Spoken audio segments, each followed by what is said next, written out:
noise, then your light, everything, so that holistically the human health remains in shape. So with a small context, now I would like to invite our dignitaries on the stage. I would like to request our President, Dr. Rakesh Kumar, to please come on the stage first.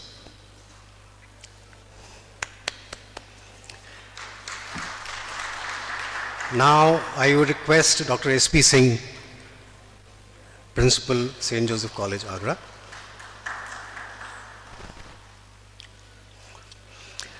Request Dr. Prashant Kumar to be on the stage. And I would request Dr. Ranjit to be on the stage, please.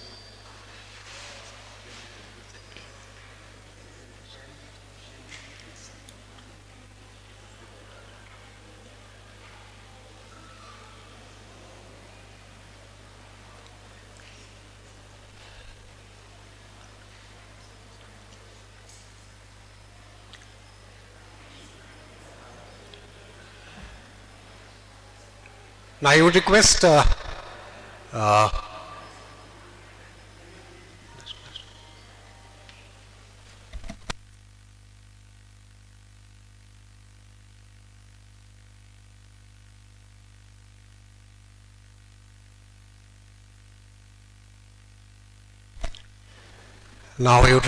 our SIE President, Dr. Rakesh Kumar, for his welcome address. Over to you, sir. Thank you.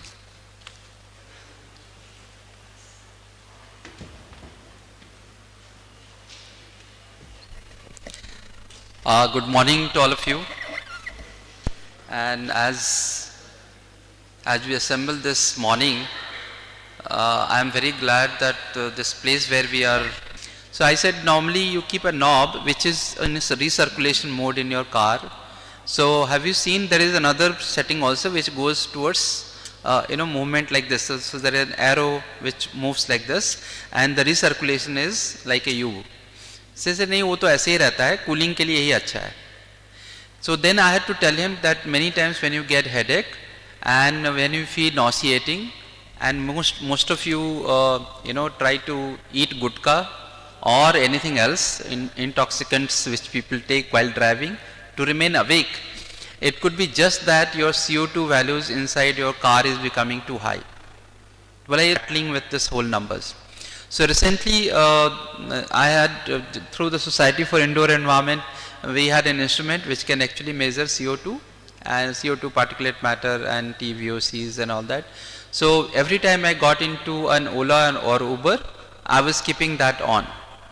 And I realized that most of the time, almost 90% of the time, the atmosphere is in that range mostly. So we are already double of that.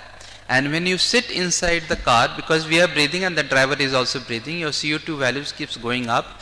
And if it's a half an hour trip, your CO2 values can actually be in the range of about 1500 to 2000. And if it's more than 1 hour, it could be even as high as 3000. Now what happens when these values go up? And that's something which we, as a student, all of you should start realizing that CO2 actually a surrogate of telling you what is going wrong in the system, right? In a conventional way, whenever we had talked about air pollution, we always said sulfur dioxide, nitrogen oxides, particulate matter, these are the pollutants, and carbon monoxide. Carbon dioxide was never said as pollutant because it was considered as greenhouse gas, and carbon dioxide on its own is also part of its natural air ka composition, right? School days which we learn that we have maximum quantity in air is nitrogen, and then we have oxygen, and then we have a small amount of CO2, and then some trace gases.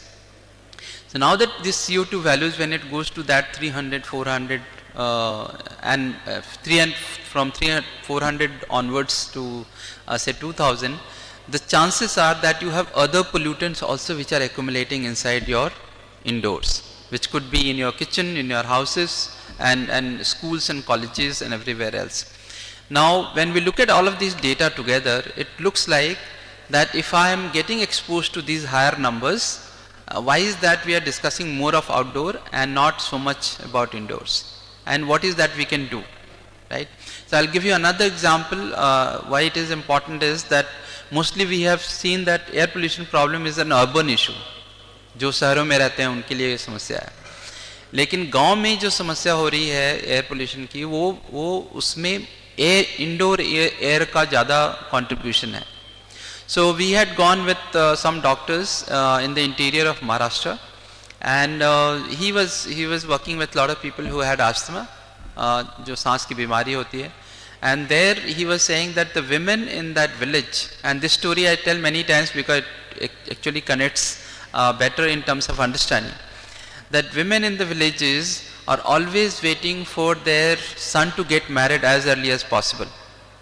It's not that they wanted to get the child marriage thing happen, but they want it to happen as early as possible, so that the bahu when she comes, she will take over the kitchen, which is already highly polluted. So the lady of the house is not wanting to cook for a longer period of time, because at the age of about 45-50 she is already looking like 60, experiencing very poor health, and she wants somebody to get it replaced, right? So that's another section of social aspect which is happening due to indoor air. So when we went around and found out, and as usual from technical side when we go, we always say okay, technically we'll solve the problem.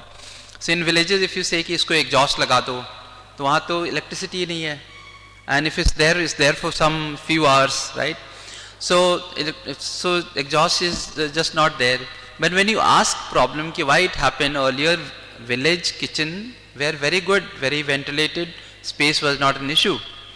They said no, earlier the cooking was done in that open area, and the moment people became richer, they said we will have a richer in the sense slightly better off, we will have a kitchen separately done, and there is to be a chimney on the top, which we know that hot gases will go up in the chimney and go out, and there will be a window, right?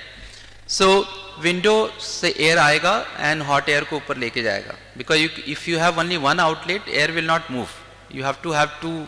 That's why see cross ventilation, from this side to this side. If you have only one side windows, you are not solving the problem. So many houses that we saw, the windows were not there. So we asked them that why is that windows were closed. They said no, the women should not be seen from people of outside, those who are going by the gully and the road. Therefore we closed the windows. Okay. In some houses, even the chimneys were closed, which were there on the top. They said we closed the chimney because there was a theft issue. The thief will come and take the utensils. And frankly speaking, in the village areas, बर्तन जो होते हैं utensils, वो सबसे expensive माना जाता है घर का property. तो उसकी चोरी नहीं होनी चाहिए, उसके लिए चिमनी भी बंद कर दिया. So now imagine a lady is cooking in an enclosed space which does not have windows, and it has probably some hole somewhere. There is no exhaust fan and there is no chimney. And there the numbers are 5,000, 8,000 particulate matter microgram per meter cube. And if you imagine that the exposure is much higher than anyone who is a chain smoker here. It's that kind of numbers. So when we talk about indoor air quality from this Society for Indoor Environment, we not only looked at indoor air quality, but we also look at noise related issue. When you get into a noisy place, you also feel uncomfortable. Too much of light, different kind of lights that can also impact you. There are certain other material that we use inside our houses when we build that also impacts us. We will discuss more in detail about that. So in this whole domain of research, there is a big, I would say, interface of human life. And that's why indoor becomes a parameter which we need to discuss more. We should make everyone aware of it, that there is something going wrong in your house or in your office, in your conference halls. And jokingly we always say that in a context of colleges, your college and classrooms are quite well ventilated, but many times when the students are sleeping in the class, it's not always because the teacher is giving a boring lecture. It is just that CO2 values have gone up. Maybe we should measure it and figure it out how things are in that sense. So this measurement is the starting point. The moment we know how things are, we will be able to solve these problems. Most of it can be solved through smaller intervention. Every time we don't need very high tech gadgets to solve it. So I'm glad that we are all here discussing it, and welcome all of you all over again. And thank you, Principal Sir, for hosting us here. Thank you.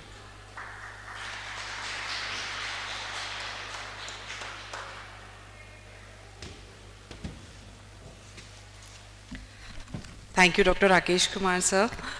I'll take few lines here.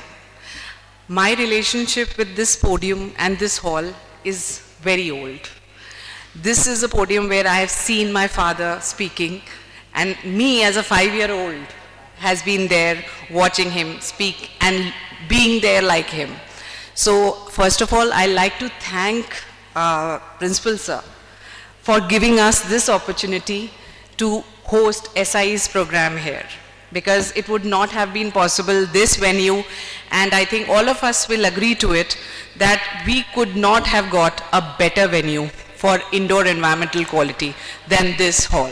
A huge round of applause to Sir, to the organizing committee, to Professor Susan Burgess, Professor Susan Jason, Dr. David, and the organizing committee.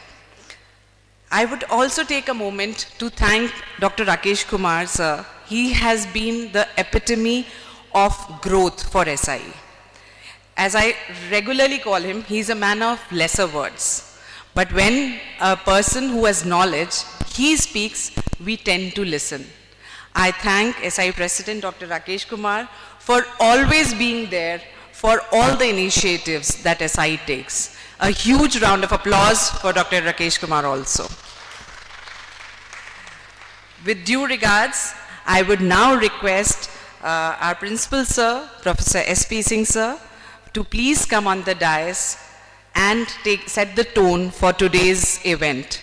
Sir has been there at every step of planning of this event. It is very rare you see leaders like him, but it is the leaders like him who make the country grow.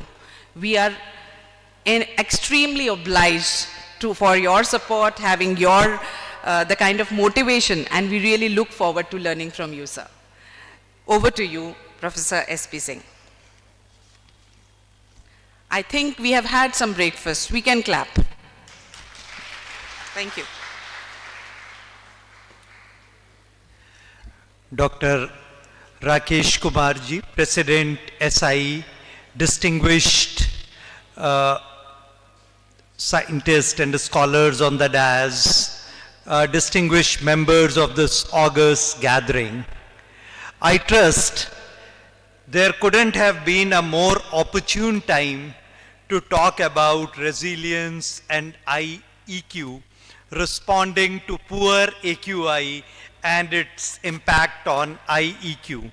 As a student of literature, I can see the significance of air in different languages. Actually, air is so significant, so important to our existence, that in Sanskrit, the word pran, which is the word for air, is also the word for life. If we talk about Greek literature or Greek language, the word for air is pneuma, which is also the word for spirit or life in other words. If we go to the Latin tradition, the word for air in Latin is spiritus, which is again the same word where the idea of spirit comes from. The life is spirit. When the spirit departs, we die like the pran leaving us. Our Prime Minister was till few hours ago, he was in Israel. And in Hebrew language, the word for air is nishma or ruh, and both of them refer to ruah. Both of them refer to the spirit. Actually, ruah is the word from which word ruh comes from, with which we are so familiar. So the quality of air, I can safely surmise that the quality of life to a great extent depends on the quality of air which we inhale, the air which passes through our lungs, the air which through the lungs becomes a part of our blood stream. And as Professor Rakesh Kumarji pointed out before us, it is extremely significant for us to understand different case scenarios. Our awareness of AQI has significantly increased over the years because of the prevalent discourse which foreground the issues related to AQI, and now the impact of poor AQI is not restricted to the scientific discourses, but we feel it on an everyday basis. We have our loved ones inhabiting metropolitan spaces, and we see the kind of pathologies that have developed in them over a period of time. But what is more significant is our lack of awareness about IEQ. It is the ambient air, the air because in urban lifestyle, most of us are living indoors, whether it is our house, whether it is our workspace, whether it is even when we go out in the evening, it is generally to a confined space that we find ourselves in. And understanding this whole dynamics of what causes pollution, creating this awareness that would enable people to take remedial measures, just as Professor Rakesh talked about closing of chimney and turning a kitchen into a gas chamber, which has an extremely adverse effect on the indoor air quality. There are a lot of interventions that can be made without much effort, but those interventions can make a difference between life and death, and they can account for greater health, greater prosperity, and result in overall well-being. I believe that this illustration that how poor IEQ can produce sopophoric or drowsy effects, how it can reduce our attention, how it can impair our cognitive abilities, is a very, very significant kind of wake-up call for all of us to consider. And we believe that it has to be a collective effort. How today we are talking about the impact of artificial lights on human behavior. How do we create an IEQ, which is indoor environment quality, where we have proper lighting, we have proper sound is regulated, and we are able to inhabit a space that optimizes our well-being. And we believe that all stakeholders need to come together. And before coming to this place, we were talking about how different stakeholders from different disciplines. I believe one of the ways of improving IEQ could be the use of indoor plants. And that is where I believe that departments of botany have significant opportunity to contribute to produce those indoor compatible species which can be nurtured, and we can create our indoor spaces as a sanctuary. The government is taking measures to control AQI, but even when AQI has gone really bad, there are a lot of factors that need to be considered in at micro level, at individual level.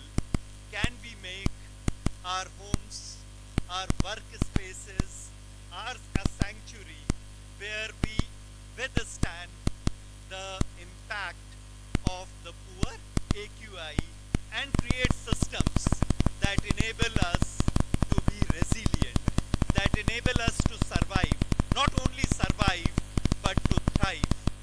And I really congratulate SIE for bringing in an interactive gathering from diverse stakeholder perspective, where they have scientists, they have engineers, they have architects, they have urban planners, they have people who are involved in the policy making, so that together, and people from academia who in a way not only inform opinions but also at least in some ways, whether it is direct or indirect, shape policies.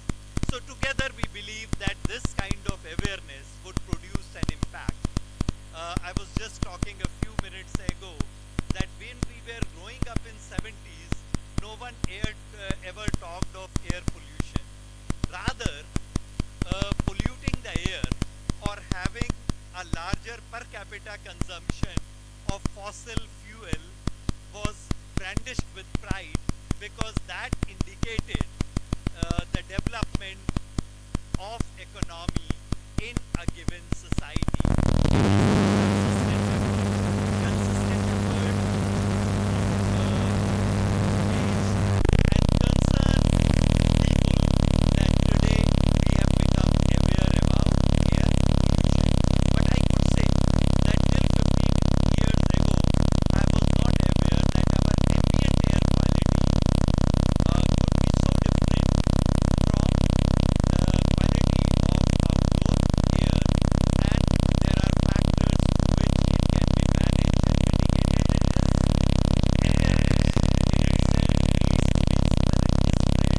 Such deliberations enable us at evolving and interdisciplinary, a holistic perspective, and creating, inspiring our young minds to think of innovative means that will guide, inform, and facilitate those innovations that will enable us to adapt them and to create spaces that optimizes our well-being. So I really take this opportunity to thank Society for Indoor Environment for the great work that they are doing, and for the Department of Chemistry that has been a partner with them in this enterprise, for having joined them in this great initiative of theirs, and also take this opportunity to extend my best wishes for today's deliberations. Thank you.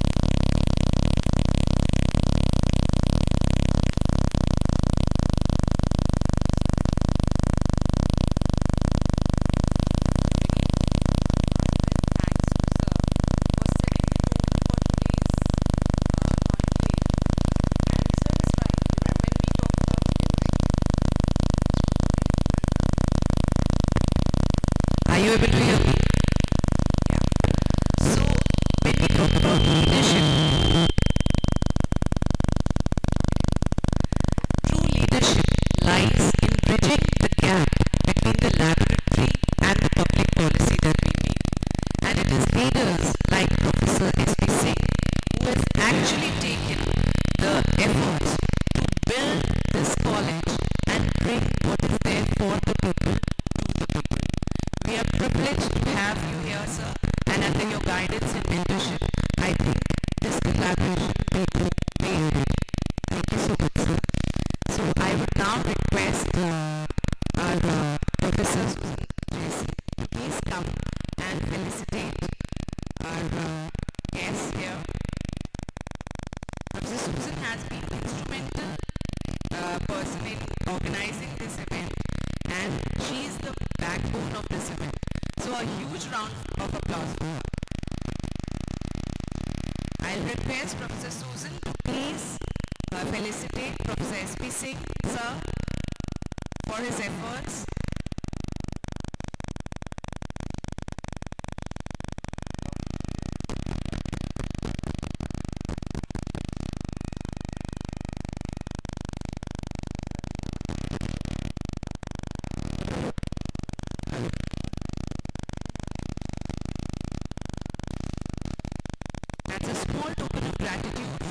of us here, a small thanks to Professor S.P. Singh, sir, please.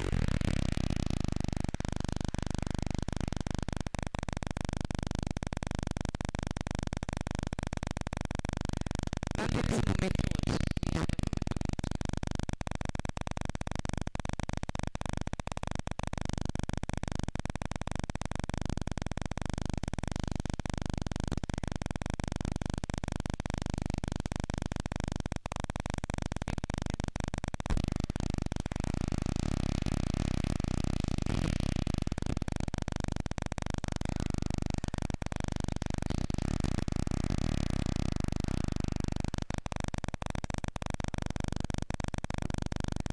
Thank you, ma'am. Now I'd like to request Dr. Mahima. Dr. Mahima, is she here?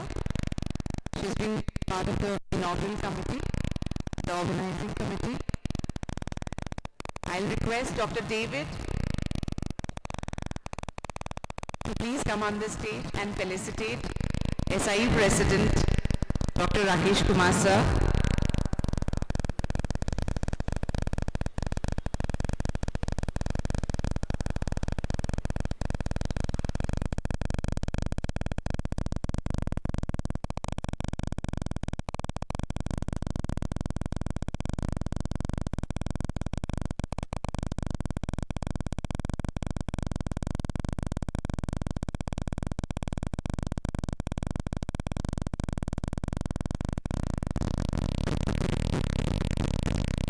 Dr. David has also taken extra effort to make sure that everything is planned for this event.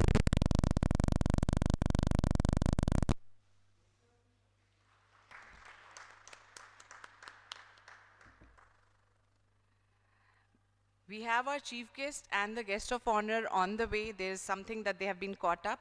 So I'll now request all the guests to please have a seat, and we'll move ahead with the keynotes speech from Professor Prashant. So we have with us Professor Prashant Kumar. Yeah.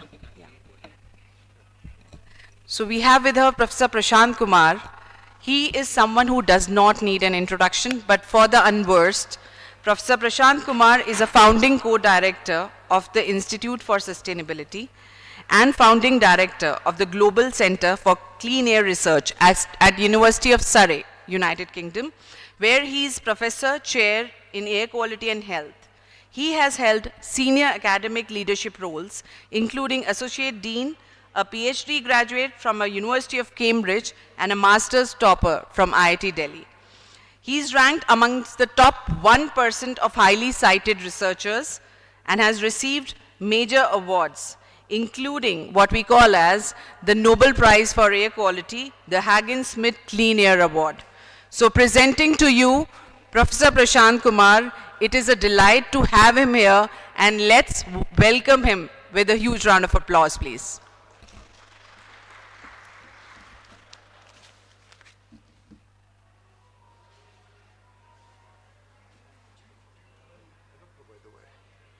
How do you connect this?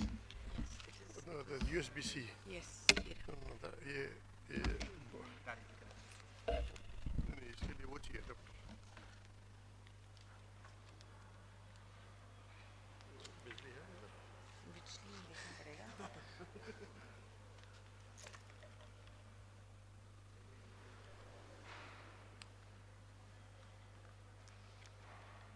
Used to carry. Charge है, but मुझे लगता नहीं है इतनी देर झटका झेल पाएगा.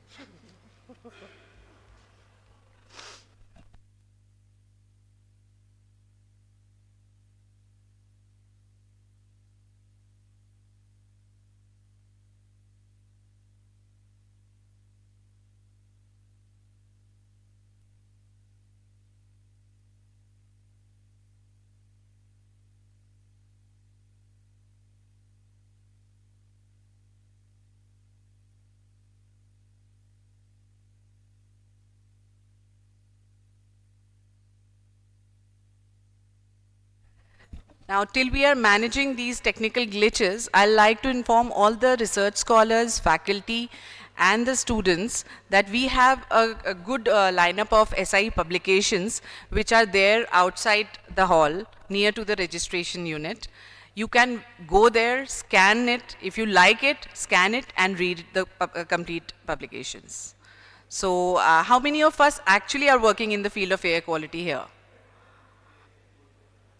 Yeah, we do have. So we do have our SI Vice President, Dr. Professor Sri Harsha Kota with us. So, sir, any thoughts on what are the researches that the students here should look forward to? Can we have the mic to Professor Harsha? Can we have a mic?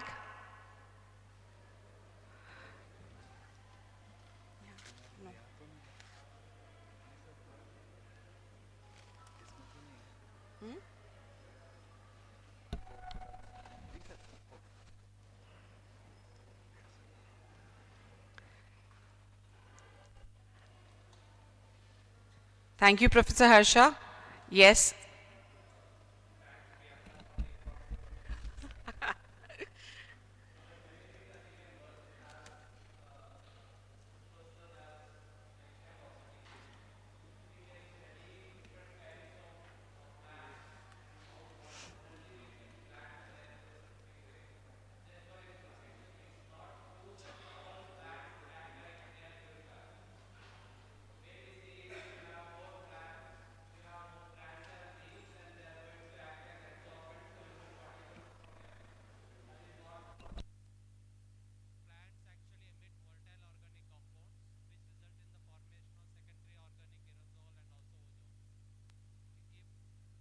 Can actually study this in detail, because nowadays the fancy term which goes on is there is an event, let's plant more trees. We may ending up planting more trees which are harmful to us than which are good to us. So this is an area of research which has to be done. We should find out more and more indigenous species which can survive this, which are tolerant to air pollution, but also are good for us. This is a good area that you can work on. And considering you have a rich botany department, this probably would be a great thing to work on. And the same thing applies to indoor air as well. Probably you should be very, if you can tell so and so city, this is the species that we should actually have indoor and outdoor. That is a great research, and that's what our country needs right now. By the time we end up doing air pollution control at sources, it may take time. Before that, we have to save ourselves, and plants are one thing that we can actually fall upon. Okay, so that will be an area that they can work on. Okay, thank you. Any questions from the researchers? Some of you raised your hands. No questions? What are you working on? Can we have an idea about the work, research work that is going on in St. John's College with relation to air pollution? Yes? So Professor Prashant Kumar is going to talk about a very new project called Green In today. So that's an area which I think would open lot of avenues for research on green, indoor green infrastructure, a term which is coined by Professor Prashant Kumar and his team. So we look forward with the technical glitches to this talk. So I hope we have been able to resolve it. Over to Professor Prashant Kumar. We're nearly there.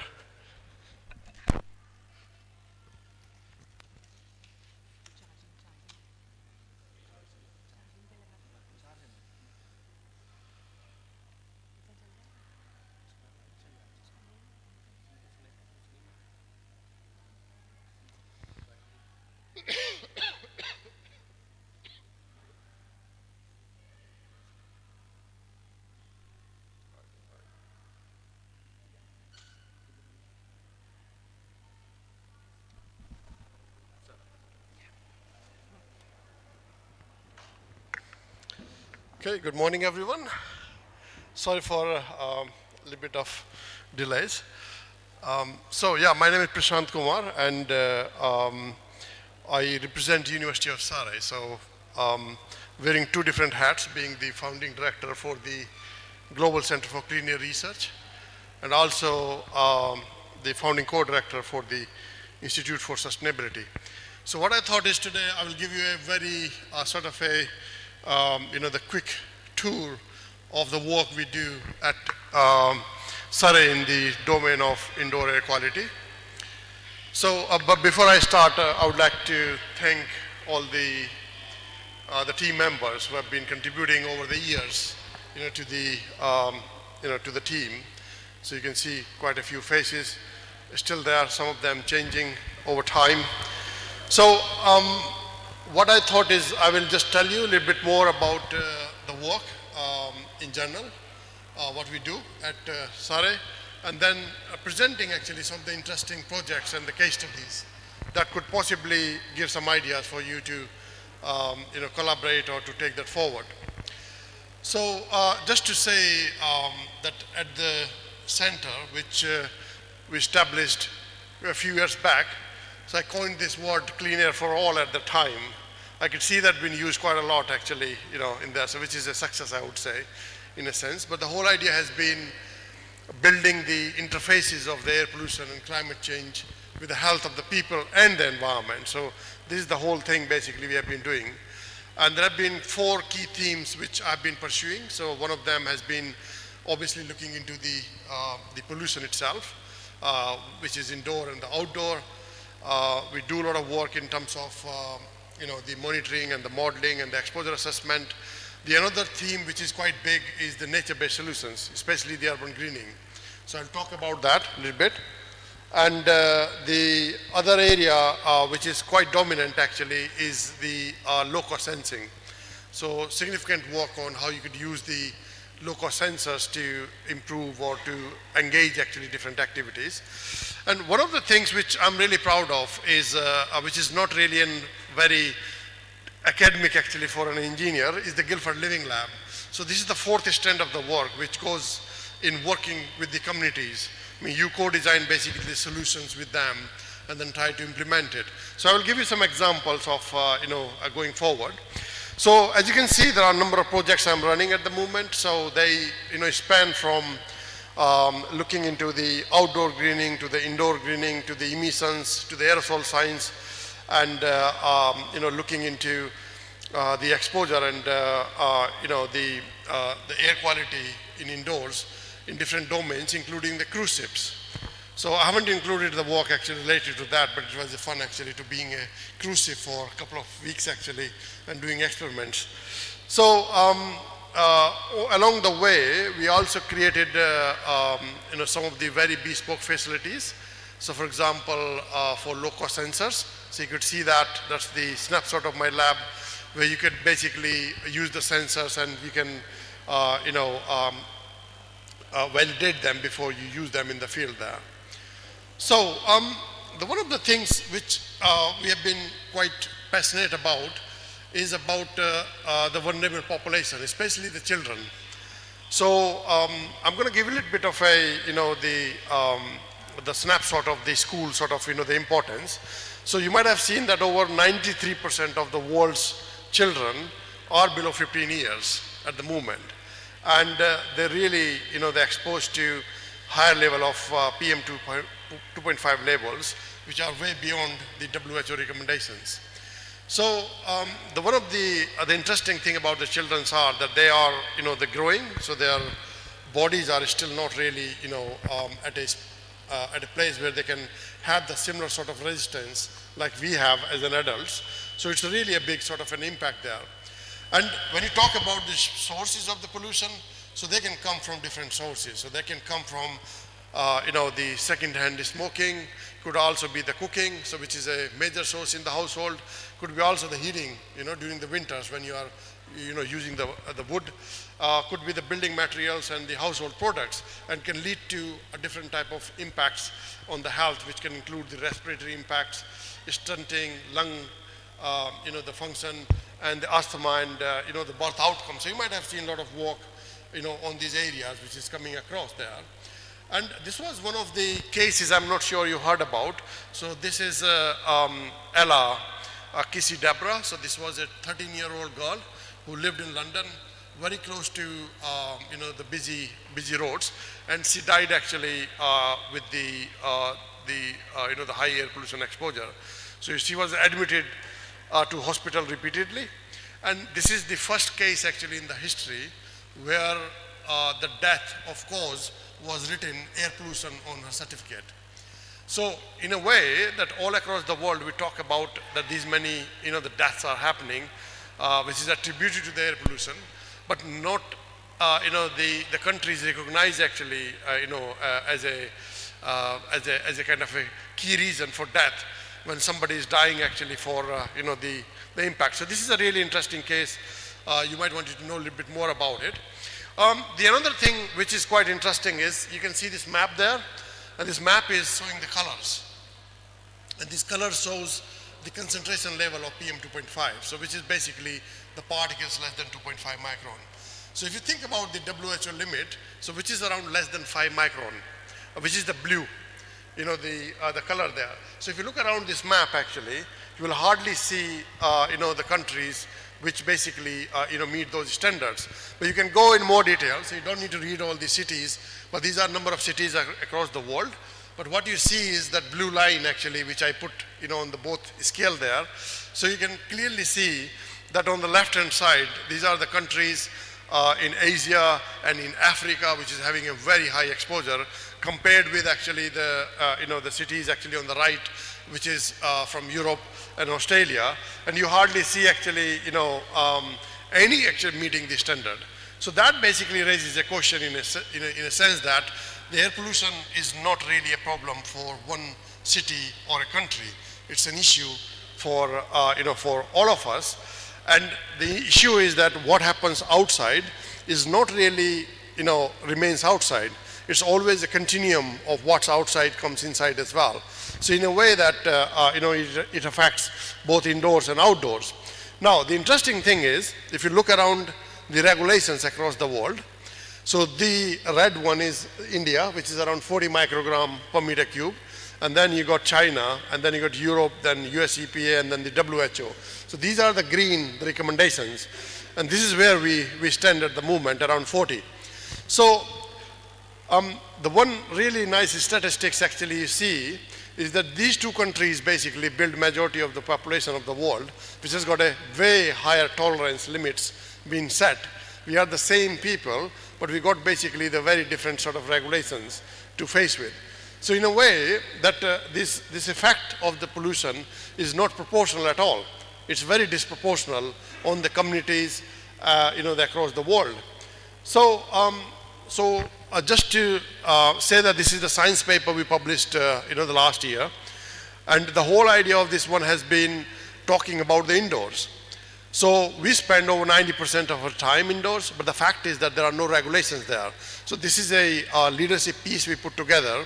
So these are the experts across the many part of the world, and we have been advocating to bring the indoor air quality regulations in public places. So this paper does exactly the same.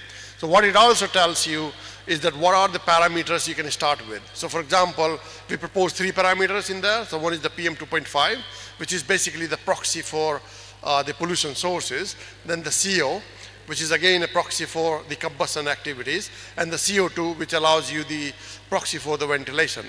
So it's worth reading actually if you are interested in that particular domain. One of the things we have been doing is looking into the exposure in different environments. So I'm not going to go in detail today, but there has been loads of studies on classrooms, cruise ships, rail, underground, pubs, restaurant, car, walk, cycling, into the kitchens and so on. So if you are interested in any of this work, you can always refer actually to the work we have been doing. Now, when it comes to the school children, so you got basically the control. So the control you could do in 3 ways.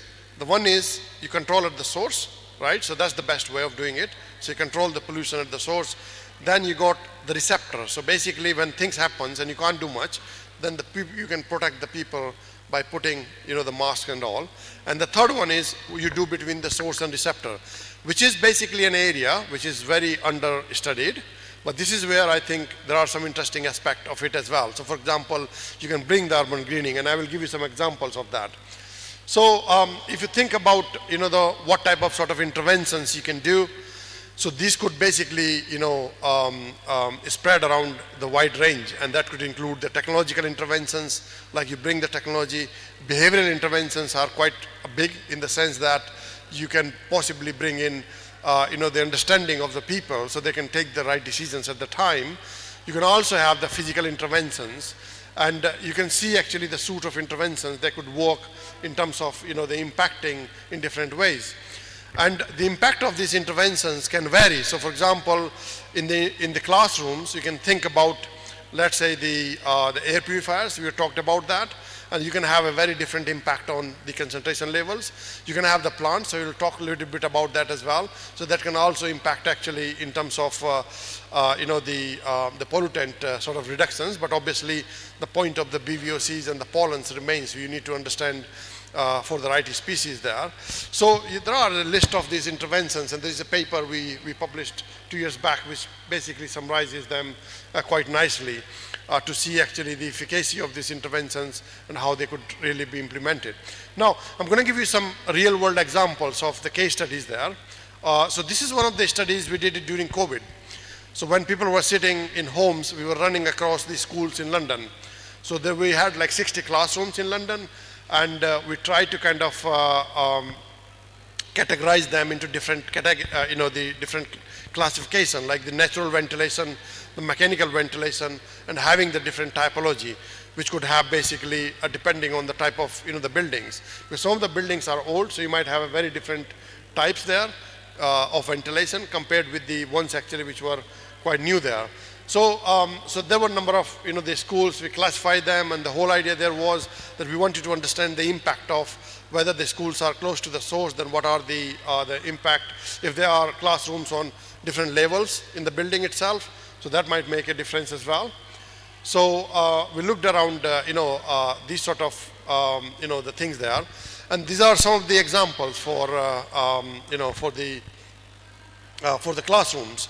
So you can see that a lot of them, they have a very different structure. So these numbers basically are the codes in a way that some of them are, urban, near road, and whether they are, the natural ventilated or mechanical ventilated.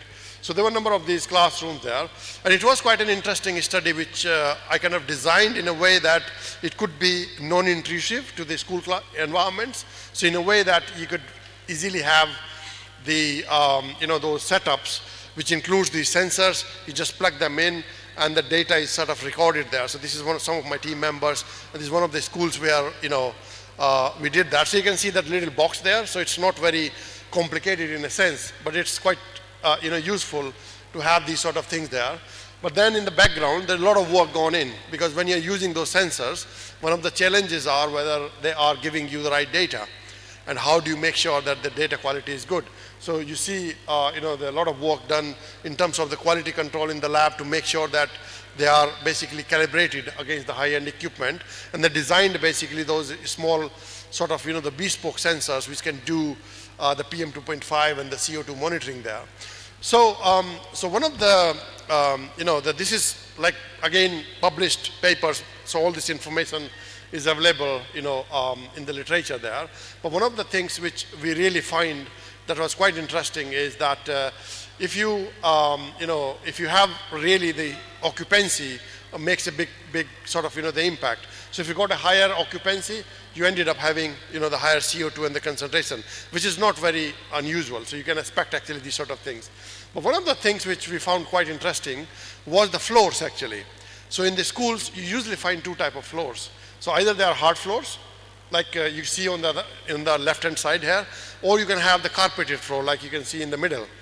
So now, if you think from your general sort of understanding, you will feel that the hard floors have a more resuspension. But that was not really the case actually. So the case is that hard floors can have a much more expansion than your, the carpeted floors. The reason being that your foot basically, if you look, underneath, there's always a little bit of vacuum there. So it acts like a pump. When you're walking on the floor, it really resuspends a lot of this dust there. So this was quite an interesting sort of, the finding from this work. I've got this guidance, the document copy. So there is a guidance being produced actually, which is talking about what you could do in the schools to reduce, the impact of the pollution, but also how you can improve the ventilation there. So this is the paper I was talking about, that followed one we did on the summers, then we looked into the winters there, and we tried to understand actually what sort of, the impact they have. And obviously the one of the things which was really interesting was that the CO2 levels. So the CO2, if you don't know, is basically what we are exhaling, right? So if the ventilation is not good, so what you are doing is, then what I exhale, you breathe, and what you exhale, I breathe actually in the same environment. So if you have got any issues, like the respiratory issues or any, the viral infection, that can easily spread, and that's what it happened during COVID. So what we also looked into the schools were almost 67% of these classrooms, they basically, could not meet actually that 800 ppm level, even if, despite having the good ventilation there. And that is quite a big challenge actually in most of these places where you have actually the issue of, the low ventilation. It means that there are more chances of getting the infection and picking up those, things there. So this is the paper which basically, talks about these factors and what you could do. So most of the things is not about just the, highlighting the issues, but also basically talking about what you could do to mitigate the impact there. So then on the back of it, this was possibly the first study, which we looked into the understanding the impact of purifiers, and it's a real-time experiment done in a classroom during COVID. So this whole classroom was fitted with sensors. So you got vertical sensors at a number of places, you got horizontal sensors. So we had a very fine spatial mapping of the whole classroom, and that allowed us to understand various things. So one of the things we wanted to understand was, okay, if let's say there is a classroom and it's big enough, and you wanted to, let's say, place more than one air purifier, so where will you place that? Would you place in the middle, you place in the center, you place on the corners? What will be the best sort of, the strategy which can give you the, the optimized sort of, the conditions there? And we also try to understand, okay, now what sort of, the situation it happens with your CO2, with the PM. So one of the interesting things was that the PM levels were almost the highest actually at the breathing height of the children. The reason being that the particles, which are coarse actually, they resuspended, and because they are on a bigger size, so they, they kind of settle down as well. So, so these basically, these little dots actually are showing about the temperature and the PM and, this sort of profile there. And that basically, talks about how important the cleaning of the classrooms are when it comes to avoid the resuspension. So if you're not really doing that, then it can really make a, the bigger difference there. So, so in terms of the air purifier, I think one of the best sort of, the solutions which came across was, firstly, each of these classrooms will always have a high pollution zone. And that zone is usually where the activities are occurring. But you might not be able to place actually your purifiers in the middle of those places there. So if you are putting those, the air purifiers diagonally, let's say you got this classroom there, and then you put one here and the one on the other side, rather than putting two of them together, you can see a huge difference in terms of their efficacy. So the reason being that, that allows you to basically to cover up the more area, and then you can have a much sort of bigger impact. Again, if you wanted to see more about, the work, you can look into this, this paper which talks about this. Now, the another one was that you got lots of, these schools which are very close to the highways, especially the smaller ones. And the problem with them is that if you wanted to increase the ventilation, you have to open the window. So when you open the window, all the pollution from inside comes in, outside comes inside. Now the situation is, what do? You wanted to increase the ventilation. You can't really have those big sort of, the air purifiers or the mechanical ventilation in there. So this is the study where we looked into some sort of, the scheduled natural ventilation. So scheduled in the sense that you're avoiding actually the peak hours when the pollution is high. So you are not really opening up those windows and, bringing the fresh polluted air from outside. And we looked into that sort of impact there, and it worked really well, in that particular sort of, the scenario. The another thing we did was that how does the teacher knows about the ventilation? So the problem with them is they're not scientists, and they're busy in doing their job. So one of the things we invented there was having this acoustic system. So what it does is you got the sensors there, and the sensors are attached to a little screen, and that screen gives you the visuals. So what it does basically is it changes the color. So if it goes, if it is less than 800 ppm, but you can set it to, the different values as well. So it's green, and then it started changing the color actually.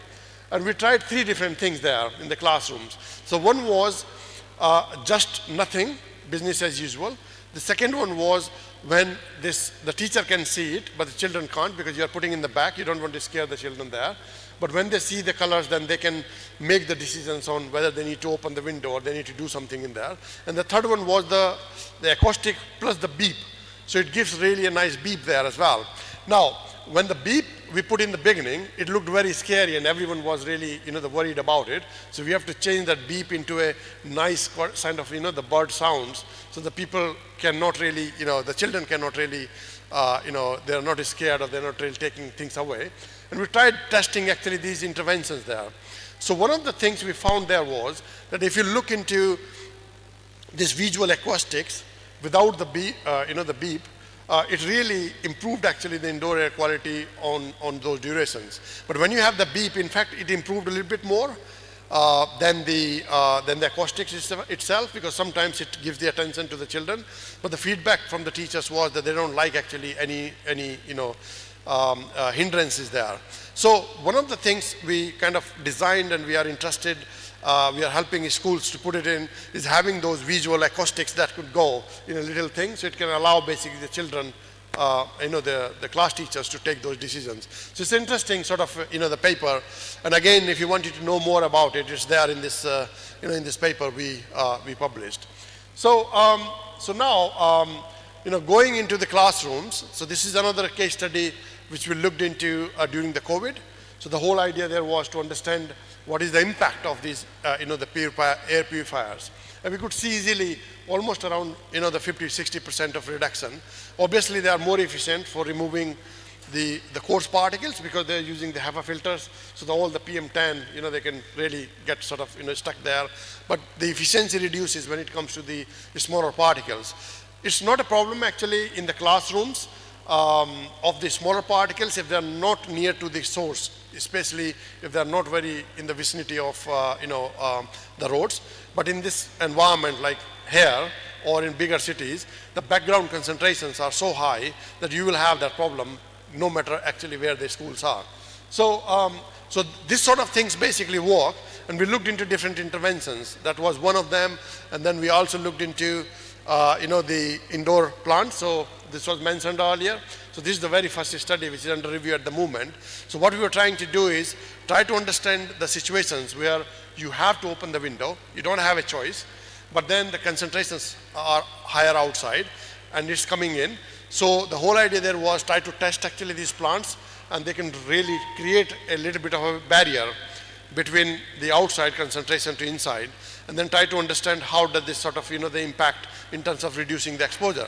And we see there were quite positive results. Apart from that, we also tried testing actually this something called sticky mats.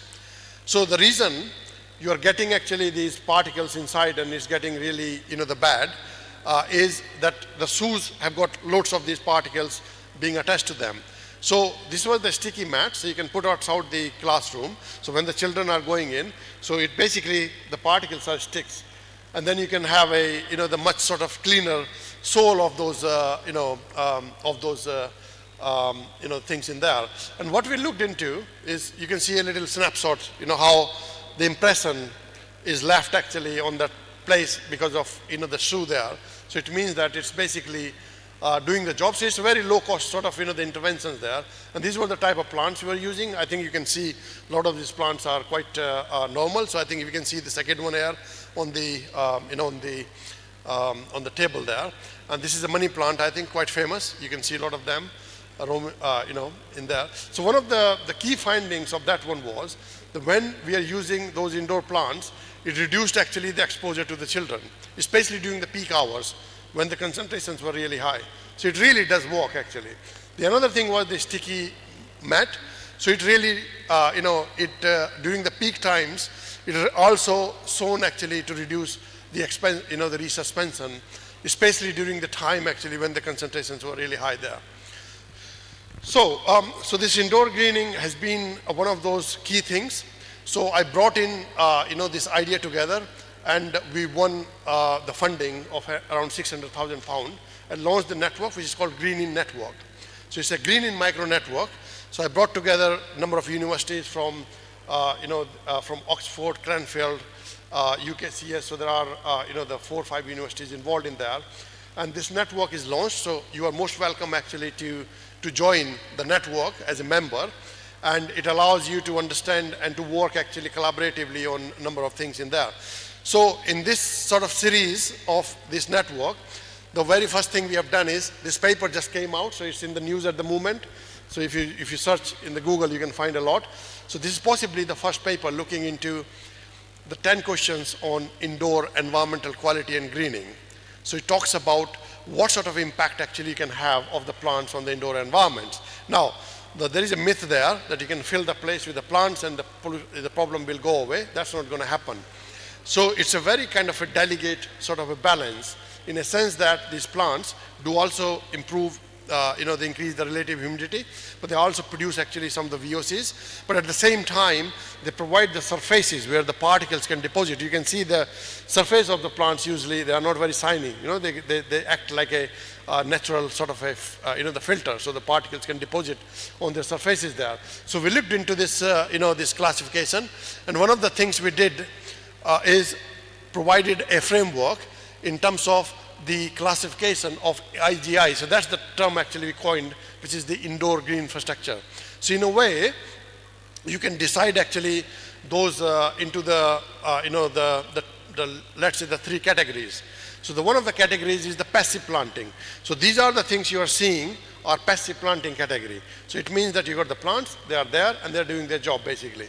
The another one is the active planting. So you might have seen a lot of green walls these days, right? If you go to the airport, you go to the nice sort of, the institutional buildings or the multinational companies, you might have those green walls, and the green walls have got the filtering system inbuilt into it. So what it does, it takes the air and it passes through actually the system. So it helps in terms of treating the air as a filtration. And then you got the third category, which is basically the partly transitional. So that's basically half. Some of the passive and some of the sort of, the things in there. Now, we created basically the matrix which talks about the efficacy as well. So this is really a good paper actually. You might want to have a look in terms of building a little bit of understanding of what's going on in this particular area. Now, if you wanted to be a member of the network, so you're most welcome, it's free, and I would really recommend you to be the member, because you can then get a lot of opportunities in terms of we are providing some funding as well. There are opportunities for collaboration on publications. There are also a lot of opportunities of, the knowing actually the work you have been doing and providing you the platform actually to present there. So you can scan the code or you can just go on to the greenin. The UK, and then you can just become a member there. So it's for free basically. So I would encourage you to do that. And then I think I'm going to give a couple of more examples of how the outdoor greening can help improve actually the sort of exposure and also the indoor environments. So this is one of the first studies we created around the hedges. So you can see a lot of hedges actually in this campus as well. So if you have those hedges around the roadside, they can really do a great job. So what we have done there is it's a very busy road that's called York Road, and on the other side is a park actually where children and everybody is sitting there. Now what you see actually there is that this is a dormancy stage in the beginning when during the winters the leaves are all dry, and then it started getting green and it's fully green. So LAI is called the leaf area index. So what it shows actually is that as the leaf comes in, your density increases, so the pores decreases. So it acts like a sort of a filter, the green filter there. So this is the study which covers like a whole cycle. So what you could see is that, in the beginning, You pick up any of these three figures. Let's pick up the top one, which is PM1, which is less than 1 micron particles. So when it is in dormancy stage, you see only 8% of difference from outside to inside. It means that most of the stuff is passing through because it's dry, so the leaves are not doing the job they should be doing. But when they started greening, you see the hockey type of thing on the bottom in the middle. So it started decreasing, and then it's fully green. You see almost 52% of reduction. Think of this sort of things actually, if you put them strategically in school boundaries, in hospitals, or in educational settings actually where you are seeing the people being exposed. So this is sort of a solution actually that could really work. And on the back of it, there was a £5 million worth of funding actually, which was put by the Mayor of London for a lot of schools, which we they put a lot of these hedges across the schools there. So there was this initiative you can find online, in terms of what it could do. So this is another case study. So this one we did in London. This is part of a project which was funded by the Impact on Urban Health. They used to call GSST at the time. So the whole idea there was we were testing different interventions. So this is a similar sort of intervention, but this is called green screen. Rather than calling them hedges, it's a green screen. So what's the difference? The difference is the hedge you need to dug the ground and then put those things in there. The screens, if you have like a paved ground, you can have the planters. So you can see on the bottom are the planters there, there. And then you can have a wire mesh. And then these are the, the planters which can go around it. So we installed these and we tried to understand actually what sort of impact they bring in. So this was just fresh actually put it in there, and it shows almost 40% of reduction in the, in the exposure. So these sort of solutions are becoming now more widespread, where you have the evidence in a way to show that it can really make a difference actually if you are putting in there. Some of the examples about the community projects I mentioned earlier. So I'm not shy actually going to the schools, going to the parliament, going to the, the residents associations, so you could see a lot of interactions with the people there. We designed actually a number of tools, like one is a heat cool program, very famous, in a sense that it allows children to play around with the thermal cameras and they can design their own sort of school environment to see actually how they can make them climate resilient. So it's a really good initiative. If you're interested, we'll be happy to collaborate and possibly, apply it in India. And then we had this tool called HashDate. So it's not a dating app, by the way. So you don't get, that sort of benefit there. But what it does is, if you Google HashDate, it allows you to design your own hedges in a very simple way. So you just need to give some values into it, that how far you are from the road, how is the space. It tells you how thick your hedges should be, how wide it could be, what kind of species you can have, what sort of reduction of the pollution it will give you. It's been used over 60,000 times actually so far, and we are launching a new tool, a new version of it that's more interactive there. So this Guildford Living Lab was the legacy of an IceCape project which we had earlier. So the whole idea there was that how we can change the research into a different sort of angle. So usually what we do a lot of research, and then we tell to the people, by the way, this is what we found, and now you apply it, right? So rather than doing that, you're reversing the cycle. That's called the Living Lab approach. So what you're doing is, you're co-designing actually with the community. So let's say if you're going to a community, going to a school, they say, oh, by the way, we got this problem there, and we wanted to, sort this issue. So you are basically going into their shoes to understand what the issue is, and then you are working with them to plan and do some activities. And I'm going to give you another examples of that. So this is one of the examples where the school has a big problem of the parents coming with their cars. And then they are coming onto it, the place where they're leaving their children, and that place has got a very high exposure. There are lots of, the parents which has got small children in the prams, and they're coming with those infants there as well, and they're all getting exposed. So we designed this study, which included the children as well, and they did actually those monitoring across the schools. And that basically led to quite a good sort of the recommendations which came out. So we had the sensors placed in different places, children were involved in the process, and we tried to understand actually what sort of exposure they're doing, what sort of impact it has when they the parents are coming through. And this was published in this particular paper, so you can see a parent school initiative. But then this was really a nice sort of a study. This is another study there where my son goes in. my all the children has gone to the school that's called Sandfield Primary School. So it's surrounded by two very busy roads. So this is how it looked actually, the earlier. You can see that there is a, the road there, and there is a road on the other side as well.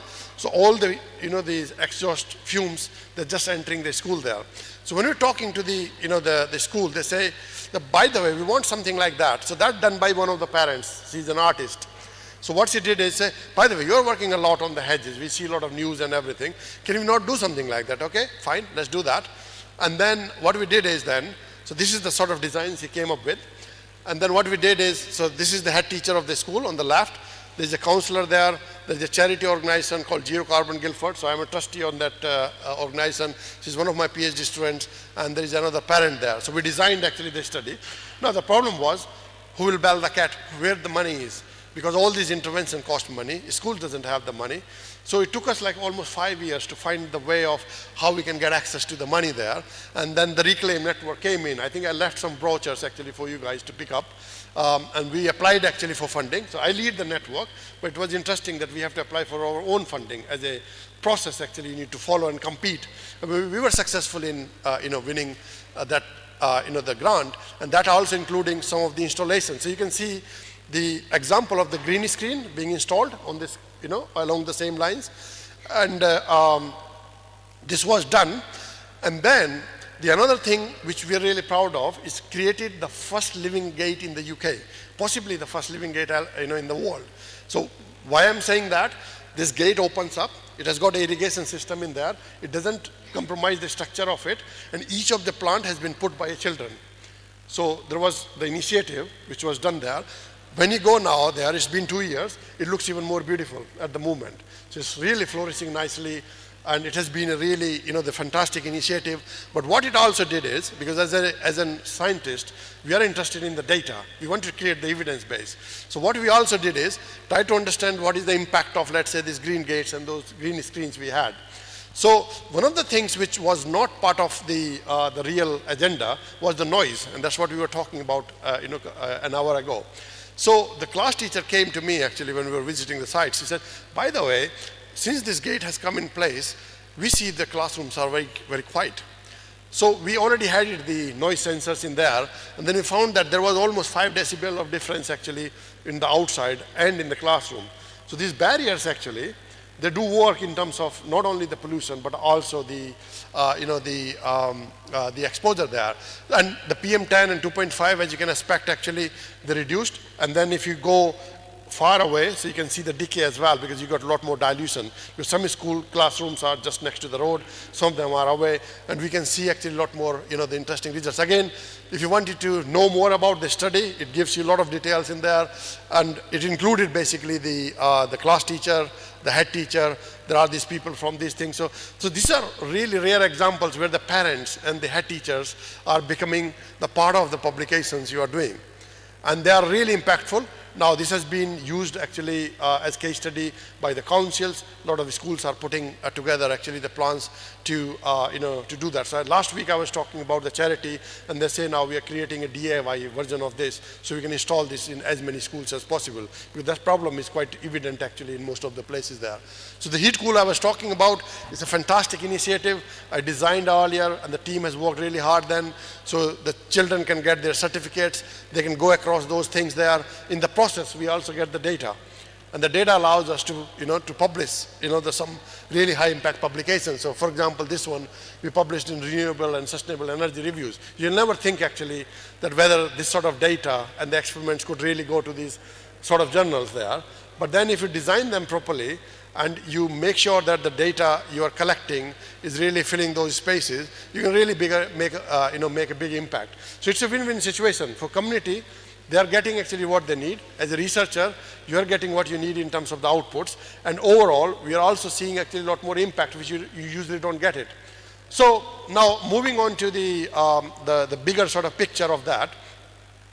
As part of the Reclaim Network, we created this urban toolkit. So we got the copies, and I think we will have that at some point. So the whole idea there was that how you can use urban greening for 7 different environmental challenges. That is air pollution, flooding, heat mitigation, biodiversity, health and well-being, carbon storing. And this was co-designed with a lot of counselors there. So it took us like a year and a half to sort of co-design it. And it is freely available, the online. So you can have, they scan the course code. But we also got a little bit of brochures actually there. So you can most welcome to take one of those brochures. That has got the the QR code, but that also got a little video to explain that. It's been a fantastic initiative which came on the request of the counselors that they wanted to take actually these findings to the people there.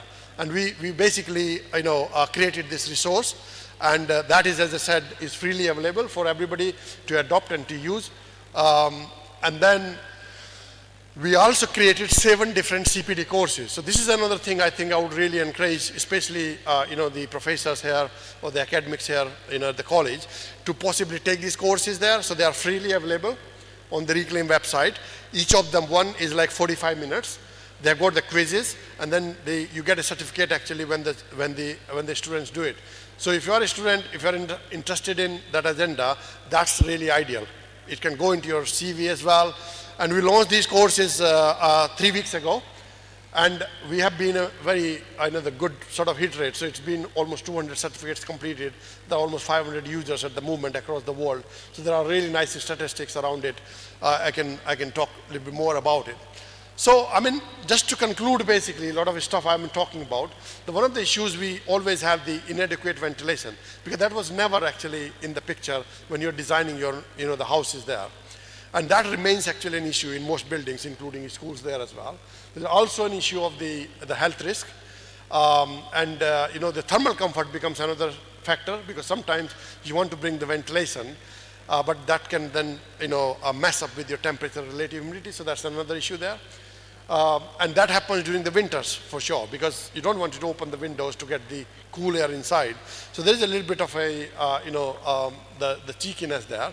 And the one big thing these days is you have been hearing a term like net zero a lot, right? So you wanted to not only improve the indoor air quality, but also reduce the energy consumption. So there is a nexus between what happens into the environmental quality and the energy while you're making decisions. And if the decisions are only making in terms of energy, environmental quality, then you might not get actually the benefit there. So there is a need actually there to make those sort of balances there. So I think, as I said, this is the QR code. So becoming the member of the network, welcome you to do that. And then these are my details actually of the email, which you can write and you can find actually more information about it.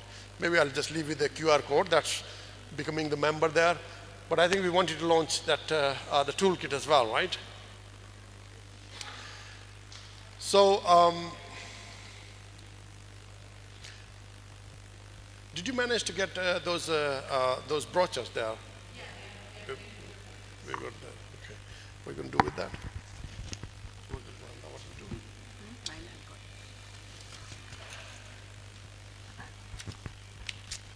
Any questions? It's very rare that we'll get Professor Prashant Kumar again.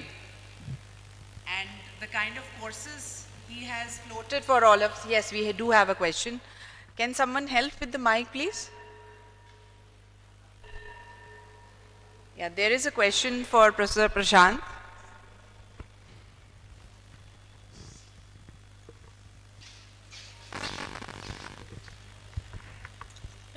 Hello sir, I am Indra Mohan from IIT Kanpur, and I am working with Professor Tarun, and it's a great presentation. After I have attended quite a few conferences, and first time I got a great presentation on indoor air. So I want to ask on the aspect of plantation in indoors. So are they not the species of plant which are selected? Are they not generating any type of bioaerosols or biogenic emissions? They do. So any planting, whether it's an outdoor or an indoor, I think there are certain things which need to be considered. And that includes basically understanding of those plants is quite important. Yes. And in fact, a lot of them actually is established, but we don't really pay attention to. So for example, the BVOC emissions, which is the biogenic volatile organic compound, is one factor. The pollens could be another factor as well. Yes. because you can have the pollens from the things, and a lot of people are allergic to pollen there as well.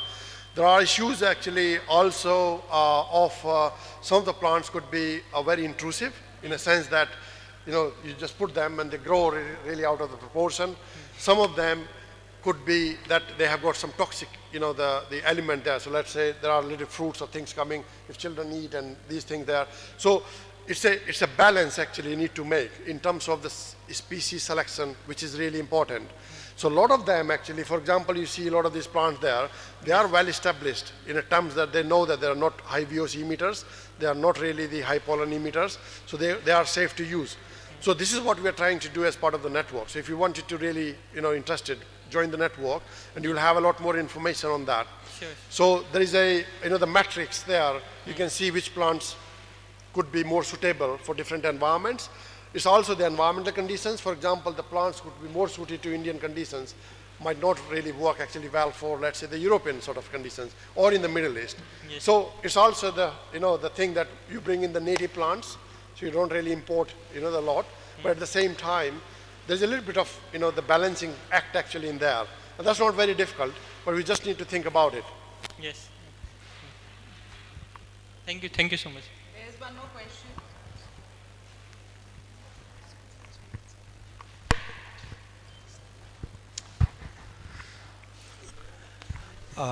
Sir, thank you for these 6 fact sheets, and I believe that Global Center for Clean Air Research almost comprehensively addresses all the major concerns. What I was thinking, and I think maybe the center has already, if we can have some model templates for integrated city planning, and if they could be customized in different locations depending on the climatic conditions or socio-economic variables or the developmental stages that urban space is in. So I believe that this whole provides a very good, their coordination can provide a very good template for the entire integrated city planning.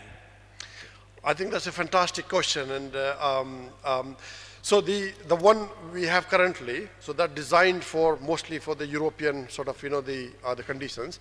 Although it's like a the template, the sort of a generic template, which is applicable to different locations. But as you rightly said, you need basically the bespoke annexer to it. So I'm really proud to say that we have been working at the moment with Nepal, Ethiopia and Malawi. So we got a little bit of funding actually to extend that. So what we are doing now is we are adopting actually these the fact sheets into the very sort of specific conditions in Kathmandu, in Blantyre, in Malawi, and in Ethiopia. So, and I would really love to do that for India. If there are people who are interested in doing that, I think we'll really have an opportunity here to do something together. It's a really good point. Thank you, sir. We have one more question.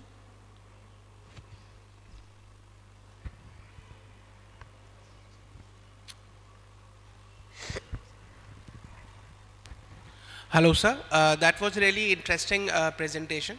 What I would like to know is we often talk about plants to mitigate indoor air pollution and even outdoor air pollution.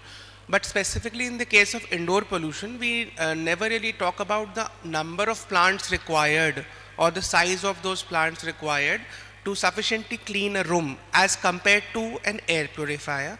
So it would be nice if you could just talk a little bit about that maybe. And what about the increased risk of mold when we have that many plants in a room? I myself basically have breathing issues. So in that context, because when we talk about introducing plants inside the house, then we talk about introducing pollen as well as the risk of mold and fungus inside the house due to the increased humidity. Thank you. Yeah. Okay, so very good question. I wanted to say something about it, but you said it. I think the first recommendation on that is you really wanted to have a look at this 10-question paper which came last week. Exactly talks about the same issues you raised. Now, plants inside and outside, just to bust one of the myths, are not the solution to the problem, right? So if you think that You put the plants outside, you put the plants inside, and you keep producing the pollution and everything will go away. No, it's not going to work. So if you I give you any statistics on the outside, you can maximum have an impact of around 10 to 20% if your city is really green. Because how do they impact? Because of the deposition process, because these plants are providing surfaces for particles to deposit, a little bit of, you know, the absorption as well, but that's very minimal. When it comes to indoors, the same thing is there. So if let's say you want to clean this particular room, you have to fill this whole place. That's completely impractical. So you can have a NASA study that was done in 1970s. That's possibly one of the first studies on the topic. So if you're thinking about that indoor environment, I wanted to clean it, I put the plants and everything will go away. No, that's not the answer. The impact, the benefit of the plants are, they do change the microclimate. So they influence the microclimate in terms of altering the relative humidity, altering the temperature. So that can help you not only with the pollution. Obviously, it will have an impact of the pollution, but it can also have basically the thermal comfort, and there are other benefits we should not forget. I think there was a slide there where I was talking about it helps with your noise attenuation, it helps with the mental health and well-being. It can also help actually, with the issues of, maintaining the thermal comfort there. So there are broader benefits of the plants. It's not just the pollution there. But you are right actually, and this goes back to the previous topic I was talking about. When you are putting the plants in, you need to think about what are the unintended consequences. Usually we don't do that. We don't do it when it comes to planting. We just see the plant, we put it in, it gives us oxygen, we don't care. If you put a lot more plants of eucalyptus, for example, it's really bad because it produces very high VVOCs, and it really requires a lot more, the water as well. So I think when it comes to the indoor greening, this is where this idea came from. When I proposed this network, we won like 600,000 pounds of funding. We launched it last year. It's going to run for another 2 years. When I reached out to the colleagues, I said, by the way, I want you to put this in. They were not convinced. And we had these discussions over and over again. But we said, look, we have to start the dialogues because we really don't know. Everyone has got some plants in their houses or in their offices, but we really don't know what they're doing. We have to start this conversation. We have to build the knowledge base. We have to build the evidence where it works, where it doesn't work. And the area is in infancy. We just submitted another review on looking into the modeling and monitoring of the plants. Rinka was part of it.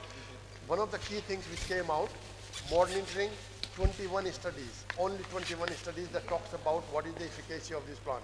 Modeling 13 studies. And we are talking about how many years of research we have been doing that. When you look into the indoor-outdoor interface, 2 or 3 studies. Look into the climate change, that what these plants are going to go in future, 0. So the fact is, the area is in really infancy. There is not a lot of research, but that opens up an opportunity as researchers and as an academics for us to possibly, do a lot more work to bring that, the evidence base to bust the myths there. So we are not talking about just one side of the things. We are talking from the holistic point of view. Great opportunity. Join Green In. We'll work together and we'll make it work. Thank you, Professor Prashant. Thank you, Professor Prashant. I think we all know how to scan a QR code. So I'd request, and this is probably once we are out of this hall, it will be out of our minds as well. Please make use of this opportunity. There is a scanner there. Please scan the code. There are other CPD courses also, which Professor Prashant has said. Can we go back to that? Have we all taken the code? If you say, just raise your hands once you're done. I think it's there.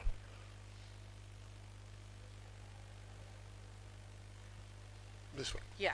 So this is another QR code for the courses. See, please go there, see, is there anything new that you can take it from? As researchers, we never know what hits us, right? This could be your pathway to becoming a PhD student and probably work with Professor Prashant in the near future, or a postdoc. So I would just suggest, please take the make full use of the opportunity that is being offered to you. Just to say that there are 2 PhDs opening at the moment, one on outdoor and indoor greening. So if any of you interested in the PhD, then I think that's a fully good funded opportunity. PhD. That's a very good opportunity. drop me a line later on. Yes. So with this, are we done? Can we raise our hands? Are we done? Yes. With this, we would want to have certain launches because we have come up with good resources. And before that, I like our IEQ 2026 chair to please come and felicitate our keynote speaker for the day, Professor Prashant Kumar.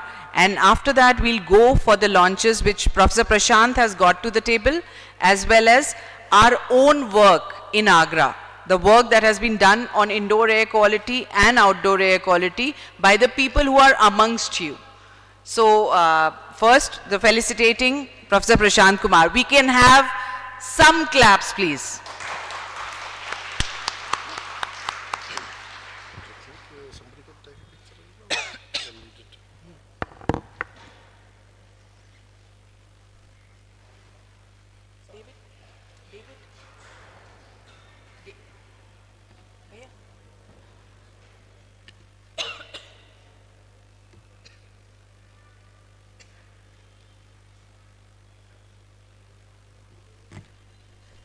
Thank you, Professor Prashant, for taking out the time for addressing our researchers, our faculty members.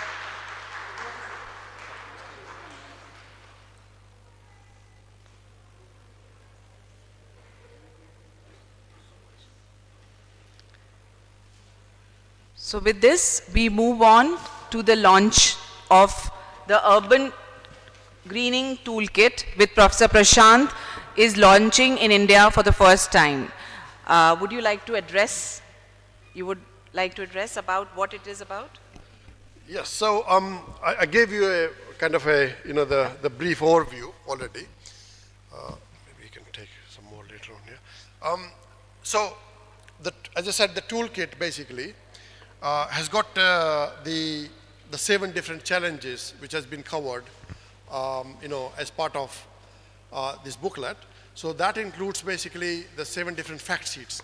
So each of these fact sheets are also sort of available separately, because sometimes you might not be interested in, let's say, reading the whole thing. You might be only interested in air pollution or overheating. So they all are available on the Reclaim network web page. So if you just Google Reclaim, and there was this barcode actually, we shared earlier. Maybe you can go back to the. This one? No, I think possibly there. Yeah. So we have this, this barcode, so that allows you to, to go onto that page. So you can download the whole booklet. So that's there, but you can also download basically, separately the individual facts there. So what it does is it talks about what the challenges are, number 1. Then it gives you some direct recommendations, what you could do to address those challenges. And the third part is then it tells you what are the resources in terms of you want to do further reading and you want to understand more. But if you need any more sort of information, so I believe that you can just drop me a line and we'll be happy to have the discussion about it. Thank you, Professor Prashant. And for the launch, I would like to request the organizing committee. I'd like to request SI President. I'd like to request IEQ 2026 Chair, Dr. Susan, Dr. David, SI Vice President, Professor Shri Harsha Kota to please come on stage. Dr. Mahima, Dr. Ranjit to please come on stage for the launch. Other members who are present of the organizing committee, may I have Mr. Rahul Tiwari, Dr. Rahul Tiwari also. Stand behind or here? Sir, front would be better.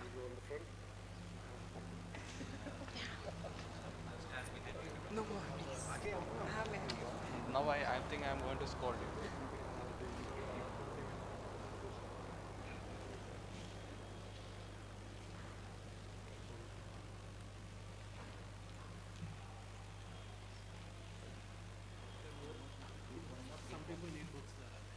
Yeah, I think they have different books. The down one would be fine. Down one would be fine. Give the green one.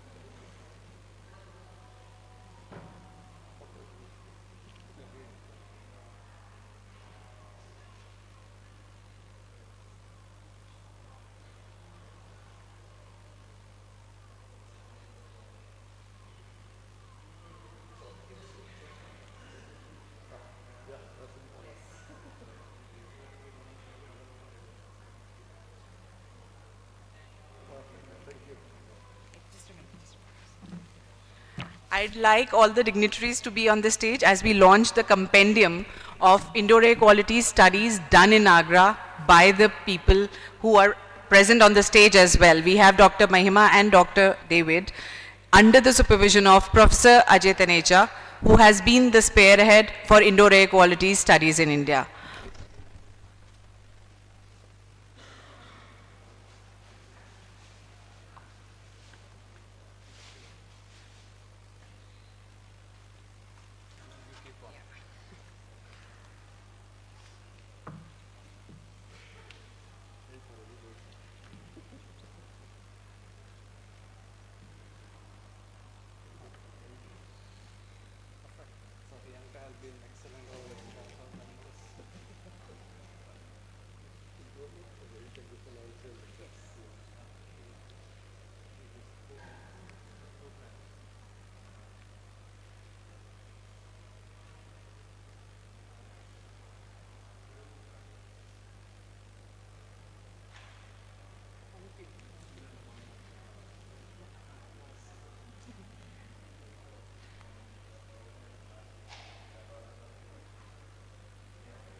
Yeah, so you're most welcome to keep the copies.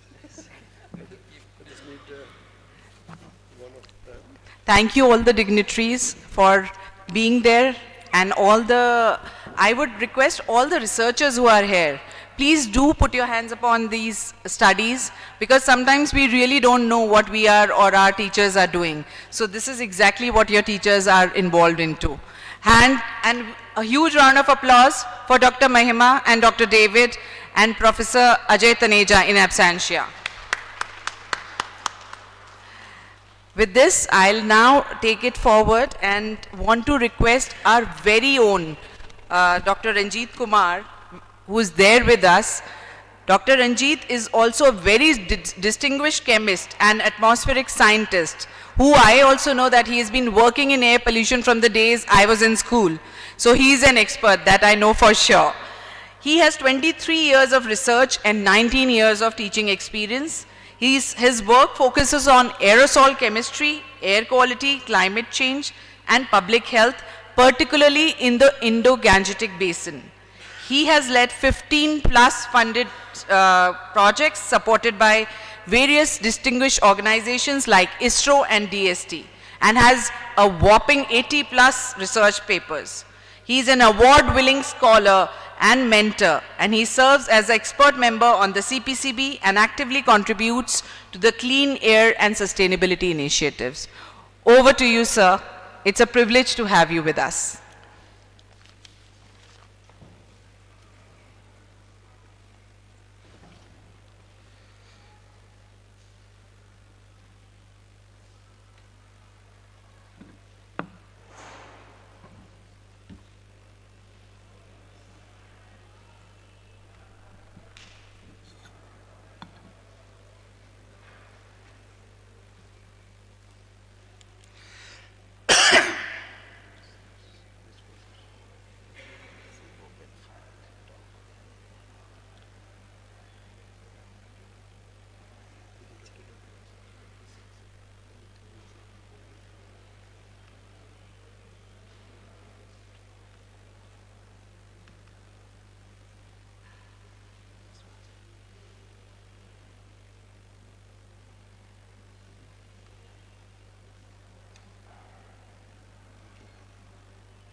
Good afternoon to all of you.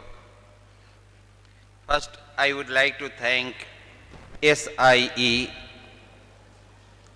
and St. John's College, AGRA, for giving me opportunity to be here and share my views on outdoor air pollution to indoor air exposure. Professor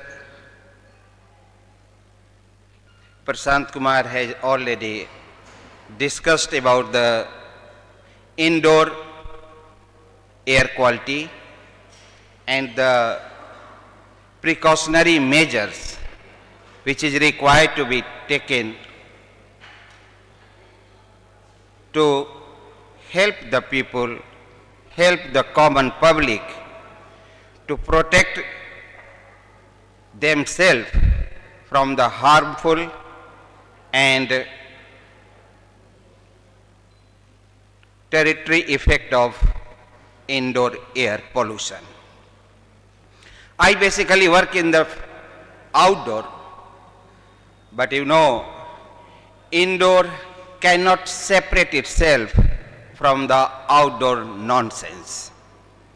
And outdoor nonsense affects the indoor air quality.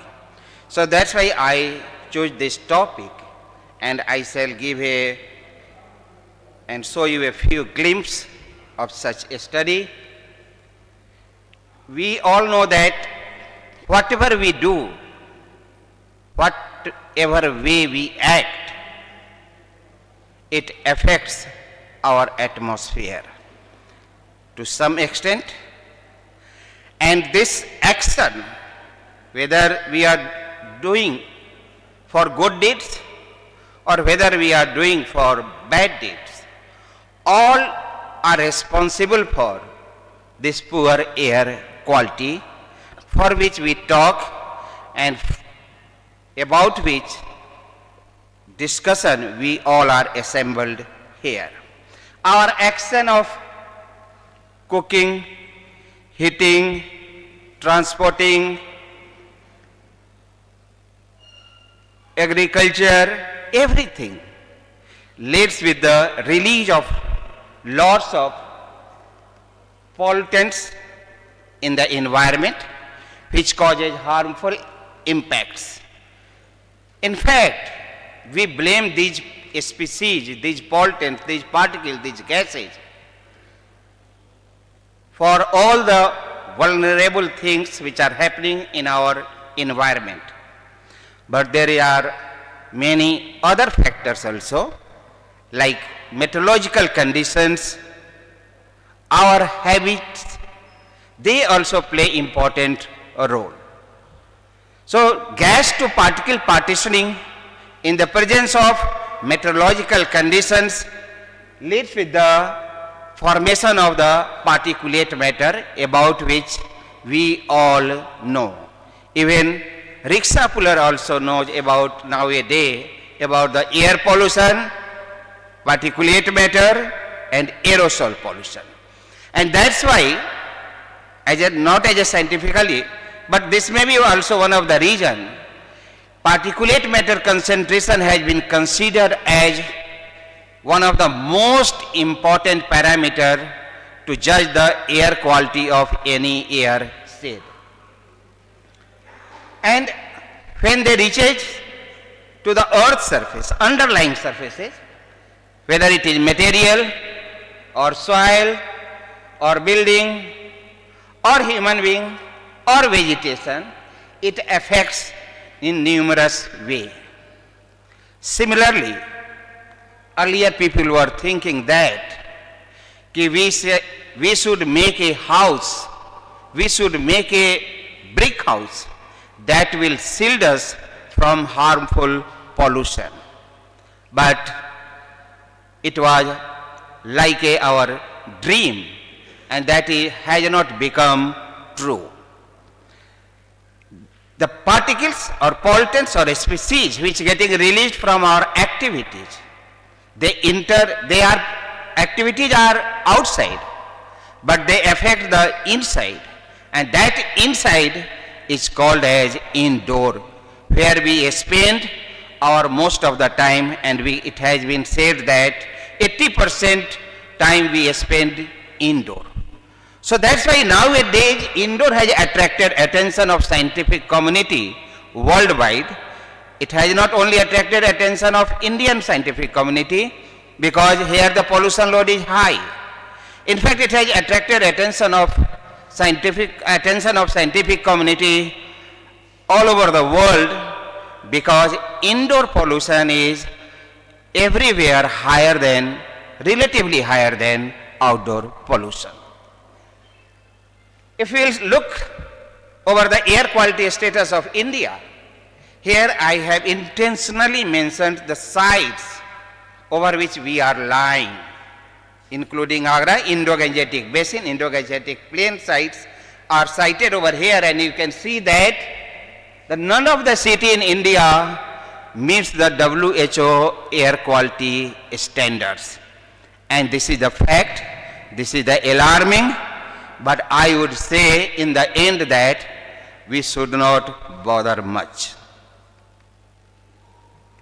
So people talk about the outdoor, and you can say that you work in the outdoor and talking about the indoor, because we work in the outdoor, but we are affecting the indoor.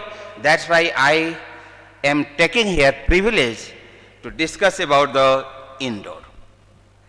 This outdoor environment is full of different species, which you would have seen in the last slide. They enter into the indoor environment, and the indoor is nothing, you can say your home, your school, hospital, ICU, that has been considered as the most safest place to protect the human being from the illness. So how these outdoor pollutants enter indoor and affects the human being, that will be the key theme or backbone of this next 30 minutes discussion. And when the particles get released in the outdoor, they enter indoor through the air exchange, ventilation. The ventilation, which has been considered as a requirement, that ventilation affects our indoor air quality. And I can dare here, before one of the leading scientists of this country, Professor Rakesh Kumarji, before Professor Rakesh Kumarji, that whatever work and whatever action we take outdoor, that enters the indoor and affects the human being. And there are certain mechanisms about which people don't discuss, and even scientists don't discuss. They discuss about how the science is causing the pollution, but how can we address those pollution and protect ourselves is not being considered. I don't know whether it is intentional or unintentional by our scientific community. अगर आवाज़ कान में ज़्यादा गुजे तो बता दीजिएगा, मैं mic off कर दूंगा, क्योंकि मुझे टीचिंग का ये है तो थोड़ा सा मेरा वॉल्यूम हाई रहता है. So why this topic has become important now? Because there is a chronic poor air quality index in Indian metros. This AQI has also created a very big confusion in community like Indian. Because in our, this is out of context, but I would like to say here one sentence, because we all come about the pollution level or impacts of the pollution or pollution level in our environment through the media, through the channel. And those people don't know about the difference between the concentration and air quality index, whether those are from AGRA or those belongs to the Delhi metropolis city. So that has also created a big problem, and that should be addressed. Work from home has become now a realistic. Earlier it was a dream, but now it is realistic after the COVID-19, and people are working inside. So their presence inside, indoor, has increased in comparison to earlier. This outdoor pollution is responsible for the global warming, climate change, heat waves. And this change in the climate, persistent and frequent heat waves and storms has also threatened the people live inside. And that's why indoor air pollution and its study has become more pertinent nowadays. Why indoor exposure matters? Because indoor exposure matters because we are inside the house. We think that, earlier we were thinking that we are safe zone. We are in the shield of a big brick and we are perfect, but it is not true.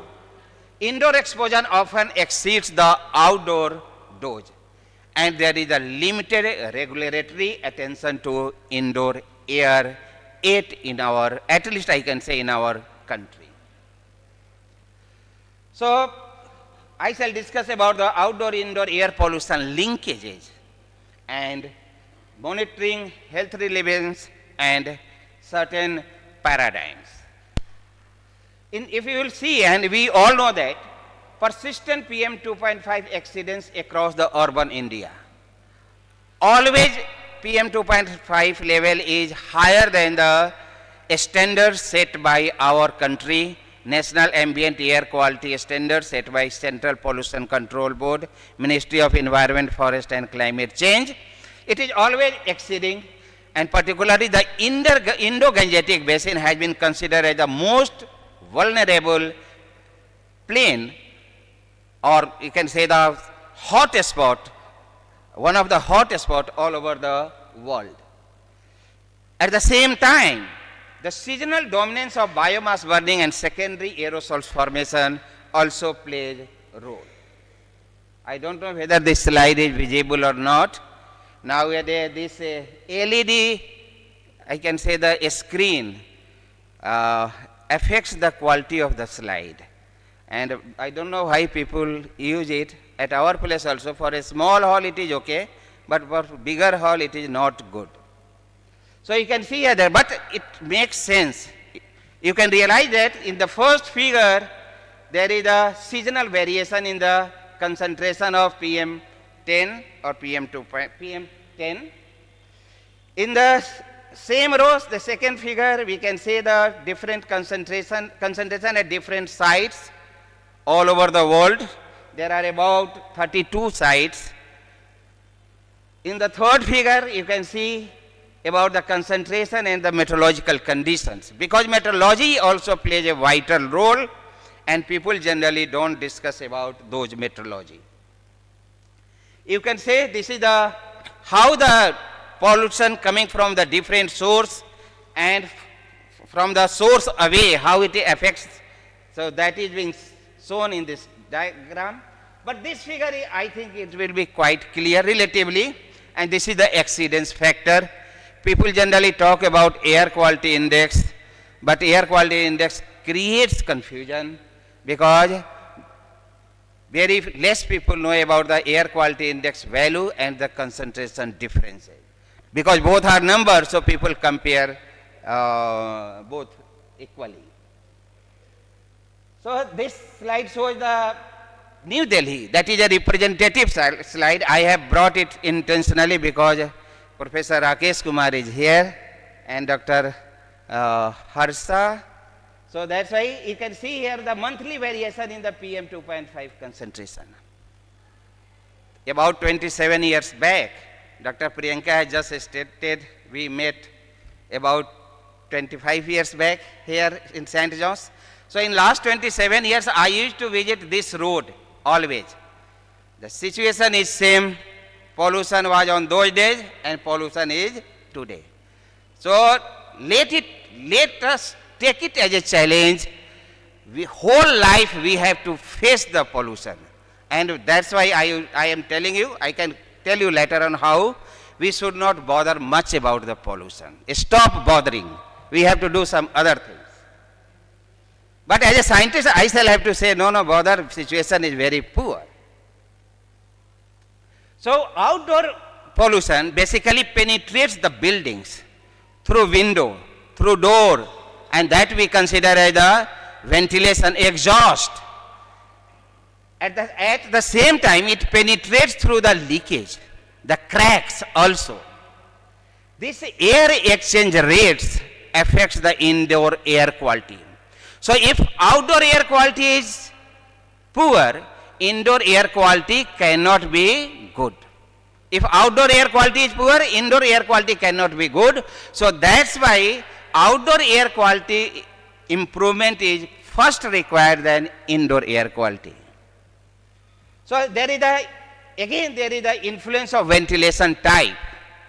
Earlier, my ancestor house, and I can say your ancestor house also, at the house of the grandfather, that roof used to be to a more height. There used to be a big window. There used to be a courtyard in the center. There used to be a small window, many window in one home, in one house, one room. And again you can say that we are in plan to go from 0 to 0, nature to nature. We have left the nature, but now we will have to move towards the nature. So remember those days, salute our ancestor. We should have faith and pride on our culture, tradition, traditional knowledge, and that will help us. And how, that I shall discuss. So here you can see that the building conditions. You people are able to read this slide? No? This is a big problem.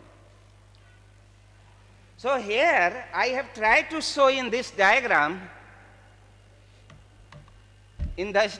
different kinds of the indoor situation.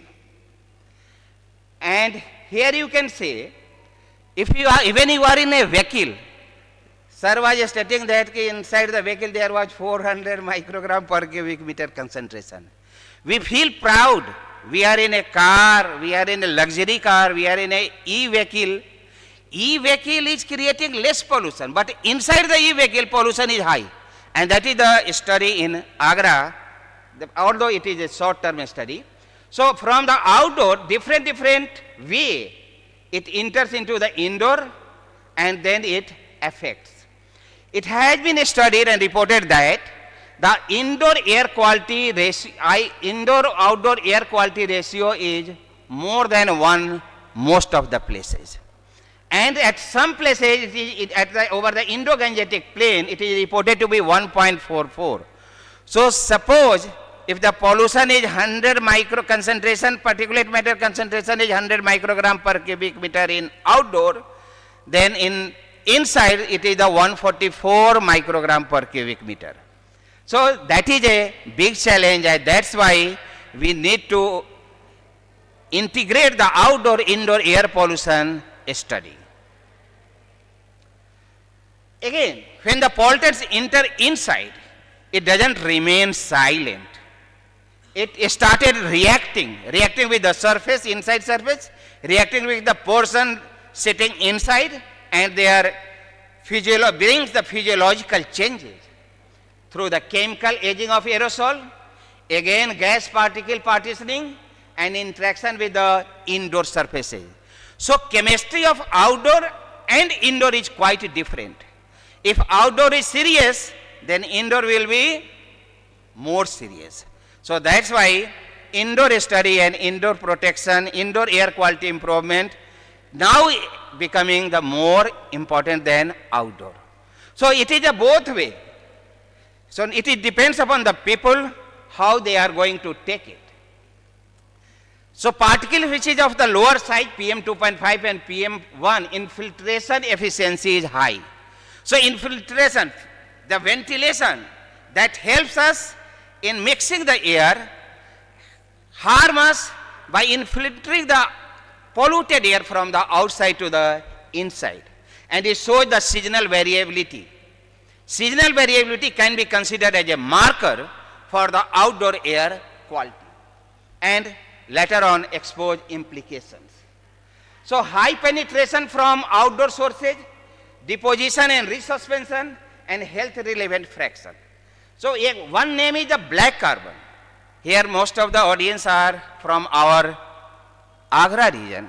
So here you used to see in the newspaper carbon concentration बढ़ गया, कभी हिंदुस्तान वाला लिखेगा, कभी दैनिक जागरण वाला लिखेगा, और वो ये नहीं बताता कि he is telling about the black carbon और कार्बन डाइऑक्साइड और carbon monoxide.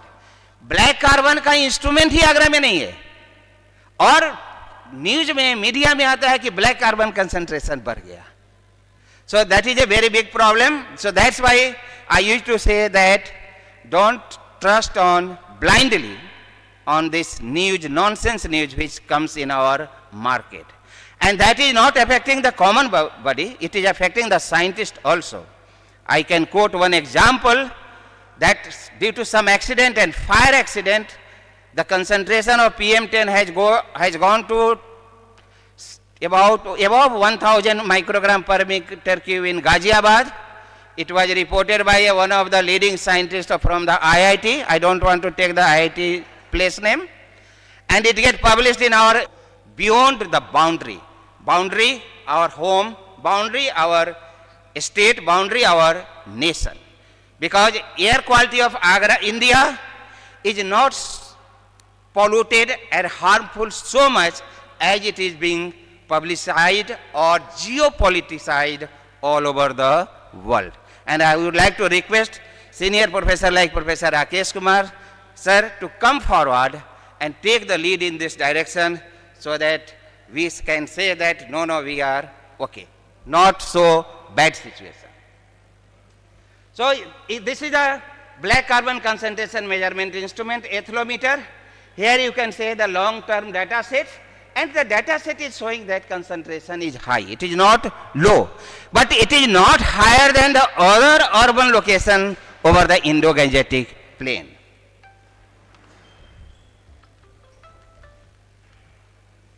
Here you can see the different variations. Again you can see the different, this carbon is also of the different types. Black carbon, red carbon, yellow carbon, green carbon. And all have the different signatures. Instrument is of so costly, 7 channel, but no scientist dares to report it in 7 way. So there is a one more important thing, important parameter, that is the bioaerosol. Bioaerosol was earlier considered as the problem for the indoor air quality, but now it has become the problem for the outdoor air quality also.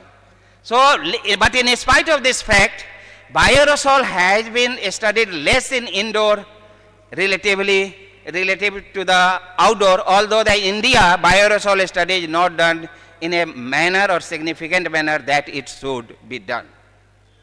Bacterial and fungal aerosol concentration, outdoor influence on indoor microbiome. It changes the microbiome of the inside and then affects vulnerably to the residents or people who live inside. You can say here in this diagram, again it may not be visible, but you can see this picture of this bacteria and fungi, their variations in this region. You can see that this is a different kinds of field emission, microscopic identification of this different kinds of microbes. These microbes bioaerosol concentration are not high, although the standard is not set yet, but it is not even higher than other places. But even though we say that our condition is very poor. So there is the indoor-outdoor ratio that we have discussed. This ratio for the most of the places it is 0.6 to 0.9 in European countries. In our country, for most of the places it increases more than 1 because outdoor concentration is high. So how the deposition takes place? Whatever gets released, they settle to the earth surface even in the dry condition because inside there is the dry. So dry deposition is important, and if you even outside, in our country most of the years are dry, so dry deposition is much important. It contributes. So there is one more thing, that is the cognitive performance. Spirituality, that also goes. Absenteeism, that causes economic loss. And so that's why it needs need for workplace IEQ metrics. So indoor environmental quality metrics should include this bioaerosol in their study and the metrics, and that is causing economic burden also. Recently we have published, that I have shown you earlier slide, is how much air pollution is causing our economic burden. Again, this is very important. Nowadays fashion has started of the IoT based instrumental techniques. We are also using, but you know that, sir, this is a humble request, because most of the IoT based instrument sensors works only for 1 or 2 years, and people are using it for 10 years or 12 years. Nobody is paying the attention towards its calibration, and that's why sometimes it goes during the peak times of the source, it shows low concentration, or during the source, poor source, it is showing the high concentration, and that happens due to the sensor. So sensor should be used because it is a low cost, it can be deployed anywhere, but at the same time, if we have to do something and do some policy work, then reference measurements is very much required, and people are leaving the reference measurement. Government is paying money for this low cost instrument, and one fact is that low cost instrument is not cheaper, it is more costlier. We say only that this is the low cost, but we are paying more money for this monitoring equipment. So that's why this kind of attention and instruments are required. I was supposed to bring the figure of photos of those instruments, but I couldn't do so. So there is a limitations of the current monitoring conditions, particularly in our country. Air quality index centric approach. This is also a fashion. It should be the concentration centric approach, and every discussion should be based on the concentration, not on the air quality index. Because if you look over the air quality index calculation, WHO calculation is a little different than Indian air quality index calculation. So how can we compare? So WHO way is for the Western countries, but we should focus on the Indian scenario, and we should do something that fits over here. So a standardized protocol should be made and it should be used. But bad thing is that it is lacking.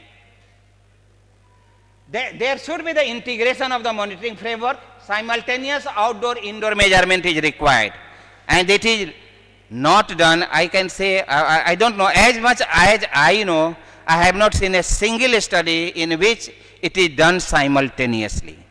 It has been done, people have reported in the paper, but the days, time, place were different. So sensor calibration strategy is to be required, data integration should be done, filtration upgradation is very much required for indoor, because people say there is a HEPA filter that is very popular, high efficiency particulate analysis filter.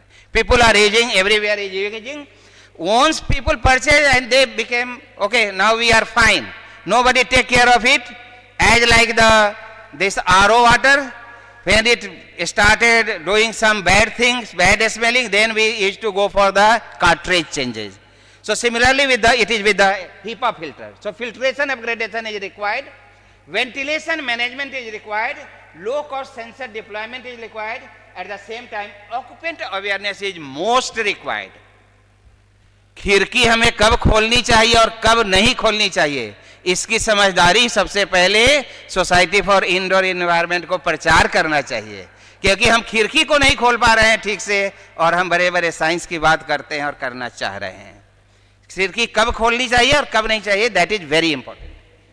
So occupant awareness is very much required. So let us see low cost sensor, how it works. So there is the indoor sensor, it do data processing, here is the monitoring station, there is the outdoor sensor, then there it shows the results and it gives the change the signal into the concentration. If signal is less or high, concentration will become less or high. As some people earlier used to say about this. आपके पास कौन सा instrument है David sir यहाँ पे, जो से Grimm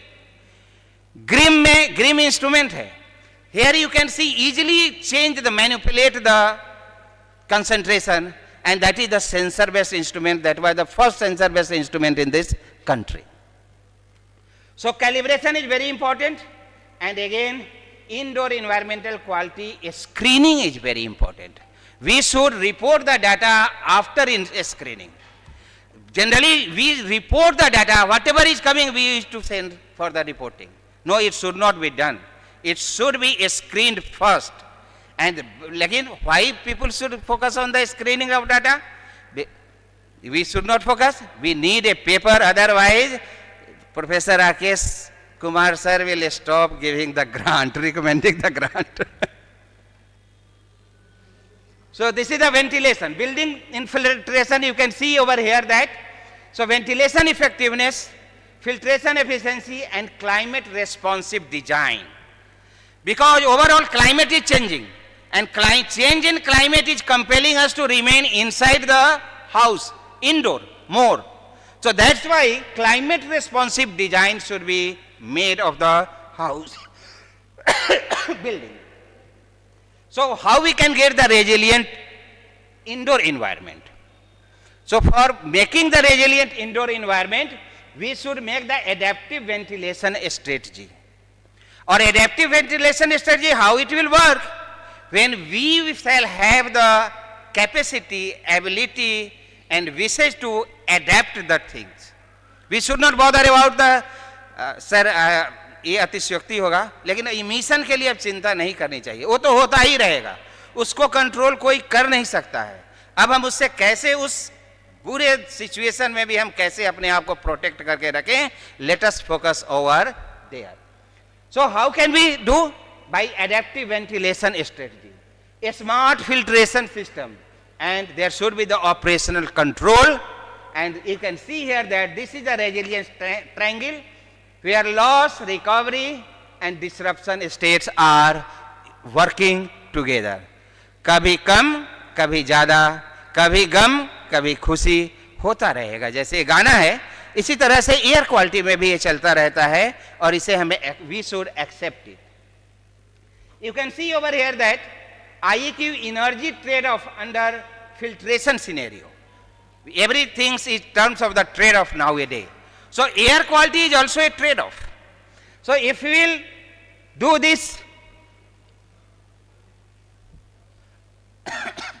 energy penalty, then the air pollution reduction will air pollution reduction efficiency will increase. Similarly, if we will go for the adaptive ventilation strategy, again the air pollution reduction will increase. So ventilation adaptive strategy and filtration adaptive strategy should be made to make the building climate resilient. And above all, again I would say awareness, occupant awareness. Offices, residences, institutions, everywhere, every place is polluted nowadays. Some place is less or some place is more, but every place is polluted. And there is a seasonal contrast as well. So how the seasonal contrast will be inside? That inside seasonal contrast is due to the outside pollution. So that's why outside pollution and inside pollution should be done simultaneously, so that we can frame and set a new paradigms for indoor air quality improvement. So we must take the lessons to learn, and this lesson is खिड़की खोलना और खिड़की बंद करने की कब चाहिए. You can see this is the one example. This is the transit system. Everybody we want to go by cycle, motorcycle, car, metro. Agra में भी मेट्रो आ रहा है, मेट्रो, और we can say the e-vehicle, e-bus, hydrogen energy bus, and but we are sitting where? Inside. Hydrogen energy bus or e-rickshaw will emit the pollution lesser than the petrol car or diesel car. But outdoor pollution is high, but inside there is no ventilation. We keep the window closed so that inside the concentration increases. As sir was telling, it has gone inside his car sometime 400 microgram per cubic meter. I cannot say that it has gone due to the sir actions inside the car. Inside the car he can't do anything except drinking water or drinking cold drink, and that will not create the concentration so much, that much. So inside the car bus, we have done some pilot study in this direction, and this our pilot study was by bus from Agra to Delhi, and then metro, inside the metro, and while coming we have done some sampling in the Gatiman Express. That was one of the prestigious train from Delhi to Agra. You can see this site, view of the site, and this is the sea. This is the air quality monitoring equipment. You cannot say you work in the outdoor air quality. No, I have the indoor air quality equipment also. So that we have done this, and you can see the PM10 concentration, 2.5 concentration, their time to time variation. So even in the inside, the time to time series also important. If you will see the distribution of in-transit pollutants, so you will find that these pollutants are associated with concentration is increasing or decreasing with the meteorological conditions also. Meteorological conditions inside the car, inside the metro, inside the train, inside the bus. So in IEQ, in schools and healthcare centers should be also given the attention. There is a high susceptibility of the population. People need to visit the hospital to get relieved. But if it is polluted, it is harmful, it is fully filled with the bioaerosol and different kinds of microbiome, then people will become sick. So that's why indoor air quality at schools and healthcare centers should be checked first, and it should be made mandatory for any hospital, and granting the permission to open the hospital. There should be the design and operational gap, and this gap should be addressed, and that can be done by some scientific input, and that is required. Oh. Yes, so you can see here that at the different places, at the different time, the concentration is different. So CO2 level spikes in enclosed, while the particulate matter concentration spikes in outdoor. So that's why there is not a one relation. Carbon dioxide concentration is higher inside the vehicle, while particulate matter concentration sometimes goes higher or sometimes goes lower inside the vehicle. So there should be made a policy, and policy landscape in India, what it should be. It should be absence of enforceable IEQ standards, that is a big challenge. Indoor environmental quality standards is not here, and that's why its absence is creating a problem. There is a fragmented responsibility. However, it should be either integrated or united responsibility. Ministry of Earth Science works in one direction, Ministry of Environment, Forest, Climate Change works in another direction, State Pollution Control Board one way, Central Pollution Control Board one way, and Municipal Corporation works in another way. So there is a fragmentation. That is also a big problem to set the and make the policy. So, but main thing is that we need the regulatory inclusion, and that is required. There should be science to policy interface. Here the science, we do the science, but we do with the intention to publish the paper and get the degree. But we have not paid any attention towards making the policy. I can say that there is not a single policy in India which is based on Indian study. All the policies are hired from outside the country by the different senior people. So, role of CPCB, role of Ministry of Environment, Forest and Climate Change, we must tell them what is their role, and that is required. Again, this is the NCAP, that is a very popular program in our country, that has done some work, and that is showing the impacts. National Clean Air Program. So, but we need to integrate it. Integration is very much required. It is working in one direction. There is no integration in our country. So, can we make a conceptual framework, outdoor-indoor exposure? Yes, we can make. If we will make the conceptual outdoor-indoor framework, then there will be the less health risk. Again, this figure might not be quite visible, but what we have to do monitor, we have to combine it with design so that we can make it resilience. We need to make the resilience, not only the resilience building, we need to make resilience ourselves also. We have to make the resilient society, resilience community, resilience individual. And there is one example that if I will say as a scientist, that may not be proper, but scientist is also first a social scientist. So that's why I would like to say later on. So researcher, what researcher will do? Researcher will generate the evidence. What the industry will do? On the basis of the evidence, they can make the solution and innovation. And what the policy makers should do? Make the regulation. And that should be ethical, equity and based and justified. So education is important. Not only the education, everybody is educated. In our country or everywhere, everybody is educated, everybody is literate.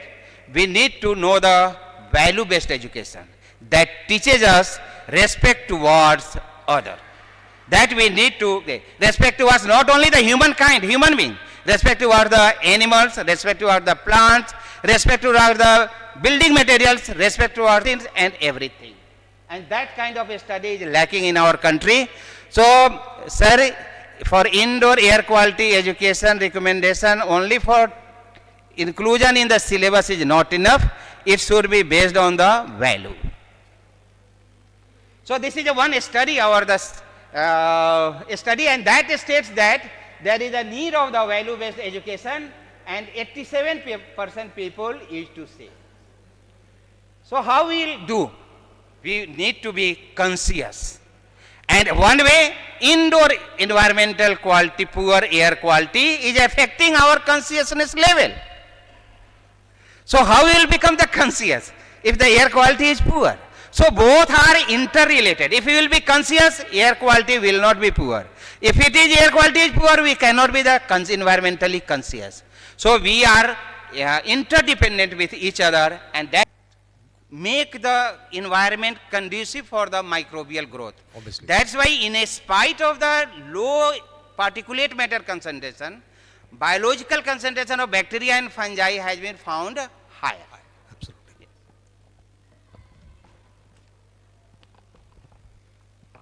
Thank you, ma'am. निकाल लें. Sorry, ज़्यादा time ले लिया क्या? नहीं, बहुत बढ़िया. 40 minute ही आपने चलेगा, कहा. हाँ, नहीं, नहीं, बिल्कुल ले सकते हैं. हम लेट चल रहे हैं. आप इसका नहीं. टाइम नहीं. Thank you. Sir, एक minute. Thank you, Dr. Ranjit. Sir, you have actually put the roadmap on how we should actually go ahead with the research that we are looking ahead for. So, a huge round of applause for such a good presentation, where we have got to know the localized problems, their possible solutions, and the policy initiatives that we should go ahead with. So to felicitate, sir, may I call upon Dr. Professor Viju John from Department of Chemistry. Raju John, ma'am, please, if you can come on stage to felicitate Dr. Ranjit Singh. Sorry, Ranjit Kumar, sir. Sorry. I'm so sorry. Yeah. May I have the group, please? The mementos.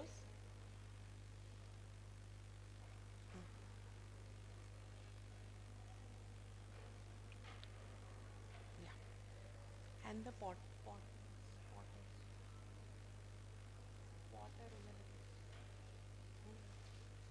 Pots उधर रखे वो भी देना.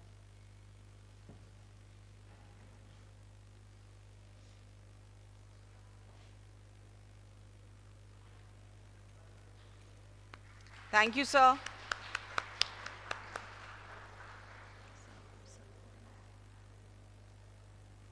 Sir, just a minute, sir.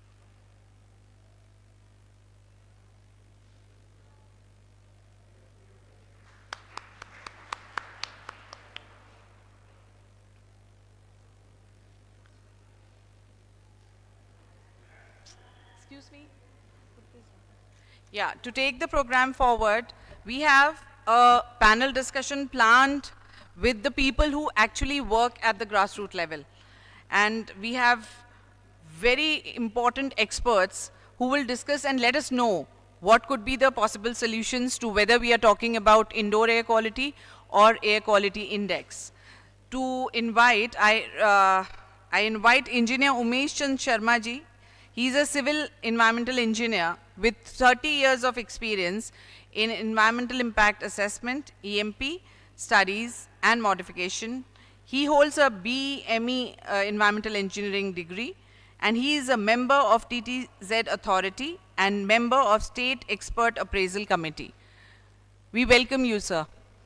We welcome you, sir. On the stage, please. To join Dr. Umesh Sharma ji, I request Engineer Pankaj Bhushan ji, who is also an environmental engineering expert and NCAP nodal officer for AGRA Nagar Nigam. May I request Engineer Pankaj Bhushan ji to please come up on stage and join the esteemed panel.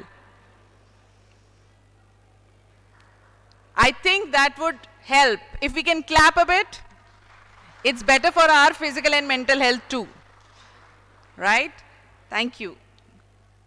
We have Dr. KP Singh.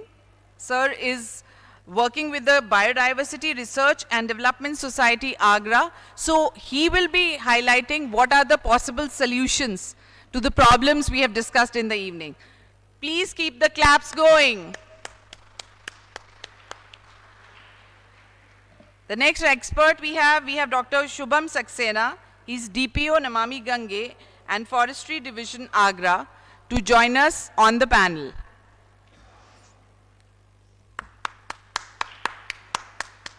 I know it is pre-lunch, but I think this much of appetite we should have before the lunch. We welcome you, sir, all of you. आपसे मैं एक चीज़ जो आप सबसे यहाँ पूछना चाहती हूँ, हम आगरा में ये इवेंट कर रहे हैं. इंडोर एयर क्वालिटी एक ऐसा कॉन्सेप्ट है जो अभी तक हमारे टियर 2 सिटीज़ में नहीं पहुँचा है, जिसको अभी हम AQI से ही डील कर रहे हैं. अब आपने देखा जब बाहर बच्चों ने रंगोली बनाई, उनको AQI पता है और शायद AQI भी एक नंबर की तरह पता है. आपके thoughts sir on, I ask doctor Umesh Sharma ji, आपके थॉट्स कि जब हमने स्टार्ट किया था ताज ट्रेपेजियम जोन या effect of pollution on Taj की studies to now, how has it gone? कैसे हम यहाँ तक आए हैं? क्या चीज़ें बेटर हुई हैं, वर्स हुई हैं, क्या कहाँ हम जा रहे हैं?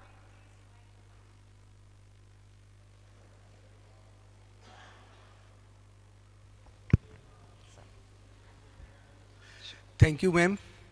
सबसे पहले तो मैं आपको धन्यवाद दूंगा इस कॉन्क्लेव में मेरे को इनवाइट करने के लिए. राकेश सर हैं यहाँ पर, मैं नीरी से डायरेक्टर जी सर, और मेरा सौभाग्य है कि आपका भी सुनने को मिलेगा.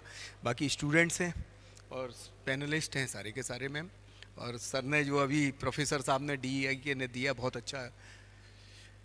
जो आपने एक बात कही कि मैं थोड़ा सा क्वालिफिकेशन वाइज मेरी भी सब एमई एनवायरनमेंट वगैरह किया है, मैं state environmental impact assessment authority का मेंबर रहा हूँ, TTZ में पिछले 4 बार रहा, 4 साल रहा था, फिर अभी भी हूँ। मैं थोड़ा सा डिफरेंट हूँ। मैं इस इंजीनियरिंग को देखने के बाद मैं थोड़ा सा जरा अब इंडियन कल्चर के हिसाब से थोड़ा मैं अपने आप को असहज महसूस करता हूँ, ज़्यादा फिल्ट्रेशन की तरफ। जी जी, हो सकता है मैं थ्योरेटिकली गलत हूँ, पर प्रैक्टिकली हम लोग कहीं पर भी, आपने कहा कि इंडोर क्वालिटी की बात हम जो कर रहे हैं, देखिए अभी बहुत ऐसी स्टेज पर है इंडिया जी कि हम जो बात करते हैं वो जैसे आगरा की हैं आप रहने वाले, जी, तो आगरा की अगर हम बात करें तो आज भी मैं नहीं समझता कि इंडोर क्वालिटी की अगर मैं बात करूं तो एक ही कॉलोनी आपको दिखाई देगी जिसमें आप बात कर सकते हो, वो एंथम। ठीक है, इसके अलावा मुझे नहीं लगता सेकंड टियर सिटीज में या दिल्ली में भी हम इंडोर की बात कर सकेंगे। आउटडोर की तो हम कर नहीं पा रहे हैं अभी तक, बिल्कुल। तो इंडोर की हम जब बात करेंगे। जी जी, मेरे को अभी परसों एक आपको बताएं बहुत अच्छा जुड़ाव वाला जो है, मेरे को एक आर्टिकल अमर उजाला में आया जी, उसका मैं आपको शीर्षक बता दूं, वो इत्तेफाक से मैंने वो कर लिया था, इसलिए गर्म नहीं हो रही धरती। एक अगर अमर उजाला में पढ़ा हो आप लोगों ने कि उसमें वो टेम्परेचर वेरिएशन को लेकर के जो इंडिया में एकदम हल्ला मचने लगता है कि साहब हम 48 से 49 की तरफ मूव कर रहे हैं, मर जाएंगे, कट जाएंगे, ये हो जाएगा। एक लॉबी जो इंडिया के अंदर काम करती है। देखिए एकेडमिक में बात बिल्कुल डिफरेंट करूंगा, एकेडमिक मैंने भी पढ़ी है, एमटेक भी करी है, बीटेक भी करी है और LLB करी है, और भी मैं कॉन्फ्रेंसेस में, तो वो चीज़ बिल्कुल अलग है और प्रैक्टिकलिटी इंडिया की बिल्कुल अलग है जी। टेम्परेचर जहाँ तक बात करें हम आउटडोर या इंडोर की, आप आउटडोर की भी बात करें तो क्या आप दुबई कभी गए हैं आप? नहीं सर। आप जाना जी, 52 डिग्री टेम्परेचर पे वो लोग लाइव करते हैं जी केवल 3 महीने छोड़ करके। मैं बड़े बड़े एनवायरमेंटलिस्ट से जो क्वेश्चन करता हूँ, जी, पेड़ के नाम पर 0 पेड़ है वहाँ पर, जी, ठीक है, बड़ी मुश्किल से वो लोग पेड़ लगा पा रहे हैं, 0% में उनके यहाँ ग्रीनरी होगी, ठीक है। उसके बावजूद भी वहाँ का डेवलपमेंट आप देखिए, वहाँ पर जो हमारे यहाँ तो आत्महत्या कर लेते जाने कितने एक्टिविस्ट, अगर हम जो है यहाँ की यमुना को साफ करने की जगह पर वहीं से वो लोग उस सैंड निकालते हैं और वहीं टापू बनाते हैं और उस पर बिल्डिंग बना लेते हैं, हम अपनी यमुना नहीं। तो Indian culture is very different जी। हम अभी प्रैक्टिकली देखिए इंडोर अभी यहाँ पर कितने सुनने वाले हैं, कितनी बड़ी कॉन्क्लेव हो रही है, वो बच्चे हैं जिन्हें हमने घेर के बैठाया हुआ है, ठीक है, और ज़्यादा लग जाता था क्लास से, कह रहे हैं ये तो क्वेश्चन जो है क्या इतना पढ़ा रहे हैं सर कि हम तो जो है यार पेपर निकल जाए यही करना है। हम लोग इतने प्रैक्टिकल नहीं हो पा रहे हैं। मैं आपको बहुत मैडम हो सकता है मैं 2 बार बोलूँगा, एक बार अभी बोलूँगा, एक बार बाद में भी मेरे को 5 मिनट देना। तो प्रैक्टिकली जब तक हम लोग नहीं किसी चीज़ से जुड़ाव करेंगे, जब तक नहीं बच्चों को हमने आज के दिन मालूम है आप लोगों को इन्वायरमेंटली क्या चीज़ है? आज किसी को मालूम है? आज आंवला एकादशी है। हम उस कल्चर में जिए पढ़े लिखे हैं, कुआ पूजन होता था, शायद आधे से ज्यादा लोगों की शादियों में होता है आज भी जी। एक घूरा पूजन होता था। तो घूरा पूजन क्या होता था? वो सॉलिड वेस्ट मैनेजमेंट को हम लोग करते थे, ग्राउंड वाटर को हम कुएं के रूप में पूछते थे। हम इन चीजों को मैडम छोड़ते जा रहे हैं। हम वेस्टर्न कल्चर को जितना ज्यादा एडॉप्ट करेंगे, जी। मैं इन्वायरमेंटल पॉलिसीज को कोई गलत नहीं मानता, पर लेकिन मैं अमेरिका की पॉलिसीज को मैं आगरा में कहूँ वेस्टर्न कल्चर से जो डिफरेंट डिस्टर्ब है, मैं कहूँ बेंगलोर जैसी एयर क्वालिटी यहाँ क्यों नहीं हो रही? नहीं होगी, जीवन में नहीं होगी। आप कोई भी इंस्ट्रूमेंट लगा लीजिए, जिस इंडोर की आप बात कर रहे हैं, 5 स्टार होटल्स, मेरा बिजनेस है कंस्ट्रक्शन का, मैं होटल्स के कंस्ट्रक्शन करता हूँ। तो जब उनकी कॉन्फ्रेंस में बैठ जाओ तो वो लोग किचन की उसको स्मेल और बदबू बोलते हैं। जो हम मसालों की खुशबू से अपने घर में रोमांचित होते हैं, उसे वो लोग स्मेल बोलते हैं, और उसके बाद में उसको जब एक्सट्रैक्ट करने के लिए आप किस इन्वायरमेंट को खराब कर रहे हैं? आप उसको माइक्रो लेवल पे ले जा करके आप आउटडोर को खराब कर रहे हो। इलेक्ट्रिसिटी कहीं तो जनरेट हो रही है ना, कहीं तो कोयला फूक रहा है। मैं अपने घर की और अपने 5 स्टार की छोड़ दूं तो ये एक बहुत बड़ी प्रॉब्लम है। हमें प्रैक्टिकलिटी पे आना पड़ेगा। बाकी ठीक है, जो चीजें चल रही हैं वो चल रही है। थैंक यू सर, बात आपने बिल्कुल ठीक कही, और आई थिंक हम सब इस चीज़ से एग्री करेंगे कि हमारी जो प्रॉब्लम्स हैं वो हमारी हैं, तो उनके जो सॉल्यूशंस होने चाहिए वो भी हमारे ही होने चाहिए, हमारे हिसाब के होने चाहिए। डेफिनेटली हम समस्या तो हमारी हैं पर सॉल्यूशन हम उनके ला रहे जी हैं। बिल्कुल, ठीक है बिल्कुल, जी अब पता चल रहा है कुछ लोगों के ट्रेड डील जब से हो रही है ना पिछले 6 महीने से जी। कि वो अपनी चलाते हैं। जी आज एनवायरमेंटल पॉलिसीज इंडिया के अंदर केवल इस वजह से है, मैं बहुत कटु सत्य बोल रहा हूं, मैं ऐसी इस समय टीटीजेड अथॉरिटी का मैं मेंबर हूं, बहुत जिम्मेदारी से बोल रहा हूं कि इंडिया का इस एनवायरमेंटल के नाम पर किस तरीके से रुकावट हो सकती है ये काम हो रहा है केवल। अब मैंने दुबई का उदाहरण दिया ना, और भी कंट्रीज का आप ले लीजिए, कहां क्रांति हो गई, कहां पर ये बताओ ऐसी महामारी आ गई है। जब आप स्लाइड चलाओ किसी टीवी पर आप देखिए, जाड़े आ जाने दीजिए, 1000 आदमी मर गया साहब, 100 सिगरेट के बराबर धुआं पी गए। अरे भैया अपनी इंडोर की बात कर रहे हैं हम, बिल्कुल ठीक है, आप अपनी इम्यूनिटीज की बात करिए, है ना, कि हमें कैसे अपनी एक्सरसाइज करनी है, हमें योगा करना है, हिंदुस्तान है ये, हम वहीं आ रहे हैं, अपनी इम्यूनिटीज बढ़ाइए। हम उसको माइक्रो पे लेके जा करके अपना सत्यानाश शरीर का भी कर रहे हैं। जी बिल्कुल। इससे एक स्टेप और ऊपर बढ़ के मैं पंकज भूषण जी से पूछना चाहूँगी, सर आप एनकैप नोडल ऑफिसर हैं, आपका क्या एक्सपीरियंस रहा है in terms of AQI? NCAP के कुछ ऑब्जेक्टिव्स हैं, कुछ टारगेट्स हैं कि हमें इतना परसेंटेज PM10 2.5 कम करना है। जब एनकैप 2017 से इनिशिएट हुआ और अब क्या कुछ चेंजेस हुए हैं, क्या कुछ बदलाव हुए हैं जो एक आम आदमी के लिए इम्पोर्टेंट है? देखिए एनकैप की जहाँ तक बात है तो एनकैप को शुरुआत किया गया था कुछ शहरों के लिए जो नॉन अटेनमेंट सिटीज़ थे, जहाँ पर हमारा एयर क्वालिटी का जो स्टैंडर्ड्स था बहुत ज़्यादा था पिछले 5 सालों से लगातार। बिल्कुल। तो उसमें एनकैप सिटीज़ में आगरा को भी रखा गया और एनकैप के आने से सुधार हुआ है, और वो सुधार एक दिन में नहीं हुआ है। जी बिल्कुल। समय लगा है, पब्लिक का सहयोग उसमें सबसे बड़ी चीज़ है कि पब्लिक का सहयोग सबसे ज़्यादा मिला है उसमें। एज ए म्यूनिसिपल कॉरपोरेशन हम लोगों ने जो काम किया है वो भी उन्हीं के सहयोग से किया है। जी बिल्कुल। एनकैप में फंड्स कुछ अवेलेबल हुए थे, उससे हम लोगों ने कुछ काम कराए हैं। पहले स्वीपिंग मशीन्स से सफाई नहीं होती थी जी, अब वो थोड़ी होने लगी है, लेकिन अभी भी वो जो जिस तरह की स्वीपिंग मशीन्स होनी चाहिए, जिस तरह से वो वर्क करनी चाहिए, वो काम नहीं हो पाता है, क्योंकि यहाँ की रोड्स की जो कंडीशंस है वो उतनी अच्छी नहीं है कि हम उस पर उन मशीनों को चला सकें, सही से चला सकें। जी जी। हम लोगों ने कुछ और, जैसे हमारा गार्बेज बर्निंग का काम होता था उसको रोकने का प्रयास किया है। कंस्ट्रक्शन एंड जो डेमोलिशन वेस्ट रूल्स आए हैं उनको इम्प्लीमेंट कराने का काम किया है, उसमें काफ़ी हद तक सफलता पाई है, लेकिन अभी पूरी तरह से हम लोग उसमें सक्सेसफुल नहीं हो पाए हैं। और इसके अलावा जो सॉलिड वेस्ट मैनेजमेंट का काम था उस पर भी हम लोगों ने काफ़ी अच्छा काम किया है। आगरा की अगर मैं बात करूं तो आगरा में बहुत अच्छा काम इस पर हुआ है जी। और अभी भी हम लोग उस पर काम कर रहे हैं जी। इसके अलावा पानी का छिड़काव जी, जो हम डस्ट को सप्रेस करने के लिए करते हैं उसमें हम लोग कर रहे हैं। जो निर्माण एजेंसियां हैं उनको भी हम लोगों ने डायरेक्शन दिया हुआ है कि जो भी वो निर्माण करें, कंस्ट्रक्शन करें, उसमें ग्रीन नेट लगाकर करें और पानी का छिड़काव करते रहें। लेकिन ये सारी चीज़ें सफिशिएंट नहीं है केवल एयर पोल्यूशन को कम करने के लिए। हम लोगों ने ठीक है जो हमारा 2017 में AQI का लेवल था और जो आज का लेवल है उसमें हम लोगों ने 25% के कम से कम हम लोगों ने उसको रिड्यूस किया है। इस मामले में तालियां पड़ सकती हैं। और Agra is going ahead when we are talking about NCAP. और एक चीज़ और मैं बताना चाहूँगा, हर साल हमारा सर्वे होता है जी, क्लीन एयर सर्वे, स्वच्छ वायु सर्वेक्षण, और आगरा उसमें अकेला शहर है जिसने देश में लगातार 3 बार टॉप 3 में अपना स्थान बनाया है। तालियां। I think we have something to be proud of. हमें गर्व होना चाहिए इस बात का कि हमारे जो इनिशिएटिव्स हैं वो कोई रिजल्ट दे पा रहे हैं। हाँ, और इसके साथ ही हमारा जो गुड डेज और बैड डेज जी, एनकैप में एक और प्रोविजन है good days and bad days का। अगर आपका AQI का लेवल 200 से ज़्यादा रहता है तो वो दिन आपका बैड डेज में आता है, अदरवाइज वो गुड डेज में माना जाता है। तो last year we have 100% good days. इस साल थोड़ा सा 4 दिन हमारे जो हैं वो बैड डेज में गए हैं। पिछले साल हमारा 100% गुड डेज था, तो जिसकी वजह से हमको फ़ायदा हुआ है।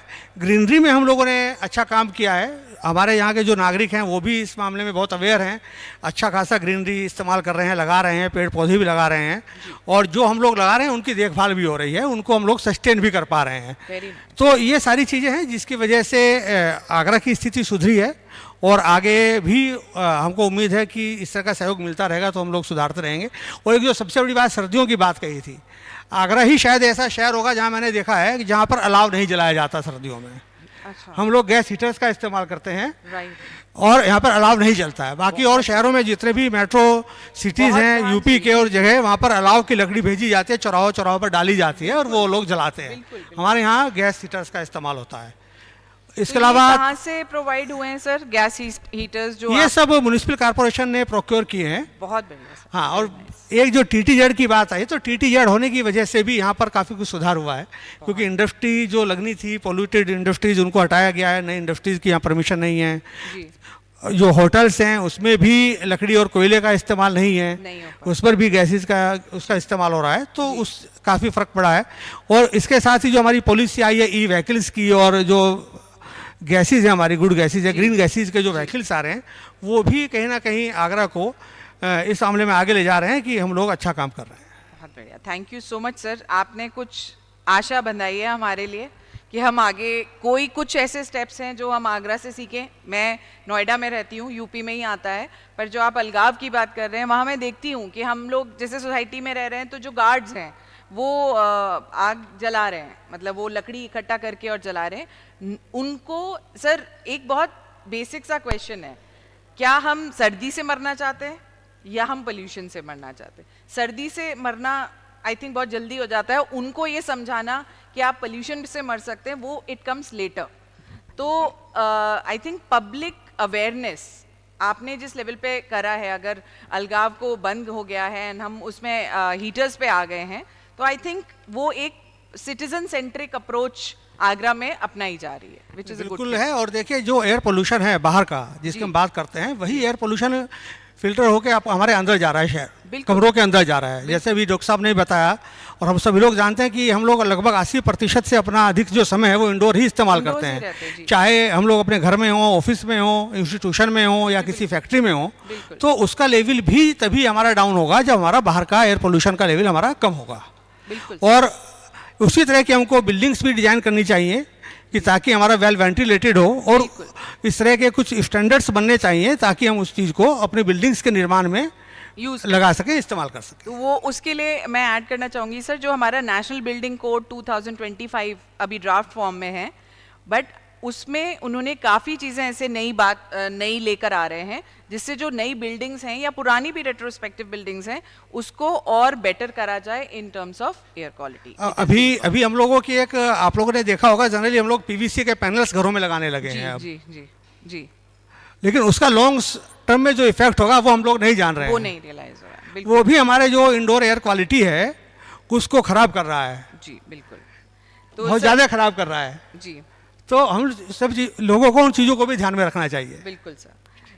आगे बढ़ते हुए आपने पेड़ पौधों की बात करी, तो I think doctor KP Singh sir से मैं रिक्वेस्ट करना चाहूँगी कि sir you are working in the area of biodiversity research I think, और हम एयर पोल्यूशन की जब बात करते हैं तो फिल्ट्रेशन की बात करते हैं, फिल्टर्स की बात करते हैं, ये हम नहीं रियलाइज़ करते कि कुछ नेचर बेस्ड सॉल्यूशंस भी हैं। कुछ हमारे जो प्रॉब्लम हमने क्रिएट करी है वो नेचर कहीं ना कहीं वो उसको ठीक कर रही है। हमें नहीं पता कौन सी स्पीशीज़ के वो पेड़ पौधे हैं, कौन सी चीज़ें हैं जो पौधे हम लगा सकते हैं जिससे हमारा बाहर का आउटडोर एयर और इंडोर एयर दोनों बेटर हो पाए। तो आपके थॉट्स मैं जानना चाहूँगा। देखिए इंडोर अगर पॉल्यूशन की आप लोग चर्चा कर रहे हैं तो मैं ये मानता हूँ कि आउटडोर जो पॉल्यूशन है वही शायद इंडोर होगा। जी बिल्कुल बिल्कुल।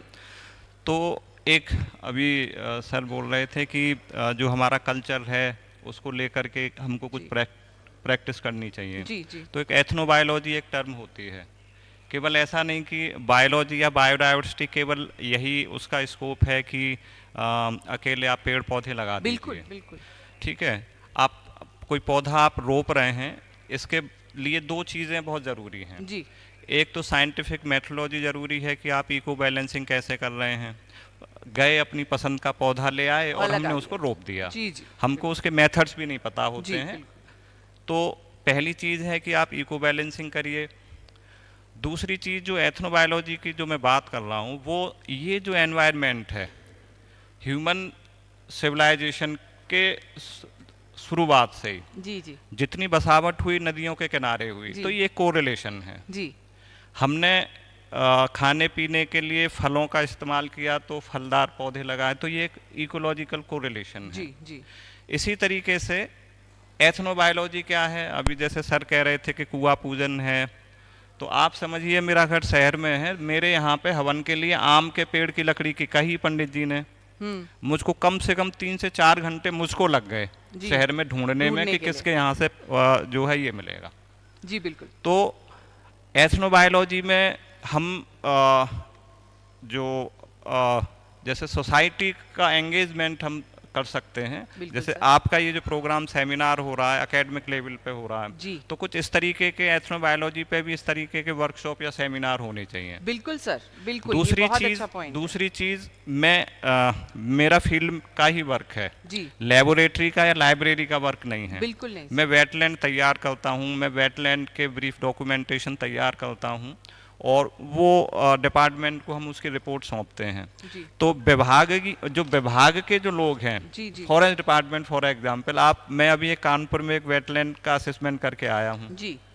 डिपार्टमेंट को ही नहीं पता कि ये वेटलैंड है और ये है कहाँ पे लोकेट है। जी जी जी 1.25 लाख से बड़े वेटलैंड उत्तर प्रदेश के अंदर हैं और वेटलैंड की बहुत बड़ी भूमिका होती है। वेटलैंड का मतलब ये नहीं कि वहाँ पे एक बहुत बड़ा एरिया आप कवर कर रहे हैं, छोटे छोटे वेटलैंड्स भी बनाए जा सकते हैं। शहर के तालाब अगर खत्म हो रहे हैं लेकिन कुछ बच रहे हैं, अगर हम यही रोना रोते रहे कि भाई वेटलैंड्स खत्म हो गए, तालाबों को घेर लिया गया, तो हमारी सामाजिक तौर पे भी जिम्मेदारी है, नैतिक तौर पे भी जिम्मेदारी है कि जो बचे हुए जो पॉन्ड्स हैं, या हम आर्टिफिशियल वेटलैंड्स का कंसेप्ट भी लेकर के आ सकते हैं।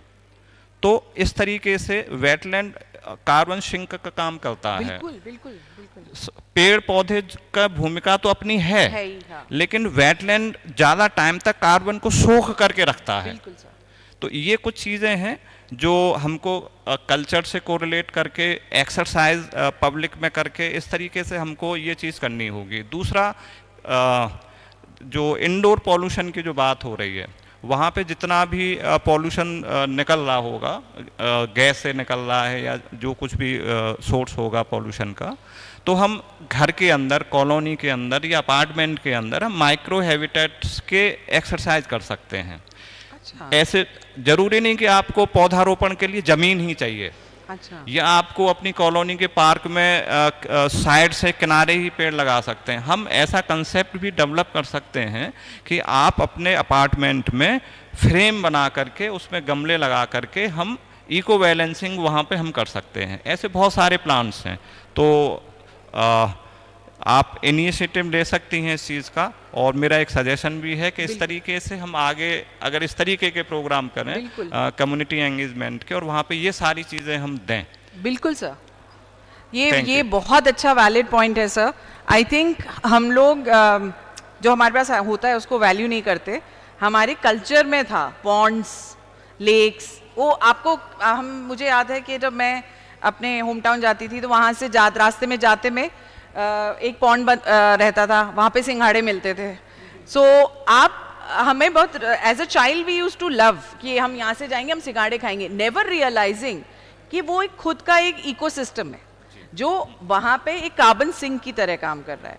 बट आपसे एक और चीज़ जो मेरा था कि क्या हम इनको छोटे एरियाज में, जैसे आप जानते हैं कि दिल्ली, एनसीआर या इन सब एरियाज में लैंड नहीं मिल रही है, कुछ जगह है, जैसे मेरा ही कॉलेज है, बहुत बड़ा है, हम क्या तरीका है, और उससे मैं आपसे बाद में भी कनेक्ट करूंगी इस चीज़ को लेके, क्या हम वहाँ पे एक वेटलैंड डेवलप कर सकते हैं? बिल्कुल कर सकते हैं। उसके लिए कोई ज़रूरी नहीं, मैं जो इको रिजॉर्ट्स हैं, मैं प्रोफेशनली तौर पे उनको इकोलॉजिकली डिज़ाइन देता हूँ। बिल्कुल बिल्कुल।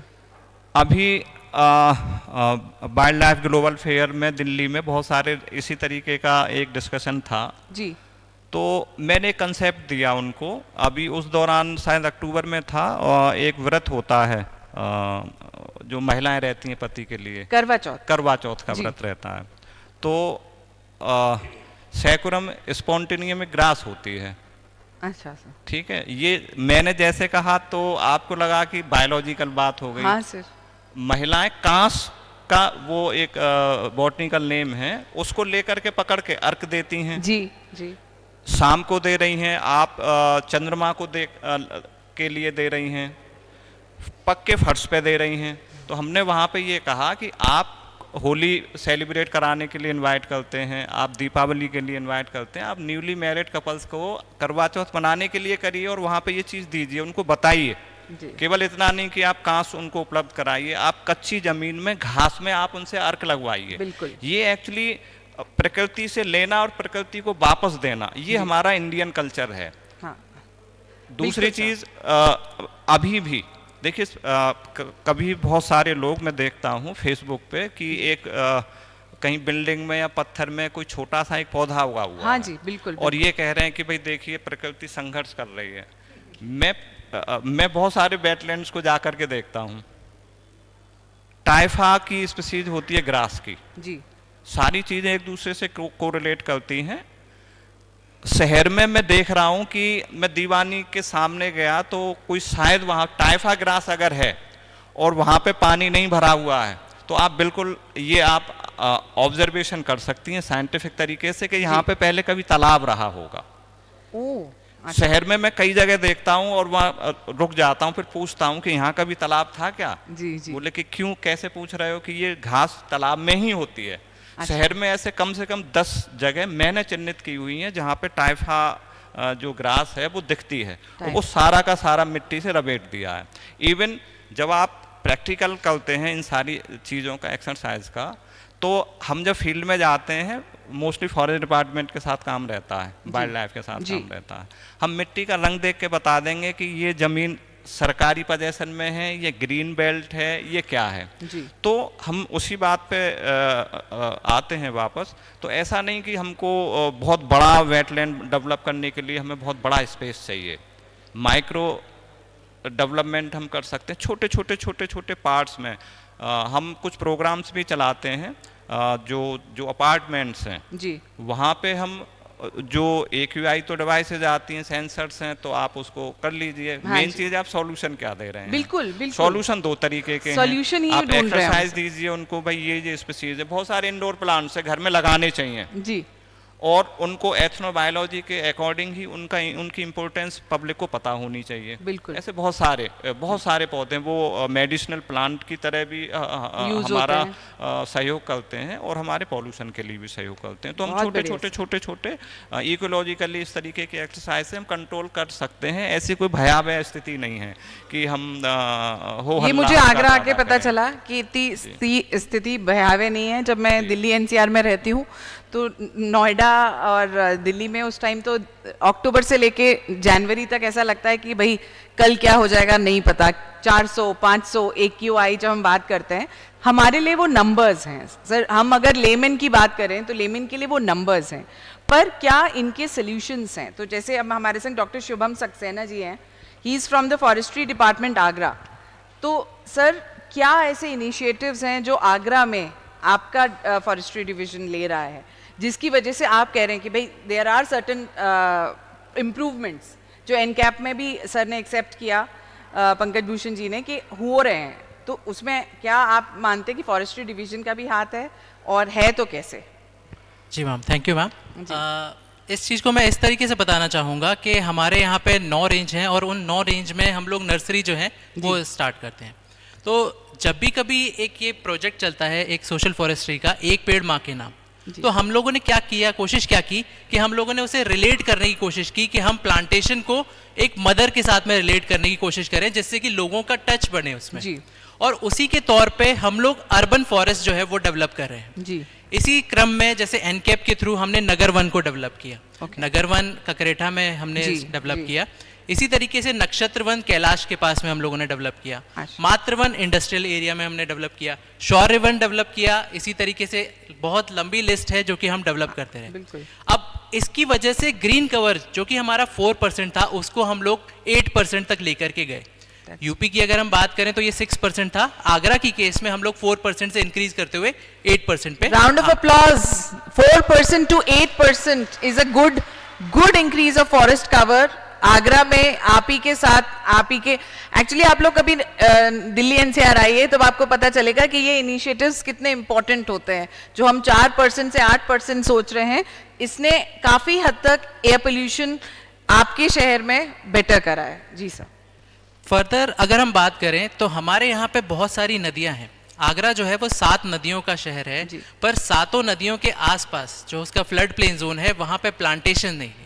प्लांटेशन अगर हम देखें तो यमुना के फ्लड प्लेन में बहुत कम देखने को मिलता है। तो हम लोग यमुना, उटंगन को हमने as a one district one river के तौर पे इसको सिलेक्ट किया और उस पर प्लांटेशन हम लोग प्लान कर रहे हैं। तो ये एक कुछ ऐसी चीज़ें हैं जो कि आगरा को एक तरीके से ग्रीन बेल्ट कन्वर्ट करने में हेल्प कर रही हैं।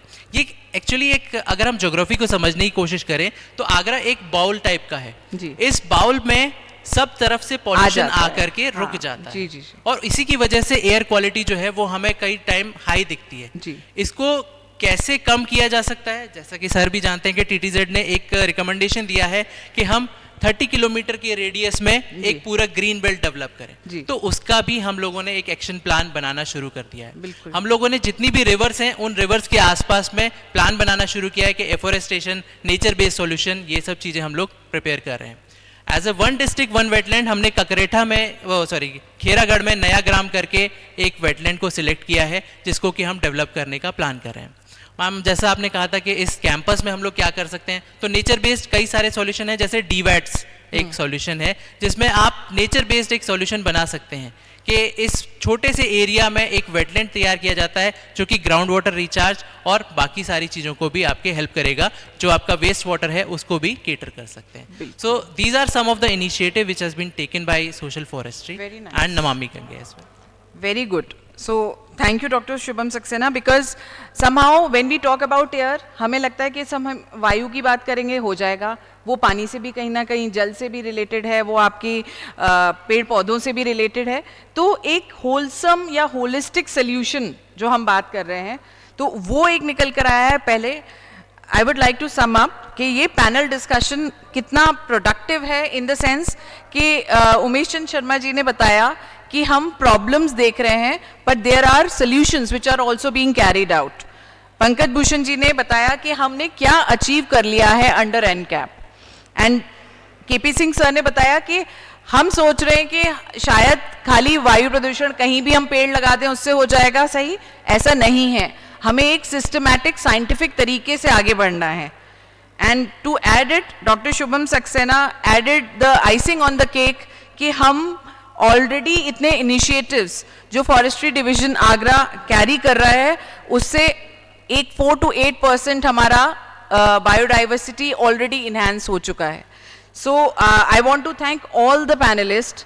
सर आपसे बात करके काफ़ी चीज़ें सीखी, काफ़ी चीज़ें समझ में आई, क्योंकि क्या होता है जनरली हम सोल्यूशंस की बात नहीं करते, हम सिर्फ प्रॉब्लम की बात करते हैं। आगरा में हम सोचते हैं कि भाई there are certain things which we can adopt, we as in other cities can adopt, और जिससे, क्योंकि आगरा भी नॉन अटेनमेंट सिटी का पार्ट रहा है, और अगर उसमें कहीं इम्प्रूवमेंट हुआ है, बहुत सारी नॉन अटेनमेंट सिटीज़ हैं जो एनकैप 1.0 में अपने टारगेट्स अचीव नहीं कर पाई। Probably this could be one of the solutions. Now I open the forum for questions from the panelists. Any questions? Yeah, I think then we can give a huge round of applause to the panelists for their efforts. एक जरूर मैं कहूँगा ma'am. Sure sir. देखिए मेरे solution बड़े practical होते हैं, जो गांव से लेकर के और मिनिस्ट्री तक मैं देखता हूँ सारी चीज़ें। जी। बेसिकली क्या होता है कि हमारे यहाँ जब भी कोई प्रॉब्लम क्रिएट होती है, उस पर इतना बड़ा प्रोपोगंडा खड़ा कर दिया जाता है कि उसका सॉल्यूशन देन एंड देयर कहीं ना कहीं से पैसा फूंक करके सरकार की लेवल पर है उसे ला करके खड़ा कर दिया जाता है। केपी सिंह साहब ने जो बातें बताई, बहुत ही ज़्यादा प्रैक्टिकल बातें बताई हैं, और उनसे मैं काफ़ी कुछ तक सहमत हूँ। इंडिया के अंदर जो इन्वायरमेंटल पॉलिसी है, ये गवर्नमेंट की लेवल पे 1983 जब से एक्ट आए हैं उससे छोड़ दिए, आदिकाल से चली आ रही है। एक पेड़ माँ के नाम बता रहे हैं, हम कहते हैं देवताओं के नाम से पेड़ लगाते हैं हम, बरगद और पीपल के लड़ा। हम केवल ये कहते हैं, मेरा अपना जो कहना है कि हम सन 90 से लेके और 2025 तक जो व्यवस्था को भूल चुके हैं, उस 90 से पहले वाली को आप याद दिला दीजिए केवल। बिल्कुल, ठीक है। बिल्कुल। इंजीनियरिंग एनवायरनमेंट से बिजनेस को हटाइए। आप देखिए, आप वेटलैंड की इन्होंने ट्रीटमेंट की बात करी, हमारे यहाँ जितने भी आई टेक्नोलॉजी वो सारी फॉरेन कंट्री से आई। हम कन्वेंशनल ट्रीटमेंट प्लांट बनाते थे, वो धीरे धीरे करके फैब्रिकेशन में आकर के कन्वर्ट हो गए, और उसकी लाइफ कितनी 10 साल। तो जब तक बिजनेस को हम उस एंगल से नहीं इसको खत्म करेंगे, सॉरी बस कंप्लीट कर रहा हूँ, कि बिजनेस को हम एनवायरमेंटल पॉइंट ऑफ व्यू से नहीं हटाएंगे, कि इसमें से पैसा कमाने की जो बड़ी बड़ी कंपनियां आ चुकी हैं, वो अपने आज भी ट्रीटमेंट प्लांट जितने चल रहे हैं, मैं टीटीजेड के मेंबर के तौर पे बता दूं, अभी मैं उनका करूंगा सर्वे कि कितने इफेक्टिव है, किसी को नहीं मालूम क्या हो रहा है जी, किसी को नहीं मालूम है। तो उन चीज़ों को भी हमें देखना है। पर लेकिन मैं केवल इतना लास्ट में कहूँगा कि हमारे को जो प्रैक्टिकल, जो 90 से पहले के सॉल्यूशन से हमारे माँ बाप जो कहते थे उसी को कहा जाए। जो हमारी आबादी बढ़ गई है वो एक समस्या है, उसकी वजह से एकदम दिख रहा है। नहीं, इंडिया में कहीं कोई ऐसी आफत नहीं है। फाइनली बता दूं कि नहीं कोई हम लोग कुछ मरने जा रहे हैं। Thank you sir, thank you. To felicitate our panelists, I'd like to call upon our IEQ 2026 co-chair, Dr. Rahul Tiwari, on stage. Dr. Rahul, please felicitate our first panelist, Dr. Umesh Sharma. I'll request, sir, if you could come here.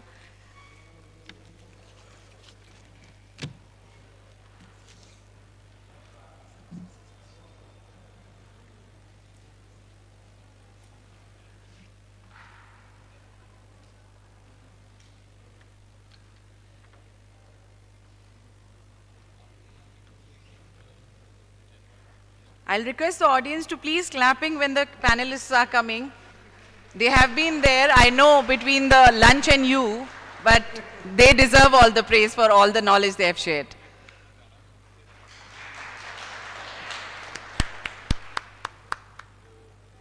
I'll now request Engineer Pankaj Bhushan ji to please come on stage.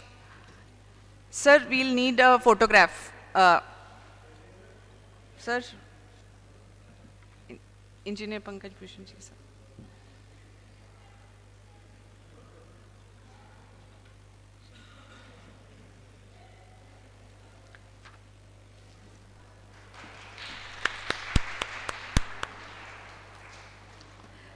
I'll request Dr. KP Singh, sir, for his valuable contribution, and I'll connect with you, sir, because we look forward to solutions from you which would be helpful in the near time to come. कोई भी होगा?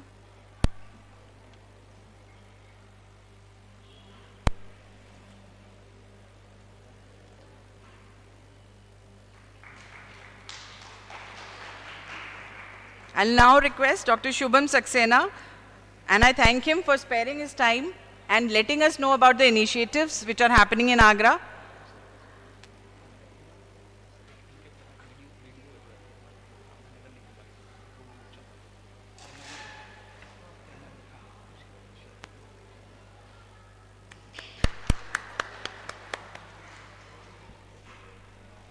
I sincerely thank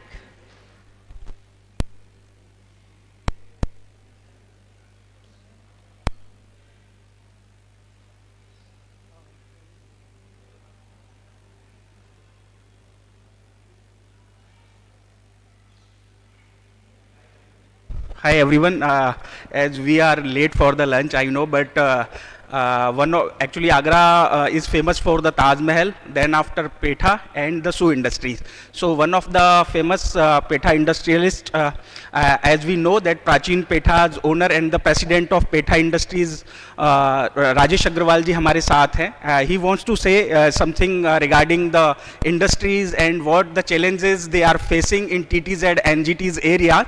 तो sir से 2 minute हम discuss करेंगे कि petha industries का expansion और टीटीजेड और एनजीटीज में उनको बेसिकली क्या इश्यूज हैं. And then after we have 2 minutes videos for the Nagar Nigam कि एनकैप में हम लोग एग्जैक्टली क्या कर रहे हैं. तो first of all we would like to go with Rajesh Agrawal ji. Mic.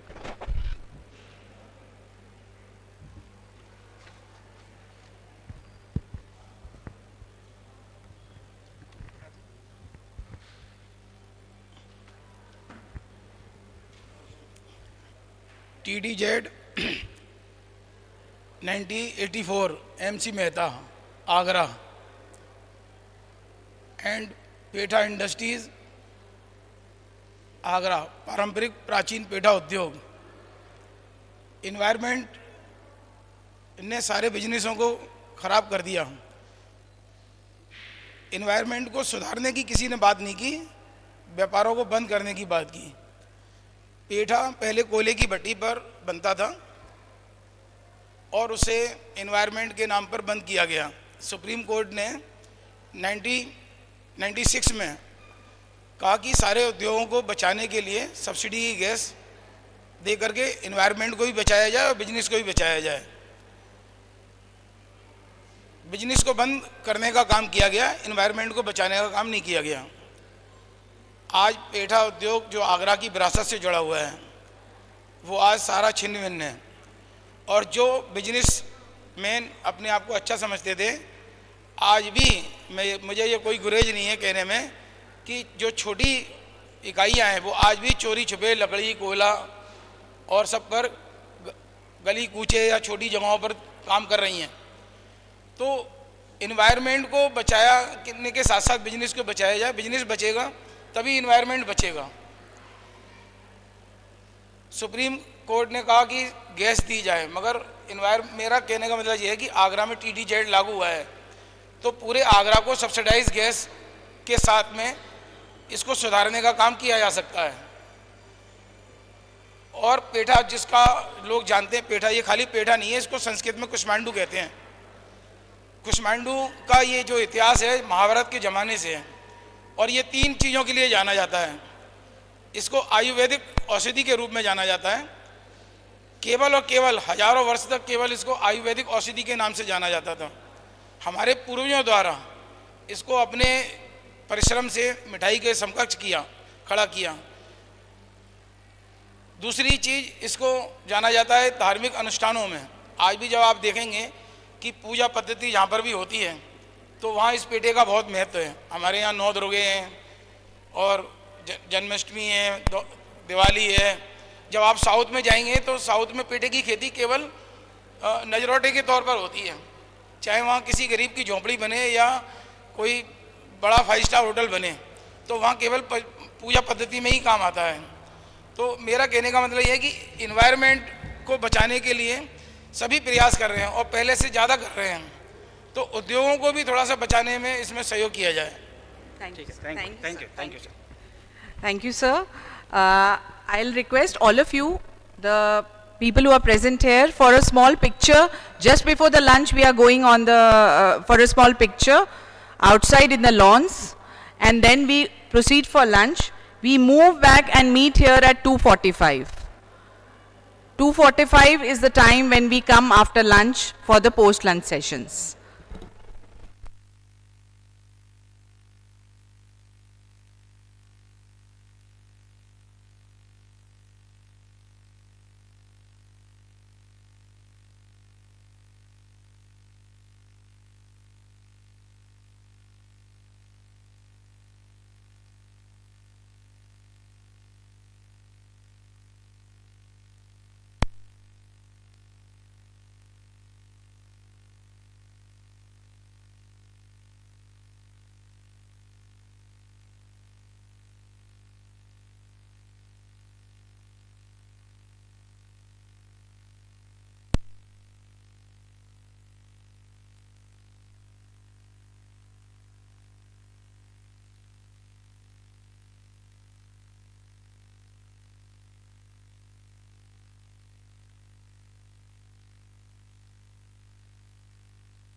I'll request all the guests to please settle down so that we can start the post-lunch session.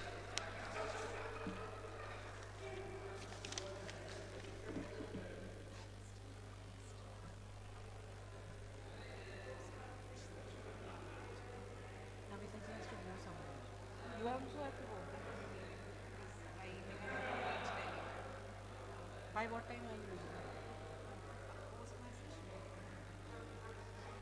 Okay, okay. But after Namita ma'am, huh?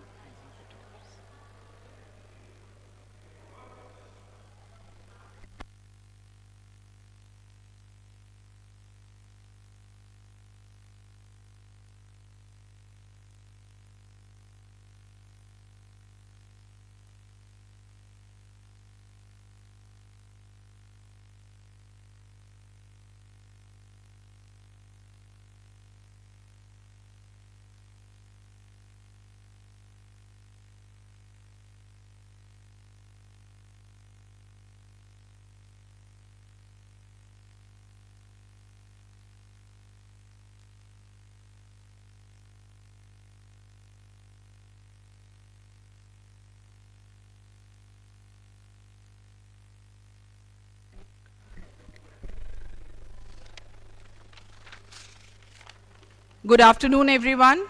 We start the post-lunch session. We have talked about problems. We have discussed what are the possible solutions. But do we really know what impact those problems have on us? To discuss that, we have Dr. Namita Srivastava. Dr. Srivastava is head of the Department of Microbiology at MLB Medical College, Jhansi, with 11 years of experience in undergraduate and postgraduate medical education. She is an MBBS graduate from Stanley Medical College and MD from University College of Medical Sciences, Delhi. She is a ACME certified from King's George Medical University. Her expertise includes antimicrobial resistance, tuberculosis diagnostics, viral hepatitis. And she has been involved in multiple national health programs and has a lot of publications, and she loves to participate in the conferences and professional workshops. We are privileged to have you, ma'am.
सभी को नमस्कार। मुझे post lunch session दिया गया है जिसमें सब लोग सोते हैं।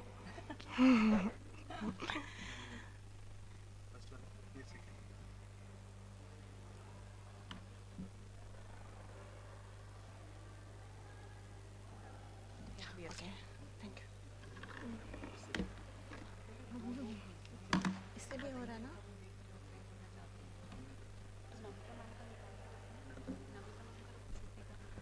Okay, I am very thankful to SIE for giving me this wonderful opportunity. As a doctor, we see patients and we see only gloom. But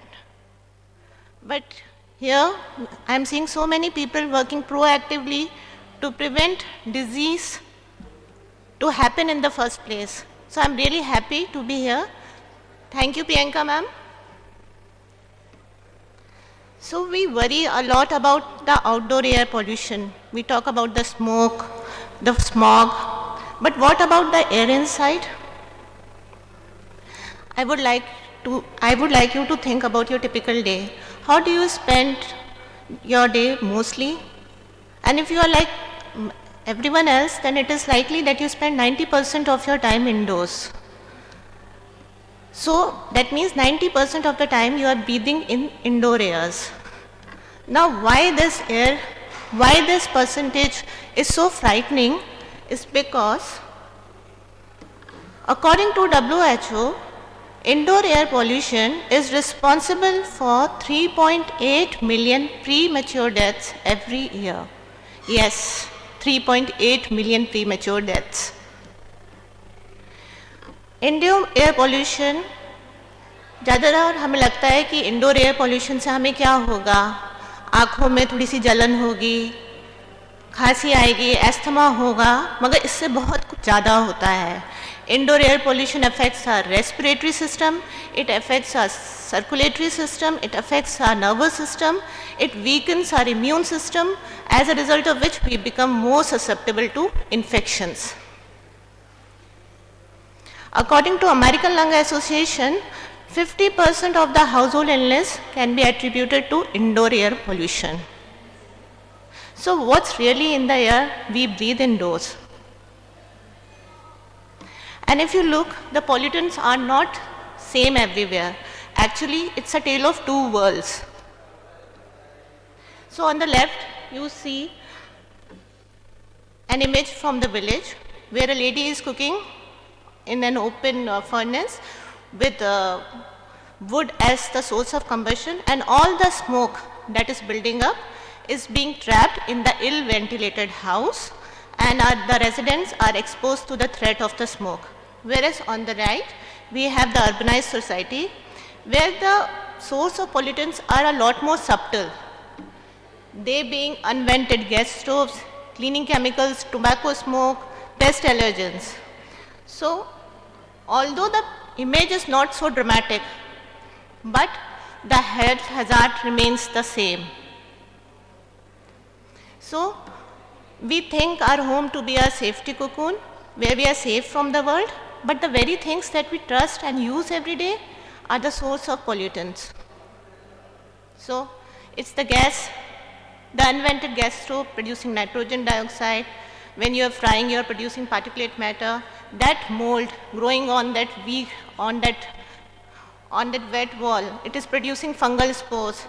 Your pets and pests are producing allergens. And all this creates a toxic cocktail which has serious health effects. Particulate matter 2.5 penetrates alveoli and reaches bloodstream. We will be discussing it in detail. Nitrogen dioxide has been known to cause structural heart changes. It is related with mortality, especially in patients with dilated cardiomyopathy. Carbon monoxide combines with hemoglobin and it causes hypoxia.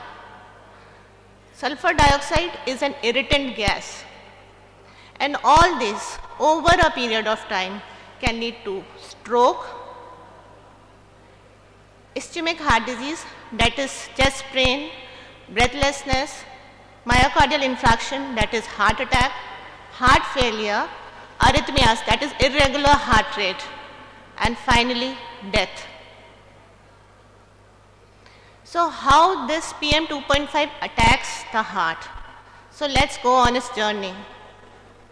PM 2.5, you all know very well, is a complex mixture of solid and liquid droplet. So PM 10 is a larger particle. It is trapped by nose and the upper airway. But the problem is PM 2.5, which penetrates deep into the respiratory tract and it reaches the alveoli. What are alveoli? Alveoli are the air sacs where the exchange of gases take place. So we already know the sources. In low income settings, indoor PM 2.5 level can reach up to 1000 microgram per meter cube, which is 50 times higher than WHO guidelines. So once they reach the alveoli, they react with oxygen to produce reactive oxidative species, and they cross this alveolar capillary membrane and they reach the circulation. Once PM 2.5 or any pollutant reaches the circulation, our immune system freaks out, our body freaks out. It launches a defense against it. So what happens is, it recruits macrophages to fight against these, but immune cells become overwhelmed and they release a storm of pro-inflammatory cytokines. What are pro-inflammatory cytokines? They are proteins which when released causes systemic inflammation. Then oxidative stress occurs, which acts as biological stress, rust. If you talk in simple term, it acts as biological rust, damaging vessels far from the lung. So we see that inhaled particle, they reach the lung, they reach circulatory system, pro-inflammatory cytokines are released, जिसकी वजह से systemic inflammation हो रहा है, ठीक है? Secondly, they act on our autonomic nervous system. Now what is autonomic nervous system? Autonomic nervous system is that part of the nervous system which regulates our involuntary activities like our heart rate and our blood pressure. ठीक है? अभी हमारा क्या heart rate है और BP है, ये autonomic nervous system regulate कर रहा है. बट जब PM 2.5 हमारे लंग्स में पहुंचता है तो उसमें जो रिसेप्टर्स हैं वो स्टिमुलेट हो जाते हैं और वो हमारे ऑटोनॉमिक नर्वस सिस्टम को सिग्नल भेजते हैं. As a result autonomic nervous system gets confused और वो हमारी बॉडी को फाइट और फ्लाइट मोड में डाल देता है. मतलब कि आपका हार्ट रेट वेरी करेगा, आपका ब्लड प्रेशर बढ़ सकता है. This can lead to arrhythmias and high blood pressure. So as we have discussed, it can cause stroke, ischemic heart disease, arrhythmia, myocardial infarction and mortality. So please understand, this is not one day event, it will occur over a period of time.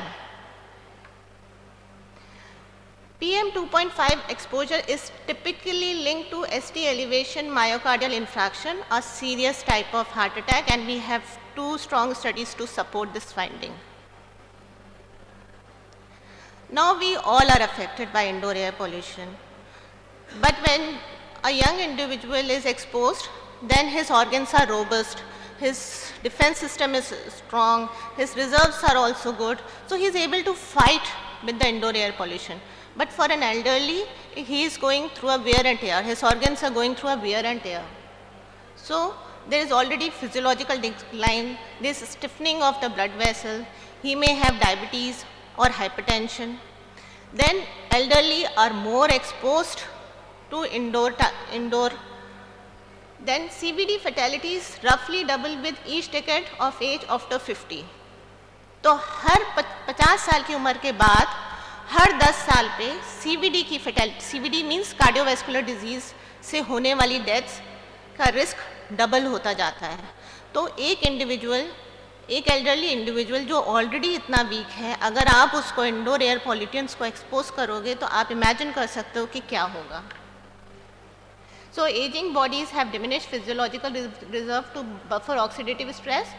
Pre-existing conditions like hypertension, diabetes amplify PM 2.5 toxicity, making the elderly significantly more susceptible to pollution-induced MI. Then we have a study which proves that per 10 microgram per meter cube rise in PM 2.5 is related to 16% increase in ischemic heart disease mortality and 14% increase in stroke mortality in elderly. So if we summarize, PM 2.5 generate हुआ, वो हमारे lung में पहुंचा, lung से वो हमारे circulation में पहुंचा, उसने हमारे एक इन्फ्लेमेटरी स्टेट बॉडी में ला दी और साथ ही हमारा ऑटोनॉमिक नर्वस सिस्टम में इम्बैलेंस क्रिएट किया, जिसकी वजह से हमारे अंदर बॉडी में कुछ चेंजेस आएंगे, जिसकी वजह से ultimately we will land up in heart attack, stroke, heart failure. So this was about heart. now the toll on our lungs, and that is huge. So, the effect of the pollution starts even before we are born. It starts in utero. Maternal exposure leads to low birth weight of the baby and attenuated lung functions. Then, in infancy, the infant will have more infection rate. Then in childhood, he will have asthma, and in adulthood, he will have increased risk and worsening of diseases like asthma and COPD. So, maternal CO exposure correlates with attenuated lung function. Low infant lung function predicts childhood asthma and COPD. तो जिसका infancy में ही lung नहीं ठीक से बना है, उसका आगे जाके तो asthma और COPD होगा ही. Now what is COPD I will be telling. So what is the mechanism by which this indoor air pollution attacks our respiratory system? It is 4 ways. It causes inflammation, chronic irritation in airways. पता नहीं क्यों खांसी आती रहती है, infection भी नहीं है, दवा ले रहे हैं तब भी नहीं ठीक हो रहा है, खांसी आई जा रही है, chronic irritation, impaired immunity, weakened defense against infection, बार बार बीमार हो जाते हैं, हमारा डिफेंस, हमारी इम्यूनिटी खराब हो गई है, oxidative stress, damage lung cells, barrier disruption, weakens protective lung lining.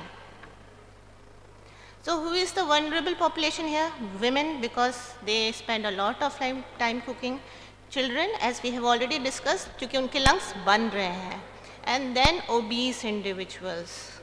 This is a catch because obesity अपने आप में is a pro-inflammatory state. So when it combines with indoor air pollutants, it amplifies the situation.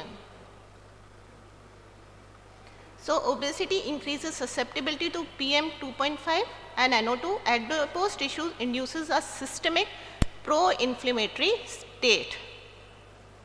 Nitrogen dioxide and pest allergen are known to trigger asthma attacks. And here again, obesity acts as an inducer. Now COPD. COPD में क्या होता है? ये जो आप देख रहे हैं ये एयरवेज है. नॉर्मली ये एयरवेज थोड़े ब्रॉड होंगे ताकि हवा इसमें से जा सके, बट जब इनमें इन्फ्लेमेशन होगा ये नैरो हो जाएंगे और हवा जाने में दिक्कत होगी and we will have laboured breathing. So household air pollution is a major risk factor for chronic obstructive pulmonary disease in adulthood, independent of tobacco smoking. Exposure adversely affects lung development from in utero through childhood, leading to accelerated lung function decline in later life. It is a lifelong trajectory to injury. So what happens if a child with asthma is exposed to indoor air pollution? Then he will have more frequent flare-up, he will have more visit to ER, he will have to rely more on his rescue nebulizer. And the same is with the elderly with COPD. He will have more flaring up of symptoms and he will also have more visit to hospitals. Now we have already discussed that indoor air pollution is attacked by macrophages, which are the line of defense. So as a result, immunity is impaired, so we become more susceptible to infections. And it is shown that solid fuels use increase pneumonia risk in children under 5 by 78%. So households that use solid fuels have their children at increased risk of lower respiratory tract infection by 78%. And why is it so? The answer is same. We have blunted immune response. As a result, the child become more susceptible to respiratory syncytial virus, pneumococcus. Now, could our habits and the air in our home make TB even worse? TB, that is tuberculosis. So TB is caused by a bacterium called Mycobacterium tuberculosis. So this red bacilli that you see is Mycobacterium tuberculosis. Ideally it has to be attacked by macrophages. But as we have discussed, smoke already impairs alveolar macrophages. So, smokers have higher risk of active TB disease and mortality. And biomass smoke is also a risk factor. So, smoke could be of three types. We have active smoking, passive smoking, and indoor pollution. And passive smoking puts household members at risk. And who is at the greatest risk? Children. तो आप जब भी घर में अगर smoke कर रहे हैं तो आप सिर्फ अपने को नहीं नुकसान पहुंचा रहे हैं, आप अपनी फैमिली को और सबसे ज़्यादा अपने बच्चों को नुकसान पहुंचा रहे हैं. So reducing smoke exposure is TB prevention. So National Tuberculosis Elimination Program focuses on diagnosis and treatment, but time has come that it should focus on smoke as well. To stop TB, we must treat the smoke as aggressively as we treat the germ. So cleaning the air is the pathway to protection, and everyone is doing a wonderful job here. So if we conclude, heart. Indoor air pollution is a major risk factor for heart, but it is a modifiable risk factor, meaning you can control it. Lungs, damage starts even before we are born, and it continues throughout life. Infection, smoke weakens our immune system. We become susceptible to more infections like tuberculosis. So transition to clean energy and improved housing is a global public health need. So my take-home message is that the air in our homes is personal, but what will we do to protect it? Thank you.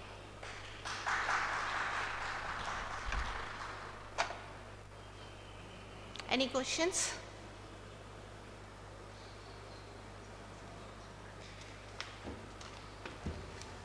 Thank you, ma'am. I thank Dr. Namita for scaring us a bit. We didn't even know that so many virus bacteria may enter and we affect our lungs and heart. But nevertheless, we are happy because we have had our lunch. So nothing to worry as of now. So I request Dr. Susan Jason to please come and felicitate Dr. Namita Shrivastava. Dr. Namita has come from Jhansi just for this presentation, so I think we can give her a huge round of applause. Ma'am, please. Please.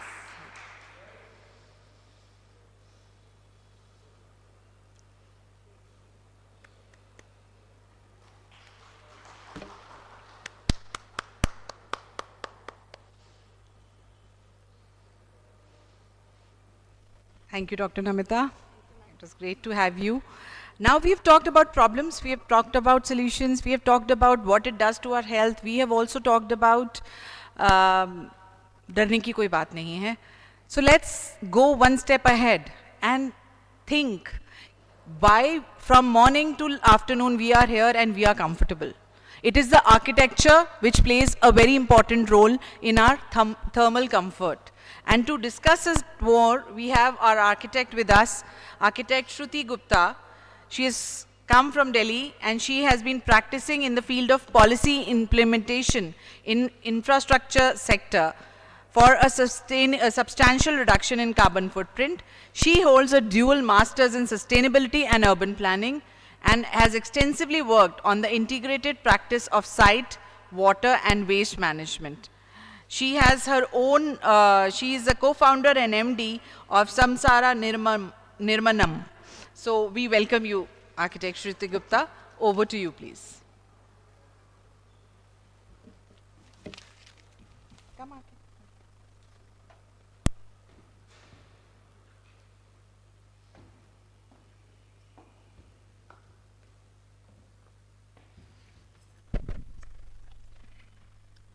Hello, good afternoon. Welcome one and all. Boys and girls, students at the back, I would request you to please come forward, occupy these seats so that all of us together can make the most of it.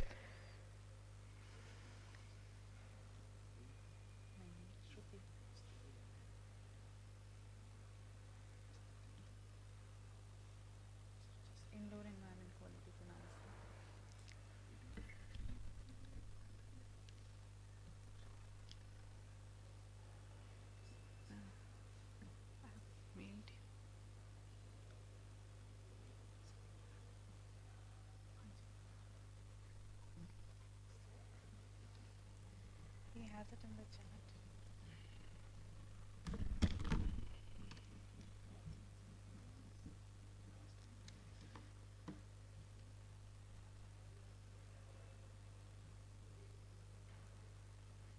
Just a second till we get access to the presentation. A raise of hands for people who are residing in homes that are, ancestral, maybe a construction that is 50 years or older, or they consider that, okay, my home has some bit of heritage in it. Some construction that is age old and you consider that it has heritage in it. Okay, thank you. Now when I speak of your own home and I say that it has heritage in it, it necessarily need not be, your Dadaji's property that has been passed on to generations. But when I speak of heritage, I want to speak with you regarding the daylight integration within the design of your building. I want to speak with you about the flow of natural ventilation, which is the air change per minute, not through a mechanical device, but air change per minute through cross ventilation across the fenestration that is placed on different walls of your building. Now, as we go ahead, I'll walk you through this journey of design. I have been a practitioner of conscious built environment my entire life, and I would like to take few learnings from this journey today and show it to you that how small changes can make huge difference. And all in all, it then helps us be more relatable to the environment in which we are sustaining.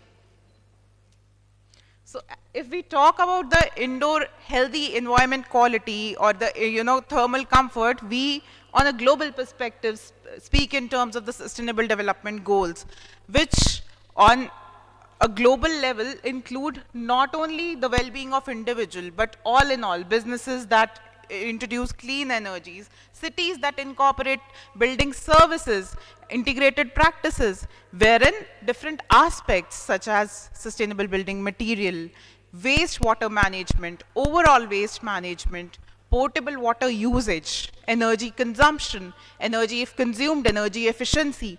These are the areas that we speak about. But when we speak specifically about the indoor environmental quality, what all aspects does it cater for? Indoor environmental quality को हम क्या समझते हैं? वो actually में क्या है? और क्या हम as an individual who is not even practicing in the HVAC or let's say building industry, can we make the difference to our lives to enhance the indoor environment quality for each one of us, for the younger generation that is putting up in our homes, for the younger generation that is about to come up in our homes? Let's walk you through. So indoor environment quality primarily comprises of air quality, thermal comfort, visual comfort, and acoustic comfort. Now when I speak of perceived air quality and perceived thermal comfort across the slide, I want to walk you through different components that have been incorporated within that segment. So for indoor environmental quality, when we focus on air quality, we talk of emissions like carbon monoxide, carbon dioxide, ozone, nitrogen oxides, and different sources through which it is, emitted. Now, for example, the plants that have been kept here within this arena, are we aware of the varieties? Are we aware of how and why there is specific function to a specific plant variety? For example, crotons that are placed right across there in the aisle area. Crotons that are placed here, they have the capacity to even eradicate the volatile organic compound within a spatial unit. So we need to really unlearn the practices that we have been following and relearn certain practices to enhance the quality of our indoor air. Similarly, when we speak about visual comfort is not just about the visual ergonomics, that is one component of it, but glare, natural light, and privacy, overall building design. Why this particular convention is so aesthetic that since morning we can't get our eyes off all these intricate designs because it is naturally daylit. As Priyanka ma'am was discussing during lunch, we didn't feel the requirement to use the fans, although it is scorching hot outside. because there is cross ventilation that is happening within the premises naturally. Therefore, there is no requirement of using the fans even in the beginning of March, and it is summers in North India already, guys. Actually, what happens is we are so accustomed to aping the West. We are so accustomed to westernizing our thought process, our processes, even our buildings, that most of the buildings today, most of the conventions across academic institutes, most of the conventions across different, I would say, hotel buildings that you come across, don't even have this facility of openable windows. So that is where we are lacking. Our climate is built different. The National Building Code has divided India into 5 different typologies of climate. We really need to walk through each and every climatic zone and then design our buildings, preserving our heritage. Why do you feel at home at St. John's College is the reason that it has preserved the Indian design, Indian heritage, and its beauty in all senses. Because you are able to relate with all the panch tattvas, the air, the sky, the light. You are able to relate with every one of them, either you are in the academic block or you are walking past the aisles or you are. So that way, a building, a composition in itself, when it incorporates different features, enhances the beauty, not just of the built up, but the sense of belonging of the person who is residing in that spatial unit. Now, when I speak of acoustics, lighting, thermal comfort, what it does to you as a human being, as an occupant of a spatial unit, it brings you comfort, it brings you well-being, it brings you better health, and it for sure enhances your productivity. All of us in our lives must have been to libraries, and certain libraries, I would say, are dark and dingy. You don't feel like concentrating, you don't feel like, maybe you end up chatting. This is the composition of the spatial unit, and certain libraries that are daylit, there is no problem of glare. Maybe your productivity within that spatial unit enhances. So that's the beauty of design. Now, when I speak of thermal comfort, there are various components to thermal comfort itself.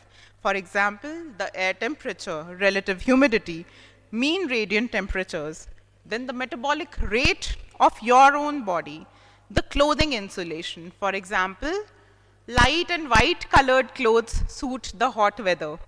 So, how you are dressed, how much insulation your clothing vis-a-vis your climatic condition is providing to you has a very major role to play in how well accustomed you will be thermally within an environment. And metabolic rate is dependent on how much consumption of what kind of food you are doing. For example, traditionally, as a culture, we have been consuming sattvic food. We have been, enticing on certain practices in Ayurveda. But unfortunately, with advent of time, we have been switching to intermittent and keto diets, which aren't really coinciding with the kind of environment that we have, which aren't really coinciding with the kind of DNA that our bodies actually carry, and how it affects us is seen in various researches and ways, which I know I am not the right person to speak about, but there has been enough evidence, enough literature on all these aspects, and I would request all of you to please keep your question marks open and do search. When you get back home today, do search about all those topics whichever are coming to your mind as I speak, because while other speakers were delivering, there were so many thoughts on my mind which I ended up jotting down, and I'll be doing my own research today evening. So now the indoor air quality we'll be focusing on.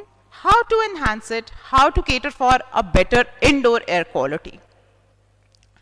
First of all, we have to understand that what is it that's tarnishing the indoor air quality and what is it that's affecting the air quality.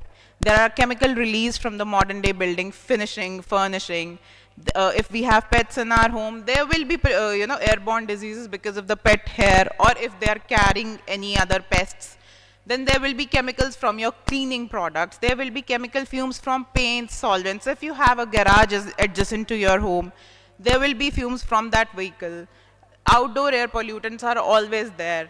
There's mold and bacteria because at times, bathrooms are adjacent to the bedrooms, and now we have every washroom attached to the bedroom. So all of this leads to deterioration of your indoor air quality. How to cater for it? As much as possible, try to disinfect your own interiors. How we are going to do it? How we are going to promise about it? Make sure you're drying clothes in sunlight. It is time-tested method. Sunlight is a natural disinfectant. And please, whenever your schedule permits, open those windows. Let the cross ventilation happen in your indoors, and that will enhance the quality of life that you will live. That will enhance the productivity of your children while they are studying. So a building comprises of environmental quality, which has various factors, emissions, it has a micro indoor climatic factors, but what actually enhances is the passive design system. What is passive design system? How many of us are going to gym or are into exercising or some sort of fitness routine we are following? So you must have come across a word, active wear. What is active wear? Active wear is basically processed clothing that has been designed for you, saying that if you exercise, if you're sweating, you need to wear active wear. Unfortunately for the building also, we have given so much emphasis over the past couple of years on active solutions for ventilation, active solutions for heating, ventilation, air conditioning. But what age-old methods have told is that for the climatic condition that you are living in, passive design works wonders. For building complexes of, I would say, higher magnitude as well, educational institution, hospitality buildings, hospital buildings, we have seen that passive design methods have actually helped. This building itself is passive designed. It doesn't really have those active components to it. Few pictures for you to derive reference of what brings relaxation to your brain. You know why we have been speaking about incorporating landscape areas, incorporating trees and plants in the indoors? Because green is the most aesthetic and the most pleasing color to human eyes. Excuse me.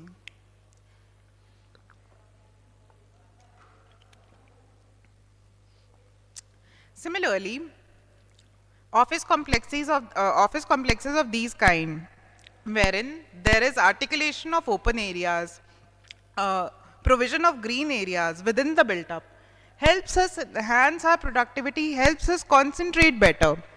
The mood is refreshed. You will yourself experience a change. Now, a very small design detail I'm sharing across with you. This is something that we followed for a school. Basic science principle that warm air rises up and cool air comes down. So in between the two, I would say, buildings, we designed courtyards with lush green lawns and shrubs, and permitted through these meshes, we permitted the air change to take place, so that up until the third floor, up until the sloped roofs, the high sloped roofs, there is natural flow of air change that's happening without disturbing the overall environment that we were supposed to provide the children with.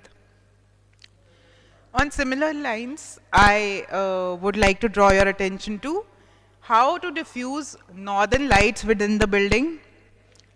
In India, what happens is, sun moves from east to west through south. So the south rays, if they are concentrated into the building, are harsh. That sun would provide glare. But if we try and incorporate the north light into the building, it will be diffused, it will not produce glare, and that light will actually enhance the overall lighting quality of the building. The lighting requirement of the building will go down, hence the energy requirement of the building will go down. Everything is interlinked. And in a similar manner, we can then have provision for openable windows, we should have skylights, we should focus on day lighting whenever we can, especially during summer, autumn months. Now this is one prototype of how you can enhance with respect to the Indian typology. So in the beginning we have a lane of trees, which is not just really out of some Karan Johar set, but it is out of the age-old practices of planting for funneling wind to the building. When wind gushes through these trees, it is funneled into the building, and then this plantation through evapotranspiration enhances the humidity rate of that air also. And that way, if towards the south of the building, we try and incorporate few climbers, few deciduous trees which shed their leaves in the winter season, and then there's penetration of sun rays from the north and the south, and the building is naturally daylit in summers as well as in winters. That is what we look forward to design for the future. And for our east and west, for abutting, we can create evergreen trees so that the harsh west sun is not concentrating into the building through fenestration. So now all these methods that I have discussed with you in the previous slides, when we incorporate all of that, this is the cross section of one school that we happen to design, and all these concepts are using basic science principles, but it's just that we have forgotten our age-old practices. We are trying to create complexities within our design, within our built-up, within our lives, and that has led to chaos. We have ourselves led to this chaos. So I'm ending on a note that, enhancement of your indoor environmental quality can be as minuscule as having some planters, some vegetation on the rooftop for your own consumption, and maybe, on a Sunday, on a sunny day, you will feel like sitting adjacent, sitting by its side. It will be a great learning lesson for you. It will be a great hobby to pick up for your children, and try and incorporate at least one age-old practice that maybe your ancestors were doing, your parents were doing. We have left it behind in some or the other way. And why I am claiming it, why I am saying it out loud to you, because over the past couple of years, I have incorporated few practices in my life. They have definitely made a difference, and I'm sure it will bring a lot of meaning to you. Every time you'll be opening a plastic packet, every time you'll be, consuming, and you will not lead to consumerism the moment you plant your food, the moment you become conscious of maybe, let's just not use this floor cleaner. Let me do my own floor cleaner this week through the orange peels that I've accumulated. Try and do it, because that will make a difference. And whatever you practice, you'll be preaching to the younger generation. It's just a request that you are the change makers, and charity begins at home, clarity begins at home. So once you have clarity of the kind of lifestyle you want to lead, you'll have clarity of what change you're going to bring. Thank you.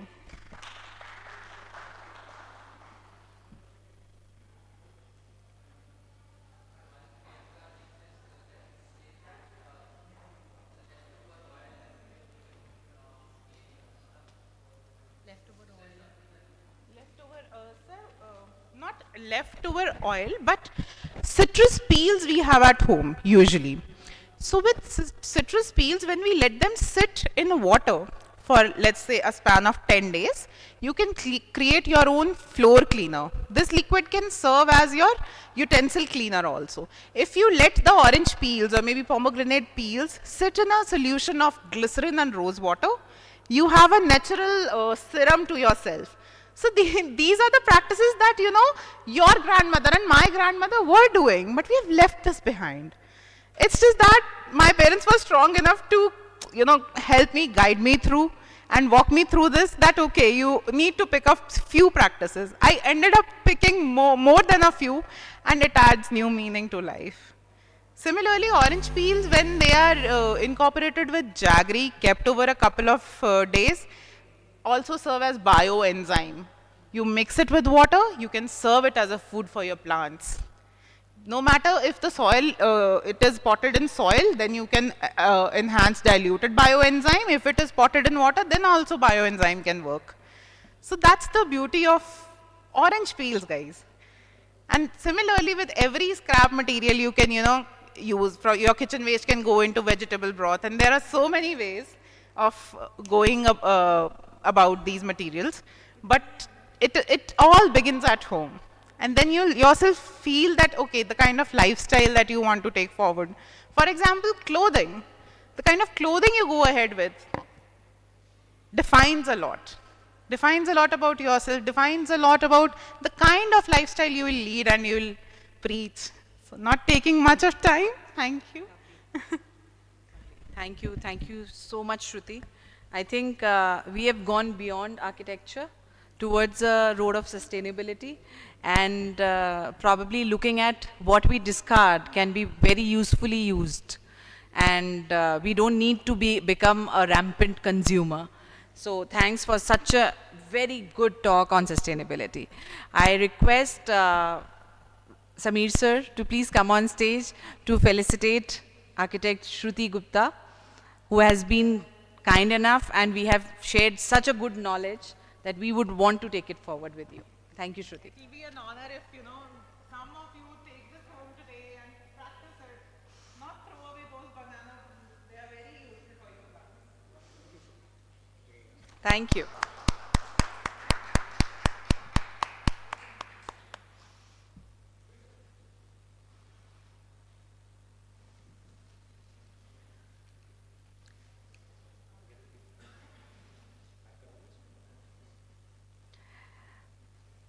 Thank you, Shruti. Now moving ahead with our presentations.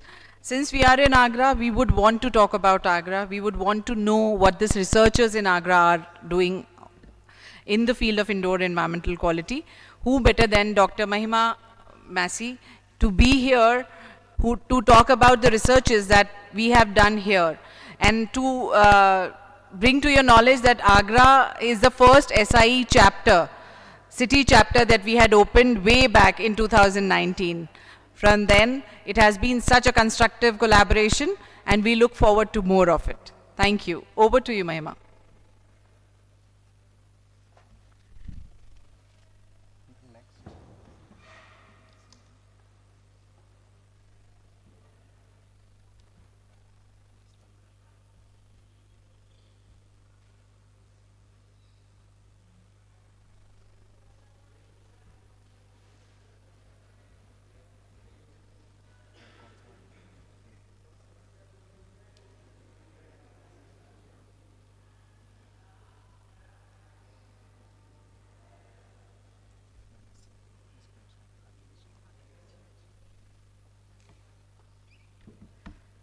Very good evening to all the dignitaries present here, faculty members of this college, and dear students. I am myself Dr. Mahima Massey, and I'll be sharing some insights on the case studies done in Agra city, especially with our group supervised with Dr. Ajay Taneja, Professor Ajay Taneja, and it will be showing the contributing sources from outdoor air pollution to indoor exposure. So, as we are been hearing since morning that what is air quality? Air quality is whatever we are breathing, the types of pollutants, as we know. And recently, NASA scientist Christina Pistone has directly linked air quality that it's a human health. It really directly affects human health and daily life activities. As reported by WHO, you can see that 99% of the global population breathes air that exceeds recommended pollution limits, as we have already heard that, and leading to impact health and well-being and quality of life. The US EPA identifies 6 pollutants, as we know, the particulate matter, nitrogen oxide, ozone, sulfur oxide, carbon monoxide, and lead. We can say that air quality is a dynamic factor, means Just like a weather condition, air quality changes. In few hours before it is different, and from now it will be different. It changes within the hours. When the contributing sources are there, it changes accordingly. And when they are not, like that. So to check this air quality, US EPA uses one air quality index, that AQI, and it is categorized on the scale of 0 to 500, 0 being the good one and the 500 being the hazardous one. So as it rises from 0 to 500, the AQI level rises, signaling that it is a greater public health concern. So this slide I have put to show you what AQI monitoring in AGRA is like, or how can we view this on our mobile phones or on the website. In the first picture you can see, if you see clockwise, first picture you can see it was taken on 8th February 26, and it was AQI was, PM 2.5 was 248 microgram per meter cube, suggesting some health issues, that prolonged exposure can affect breathing and heart health. Avoid outdoor activities and stay indoors, use purifiers, etc. On the right side you can see the AGRA, which was taken yesterday around 4:30 p.m. and it was PM was around PM 2.5 was around 95 microgram per meter cube, which stated that the condition is moderate.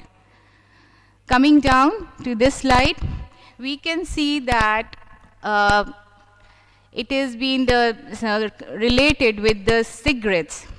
It is kind of 4.5 cigarettes per day. Yesterday it was 4.5 cigarettes that we smoke. The pollution was, the air quality was of that kind.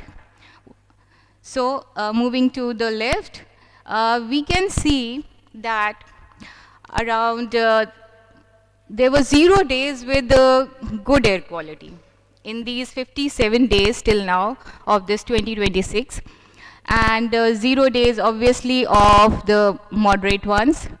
Poor was, sorry, I'm not able to see the screen, it is glowing.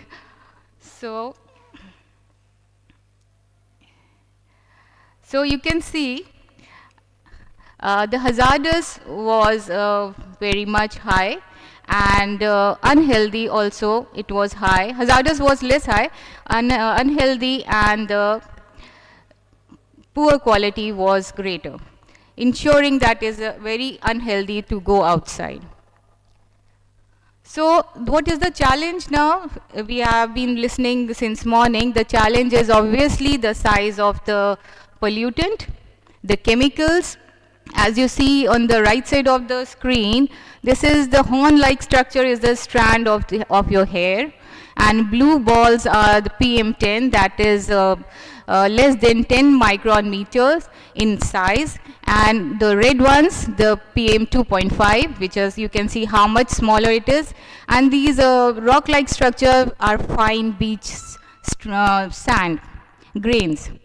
And then down you can see that the red blood cells are around 8 micrometer, and you can see the size of the red blood cell and how many PM 2.5 can they accommodate.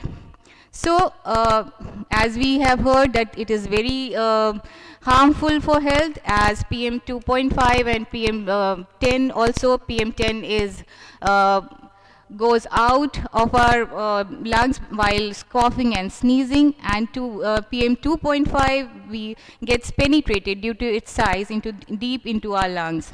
It can travel in alveoli, causing lung and heart problems, sometimes weakens the immune system, and leads to chronic and acute allergy symptoms like irritation of eyes, nose and throat, which we commonly see in our daily lives. When we travel outside, when we are outside, We always have irritation in our eyes, nose, and throat also. We started coughing and there is something itching in our throat.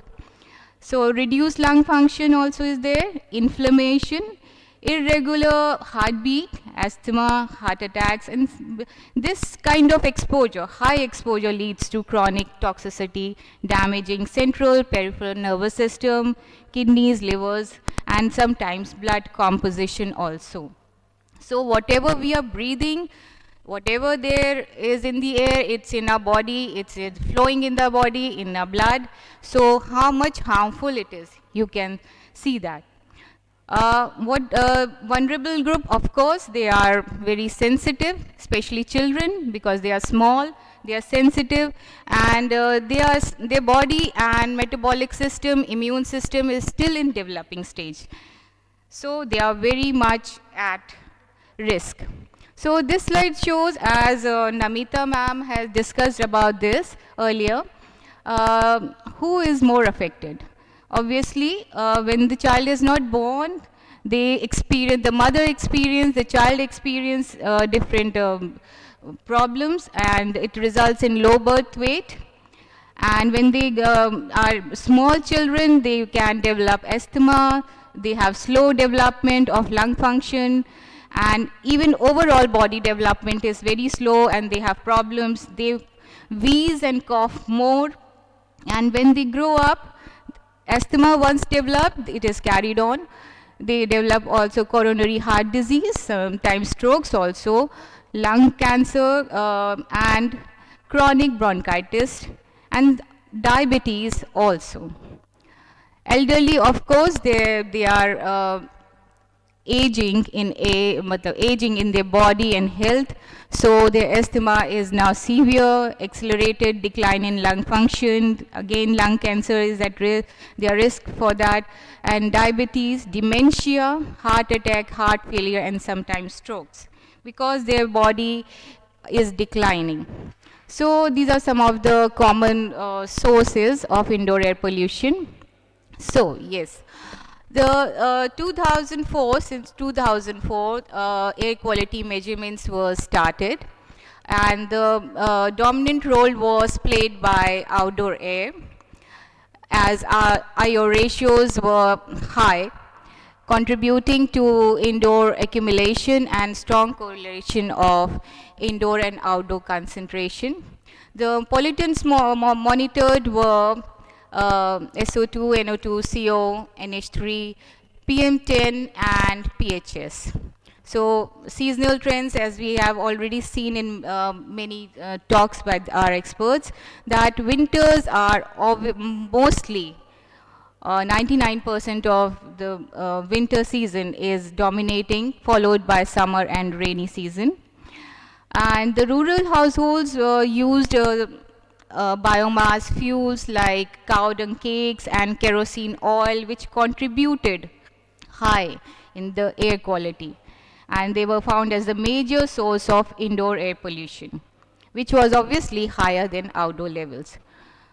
Roadside, as natural, outdoor were contributing, outdoor sources were contributing, and women who were cooking at these chulas using these cow dung cakes were found to be especially at risk.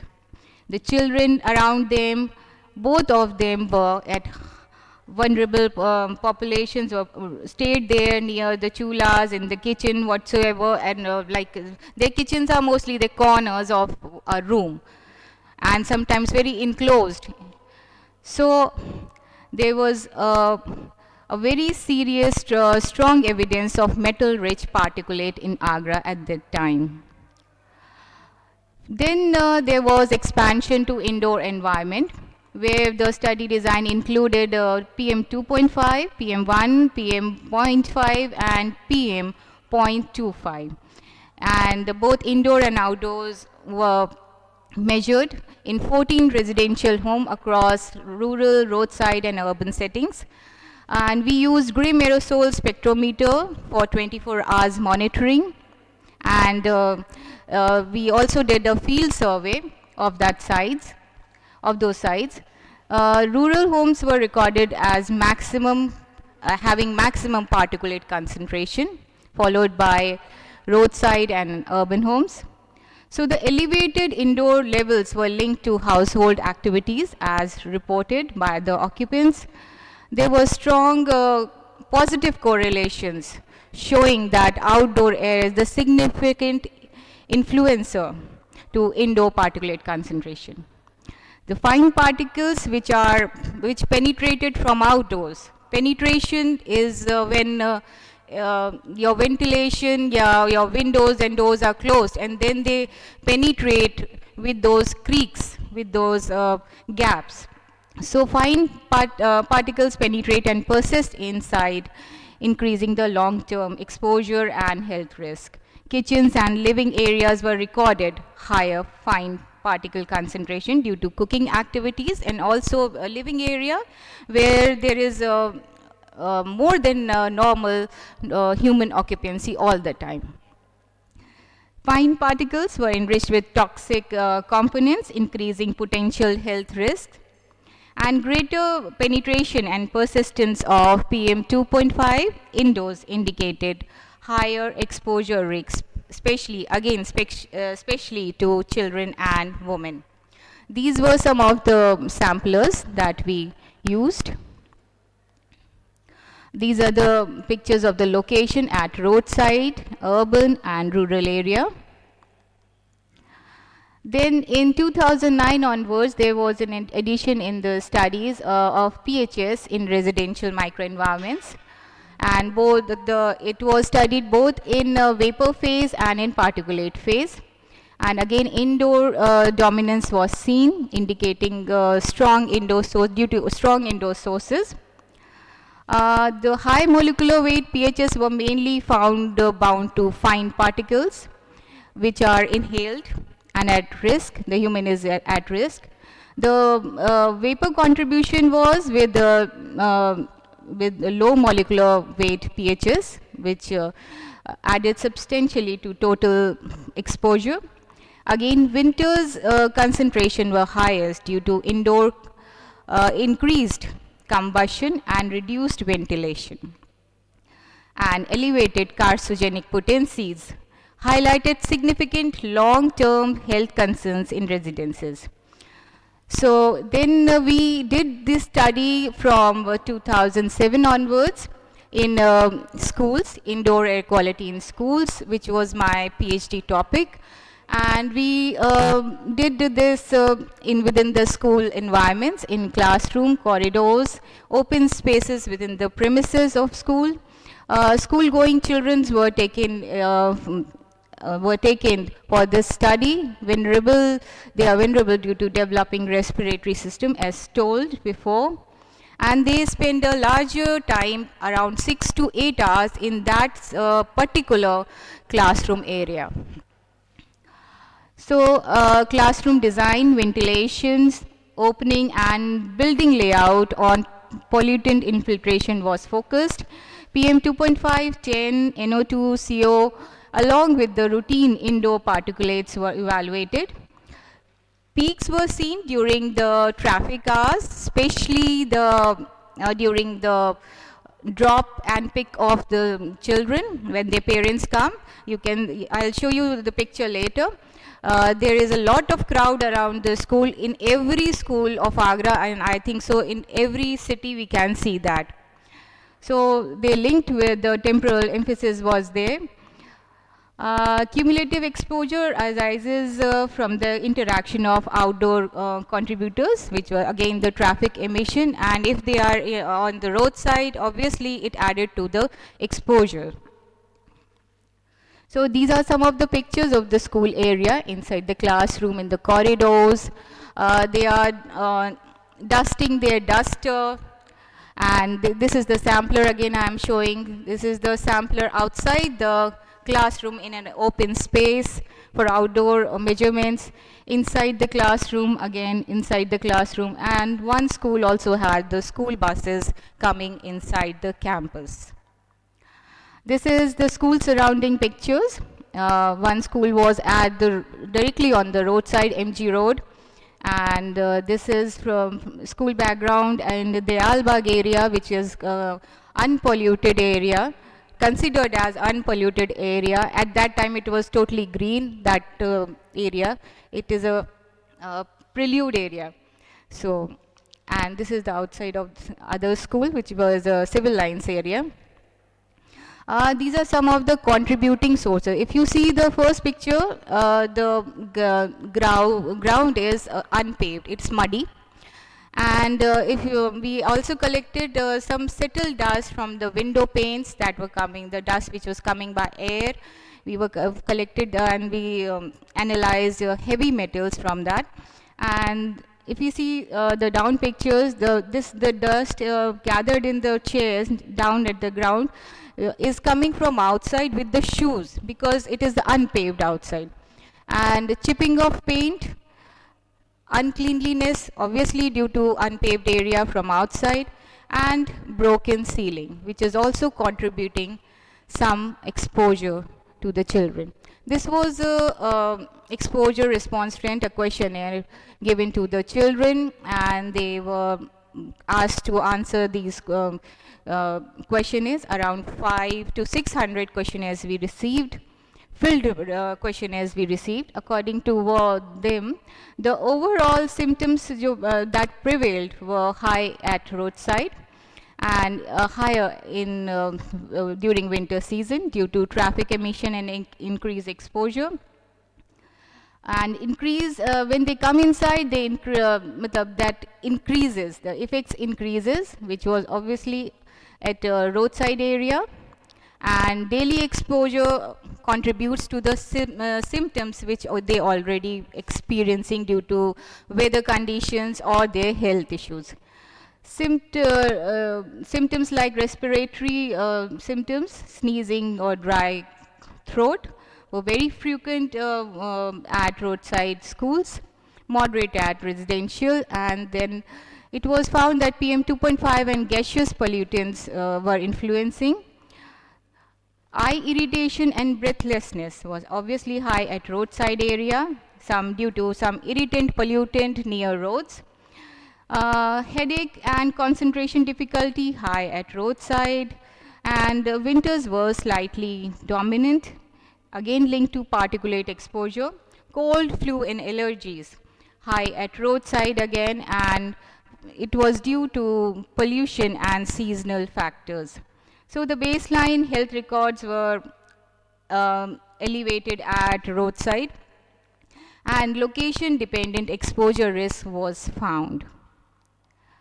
Later on, from 2013 onwards, we also did a human personal exposure study, where we can see this is a kind of a model I'm showing here, that there is a pump at your waistline, or you can keep it in the bag, and there's a pipe which sucks air, and there's a round thing in the at the collar side, or you can put near to your face, attached to your face, that is impactor.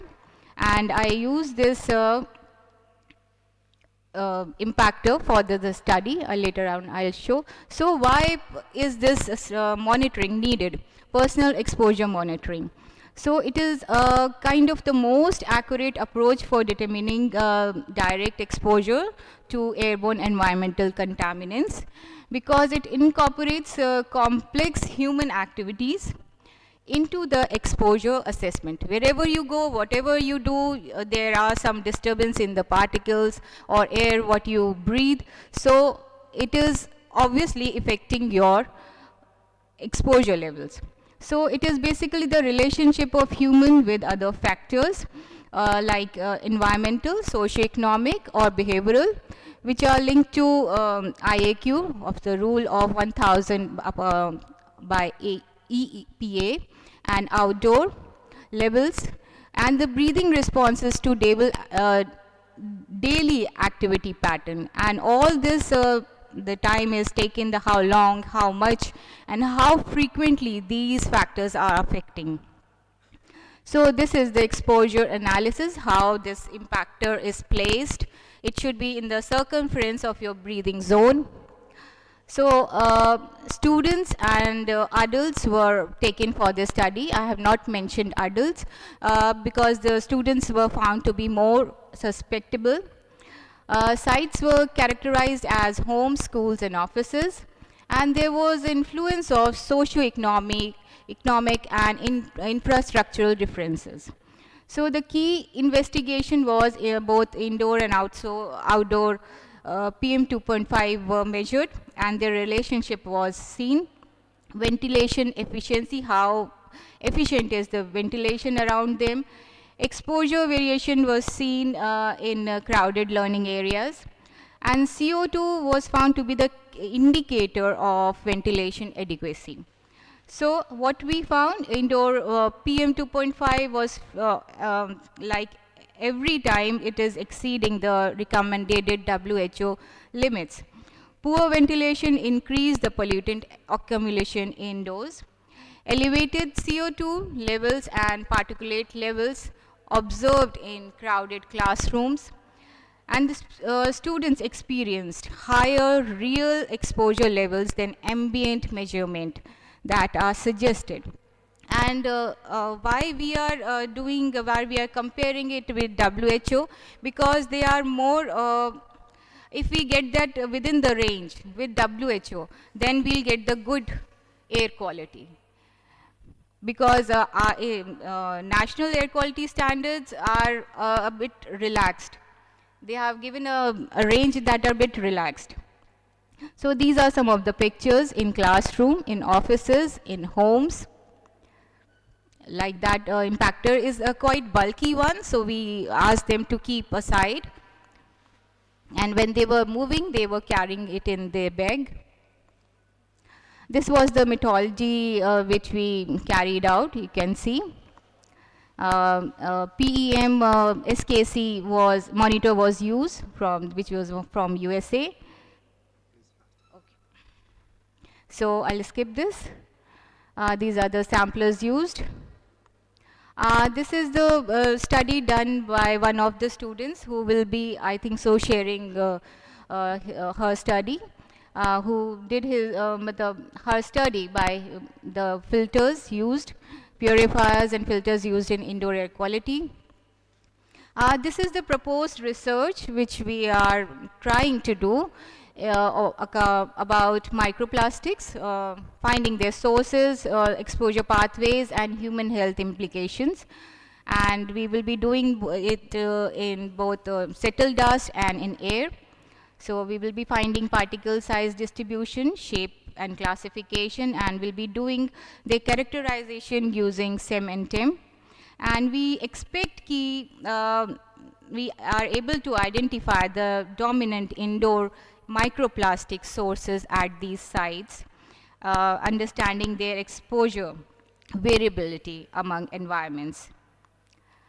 So from monitoring, we should move ahead towards resilience-based IEQ strategies, and our focus areas, as we have heard so many experts, and they have given a lot of things, and what our actions should be.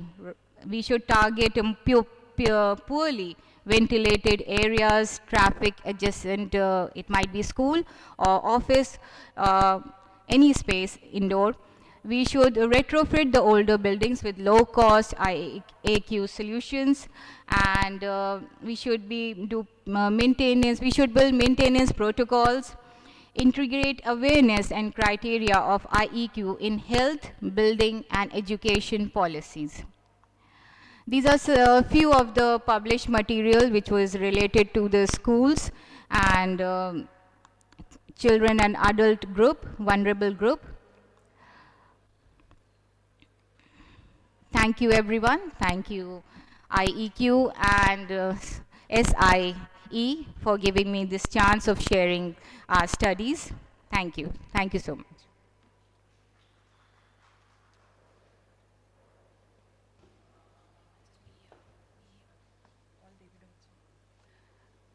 Thank you, Mahima. Since she has been part of the organizing committee, I took this liberty to ask her to wrap up fast. But having said that, her work speaks a lot of what we are doing. And the study on microplastics is something that I really look forward to, Mahima. Thanks to Mahima and David, and to felicitate both of them, may I please call upon Dr. Priyanka Kulshresht to felicitate Dr. David and Dr. Mahima. Yeah.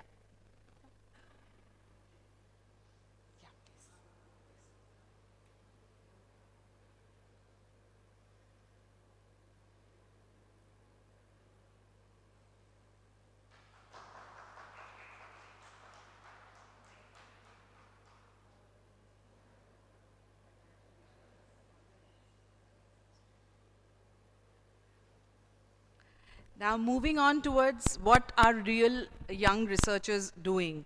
Last year, SIE started with this trend of Young Researchers Award to motivate the researchers who are, I know, handful, but working in this area of indoor air. So I want to request Khyati Upadhyay first to please come on the stage to present her work. Khyati is an MTech student from IIT Bombay, and she's doing it under the supervision of Professor Manoranjan Sahu.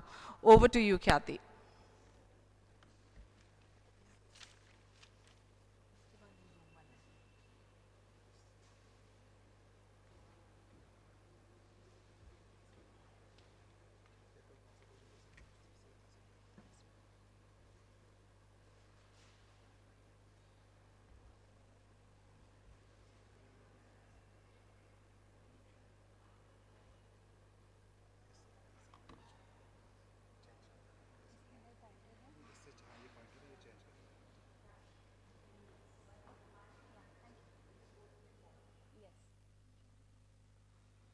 Hi, good evening everyone.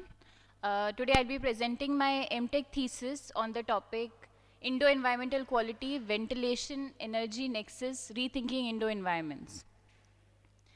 The flow of the presentation would go like, we'll start by understanding what indoor environmental quality is, then we'll look at some literature review, objectives of the study, the methodology that I followed, the results that were derived, and then I'll summarize the presentation.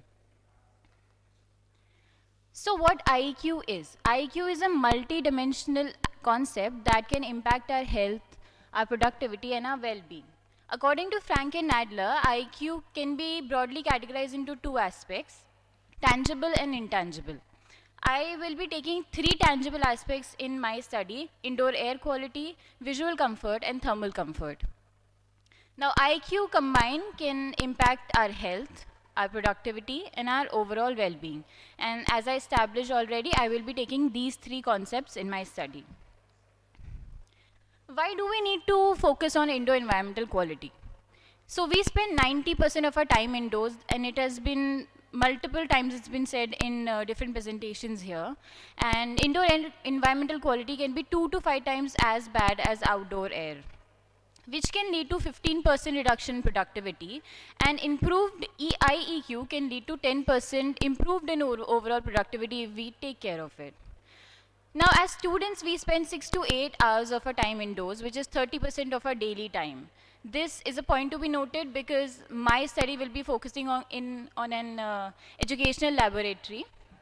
And since poor IEQ can have a whole host of health impacts, like PM 2.5 can cause lung cancer, asthma, bronchitis, CO2 can cause drowsiness, headaches, neurological symptoms, and VOCs can also cause nausea, dizziness, eyes, nose, and throat irritation. Now, although there have been a lot of studies that have been done on IEQ, there is scarcity of IEQ studies in Indian concept. Similarly, if you look at the first row, I have identified all the parameters that I have taken in my study: CO2, PM 2.5, TVOC, noise, lighting, trade-off with energy, and effect of ventilation. All of these aspects combined have not been taken into studies altogether very much. So the objectives of my study were, first, to evaluate the long-term pollution trend in the business as usual condition, then to do a more systematic study by identifying different factors that were impacting the indoor air quality, then investigate the interplay between the quality of air and the energy that was being consumed in maintaining that air. And finally, the background noise and illumination level, the other two aspects of IEQ were analyzed. Starting with, so we followed a very systematic methodology from site selection to the final analysis. Site was selected on the basis of the presence of a decentralized HVAC system, so we can have more operational control on the ventilation. Then the sensors were placed based on the spatio-temporal analysis of the entire study area, and then further analysis were done. The study area was a high in energy. The study area was an intensive lab in terms of the indoor air pollutants that were present. It was a 4,000 square feet area and hosted about 200 students at a time. It was like an electrical and mechanical lab combined, in which students carried out drone making activities using 3D printers. So there were 36 3D printers present inside the lab that were being operated along with the students working. In the second picture, you can see a blue line running through the center of the lab, which was the HVAC system, which had 3 operational controls: low, medium, and high. So we also saw what ventilation was doing to the indoor air. These are some of the pictures of the study area. Let's look at the results of the first objective, that was the business as usual operating condition trends. We saw that there was a rising and falling trend for CO2 repetitively, and it was crossing 1000 ppm threshold that is recommended and reaching about 2200 ppm. Similarly, for PM 2.5, we saw that it was well above the 15 micrograms per meter cube threshold that is recommended by WHO for indoor air. So to further analyze what was happening inside the lab and to isolate the different factors, we carried a more systematic study in our objective 2. For objective 2, we carried out 3 types of tests. First, to establish a baseline where the air was analyzed without the interference of either students or the presence of 3D printers. Second, we isolated the effect of students on the air quality, and finally we saw what the 3D printers were doing to the air quality. So looking at the results of the first test, without the presence of students or even machines working, we could still see that TVOC levels were well above the threshold of 220 ppb, reaching above 400. Now this could be possibly due to material off-gassing that was happening inside the lab, as was presented in one of the presentations also, that TVOCs are emitted by a host of sources like furnishings and finishings, furnitures, paints, varnishes, and there was a lot of 3D printer material also present inside the lab that was emitting TVOC. In the absence of students, interestingly, the CO2 levels were well within the 1000 ppm threshold. For PM 2.5, we can see that even though there was no activity inside the lab, the mean concentrations for PM 2.5 varied from 40 to 56 micrograms per meter cube. Now, the possible explanation for this is the passive leakages that was happening, the infiltration of outdoor air inside. So we can clearly see how poor outdoor air can impact our indoor air, even though there is no activity happening inside a space. Coming on to our second test, that was to isolate the effect of students without any machine activity happening inside the lab. We saw that due to the influx of students, CO2 concentration started rising, and during the break time when the students left the classroom, the concentration decreased, showing a very clear trend that students were impacting the CO2 concentration inside the lab. And to see the effect of ventilation, if you see the trend in red, this is when the HVAC was running at a higher ventilation speed, and we can see that ventilation is helping reduce the CO2 concentration, but not still how we would expect it to be or how we would like it to be within 1000 ppm threshold. Similarly, for TVOC, we can see that during the beginning of the class, the TVOC levels are significantly higher, again saying that there is material off-gassing taking place inside the lab. And as we progress through the class, due to the working of HVAC system, the concentrations start to decrease. Again, we can see a clear difference between low and high ventilation rates. For PM 2.5, higher activity showed higher concentration, lower activity showed lower concentration. Moving on to our final test, we saw that in the absence of students, again the CO2 concentration did not peak above 1000 ppm, whereas 3D printers significantly contribute to TVOC levels reaching even 1800 ppb, which is alarmingly high. Again, PM 2.5 concentrations showed, so this is decreasing activity showed decreasing PM 2.5 concentrations. And then the interplay clearly shows that higher energy consumption lead to lower pollutant concentration. So higher ventilation rates lead to lower pollutant concentrations. This is something that need to be studied further so that we can have a more sustainable building while also focusing on lesser energy use. Finally, the illumination and noise of the space were seen, and I'll just summarize it by saying that even though there was nothing happening inside the lab, there was not, the HVAC system was not running, the levels were still above 40 decibels recommendations, and similarly for lighting, the lighting was not well equipped with throughout the lab. So to summarize, a comprehensive IEQ study was done for CO2, TVOC, PM 2.5 noise and lightning. The CO2 regularly crossed 1000 ppm threshold, and TVOC also crossed 220 ppb threshold, and 3D printers significantly contributed to a lot of TVOCs. I hope this this project that I undertook can help improve indoor educational spaces once this research is published, which is under review right now. So thank you.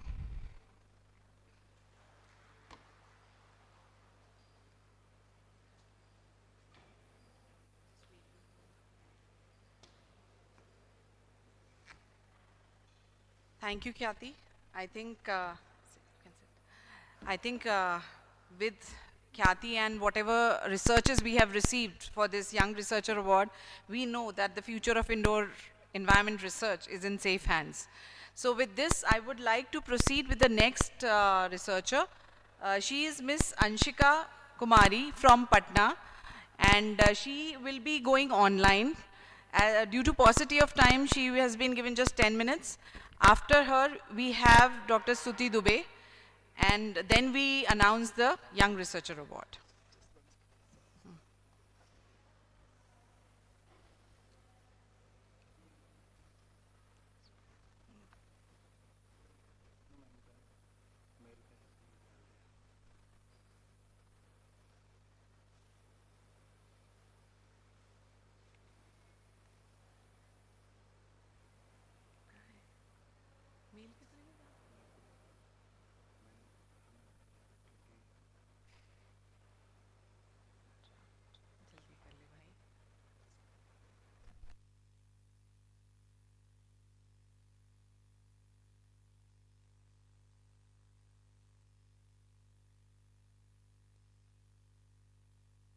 So by the time we fix the technical issues.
As WHO has stated that pollutants released indoor is 1000 times more efficacious to reach human lungs as compared to pollutants released outdoors.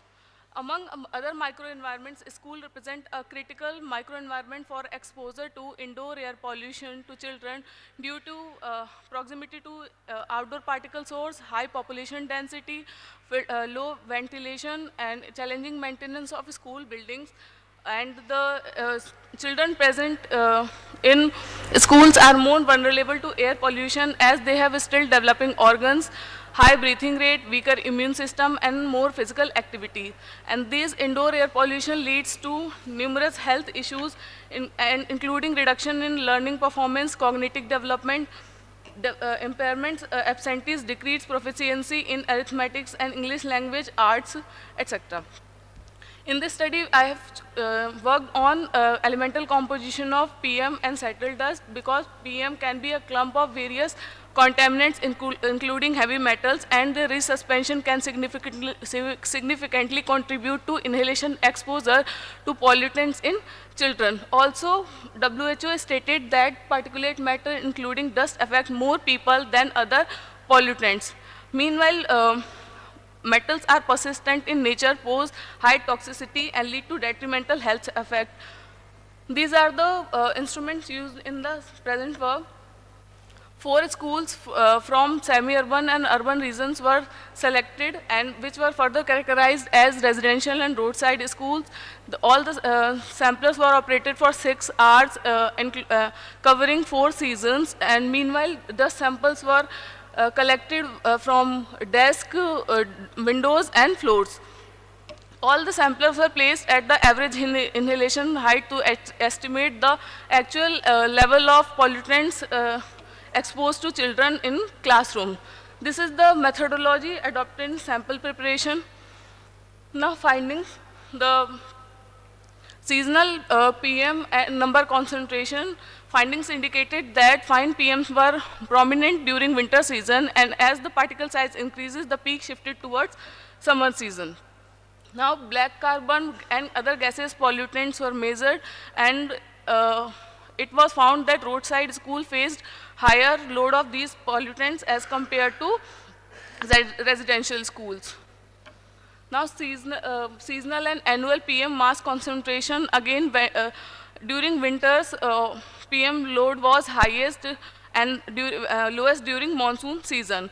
On an average, annual PM10 level was 3 times and 7 times higher than CPCB and WHO guidelines, while PM2.5 values were twice and 8 times higher than CPCB and WHO limits respectively.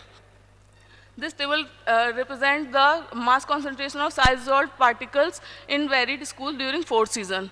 Now metals concentration, calcium was the most abundant metals in both size PM, while chromium was higher in PM 2.5 and lead was highest in PM 1.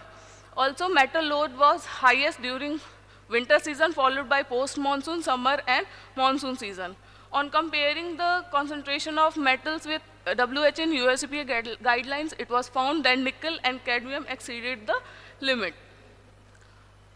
In settled dust also, calcium was the most abundant metal, and here among carcinogenic metal, lead was highest throughout winter, summer, and monsoon season, while chromium was highest during post-monsoon season.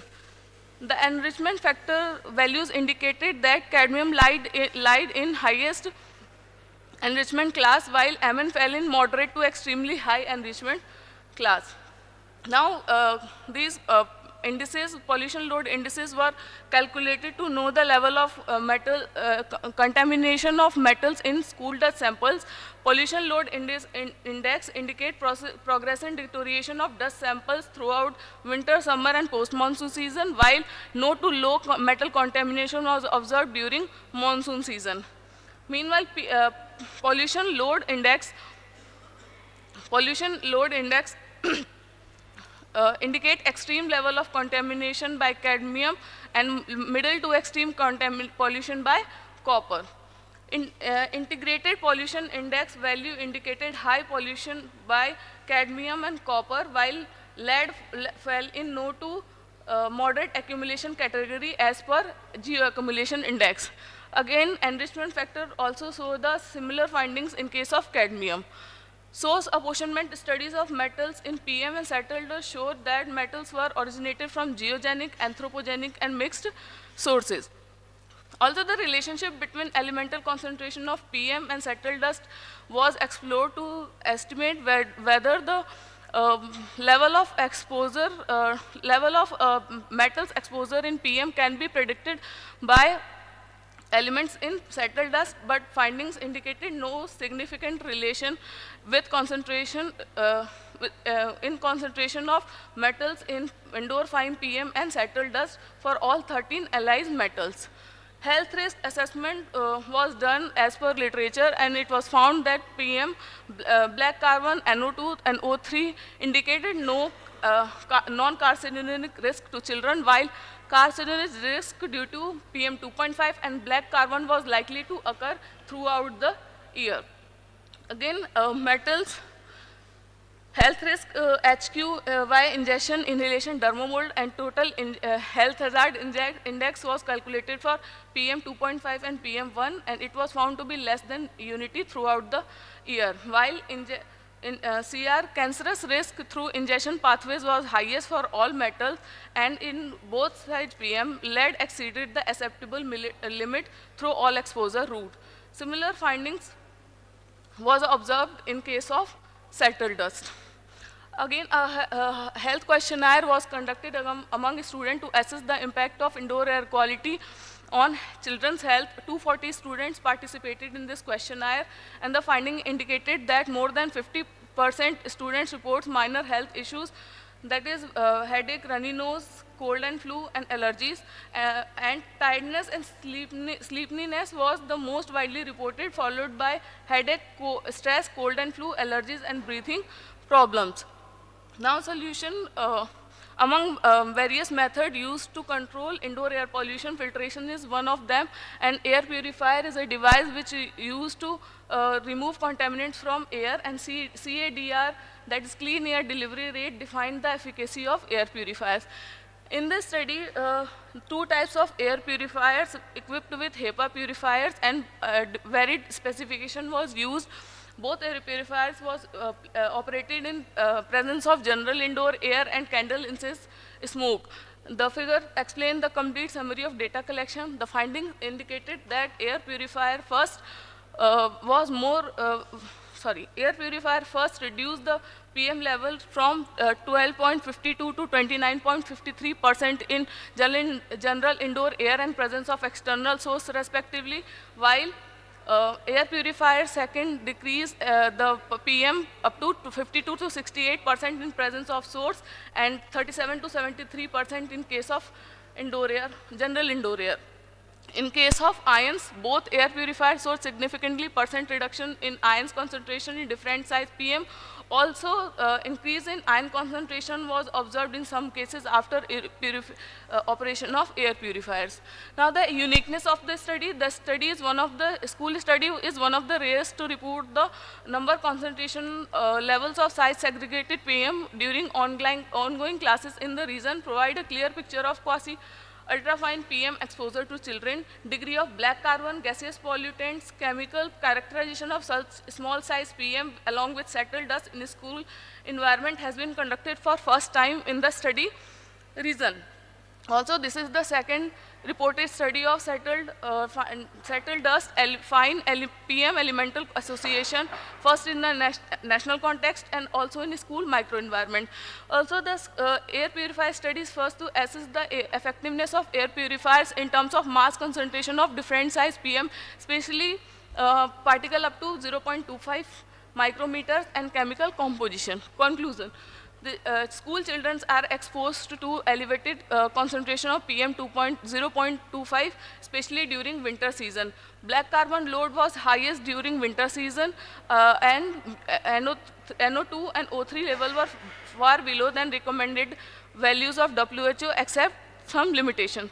Annual mass of coarse and fine PM exceeded several times than of WHO and CPCB standard, indicated the poor air quality of schools. Also, roadside schools faced higher PM and metal load as compared to residential school. Indoor PM correlated insignificantly with settled dust of all schools. Also, cancer risk, potential cancer risk is likely to occur due to the exposure of PM 2.5 and black carbon in all school studied. The findings indicated the potential of adverse health outcomes in children due to exposure to chromium, lead, nickel associated with PM, while carcinogenic risk due to lead associated with dust via ingestion pathway. The study recommended that more investigation should be spent on potentially toxic metals contaminants in schools of AGRA, especially for lead, chromium, cadmium, and nickel. Proper strategies must be adopted to improve indoor air quality in schools where children spend their most of time. Regular and proper cleaning of classrooms, cleaning of floors before school timings, regulation of activities in proximity to school buildings, plantation of trees and plants in school premises and vicinity, improper proper maintenance of school buildings, as well as constructions of building with relevant dust trap materials may aid in improving air quality of classrooms.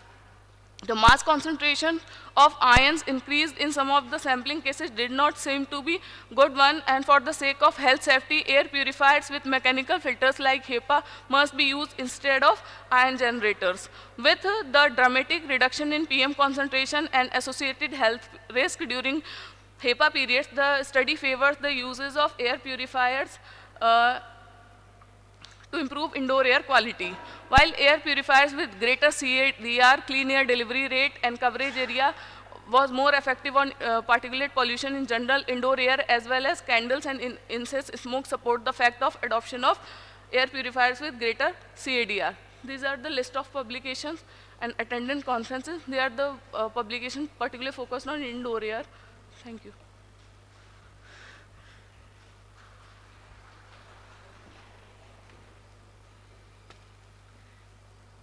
That's the work for 2 PhDs, so we can at least clap. Yeah? The researchers will have some empathy on that, please. That is very good work, Stuti. So now we have one student from Patna who will be joining us shortly if we don't have any technical issues.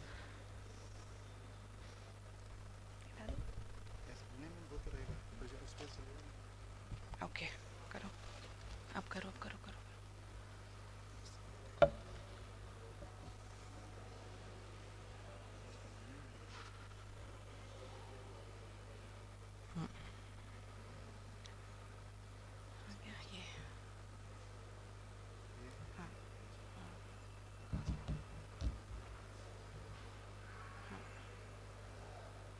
Zoom meeting पे click करता हूँ.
my supervisor Sunil Kumar Gupta, which is the research lead, and Pooja Kumari, which is work as the information officer in the CSET Center for Studies on Environmental and Climate Change.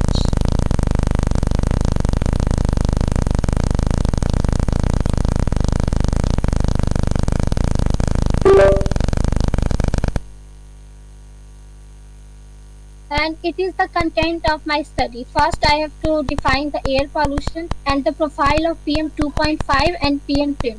My study is mainly focused on the PM 2.5 and PM 10 in vehicles microenvironment. And in the third, emission sources, methodology of the study, and study area and routes, result and discussion, and conclusion. And this is the what is air pollution, and air pollution is the introduction of harmful material into the atmosphere causing damage to the organism and to the environment. And related to IEQ, why IEQ is matters? IEQ matters because of the people spending 90% of their times in indoors, like in offices, schools, classrooms, and it is mainly because of the reason of outdoor pollution, which directly influences the indoor exposure levels. If outdoor environment is very poor quality, it also affects your indoor environment. And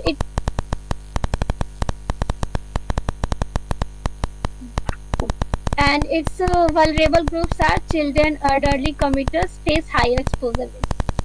Okay, I have go my research work. And it is the emission sources, major emission sources in Patna. What are the emission sources? Industrial emissions, construction activities, open waste burning, chemical and metallurgical studies. And what I have measured? I have measured the PM 2.5 and PM 10 with the help of this device, which is the name Atmos Air Real-Time Air Quality Device. And I have taken the number of days 6, and I have taken the number of devices 6, and we have covered in open window and closed window. I have collected all these data in two conditions. First, I have in open condition, and in second, I have go in a closed window condition. And it's a map of routes in Patna, which routes I have covered. You can see the yellow, white, and the blue, red. These are the main routes of Patna, which I have covered in my study. And it is the name of the routes. It is the mainly popular routes of Patna and highly compact. And it is the data of my research. And this is the blue one is the closed window, and the orange one is the open window. You can see the difference between the open window and the closed window of vehicles. When I have go to the BSRD circles, the level of PM 2.4, 2.5 is gone 146.7 microgram meter cube. But when I have traveled in a closed window environment, it is the level of 126.9 microgram per meter cube. So here is the difference. When I travel in an open environment, I have the exposure of this PM 2.5. When I travel in a closed environment, I have exposure of this. And again, it is the difference. It is the data of route 2, which I have covered the 6 routes. I have the maps of 6 routes, the data of 6 routes. In this, I have seen that in open environment, I get the 150 microgram per meter cube in an open environment. It is the average data of all these paths. And in closed environment, I get 90.7 microgram per meter. And it is the map or data of route 3, where you can see it is you can get higher difference. There is higher difference because of traffic. Because of traffic and congestion, you can also get the higher exposure of PM 2.5 in open environment.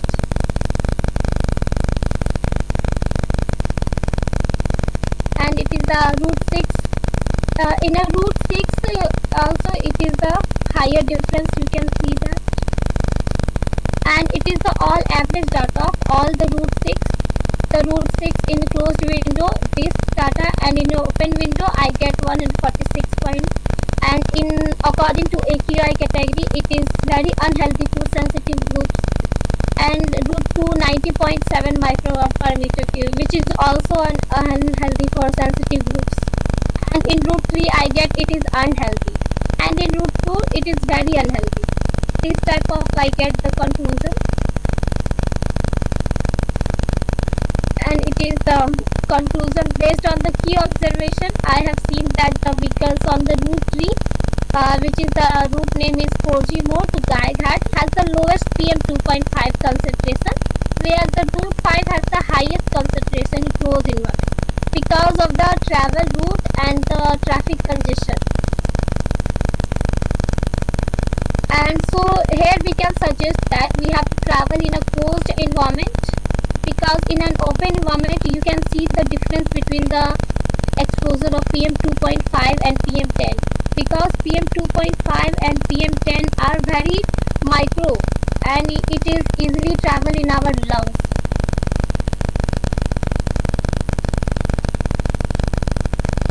And here is the recommendations how we manage from these. We have to develop an in-vehicle air filtration systems, promote of use public transportation and non-motorized transport. We have to check our regular vehicle emissions, ban on waste burning. And here is the sources and references.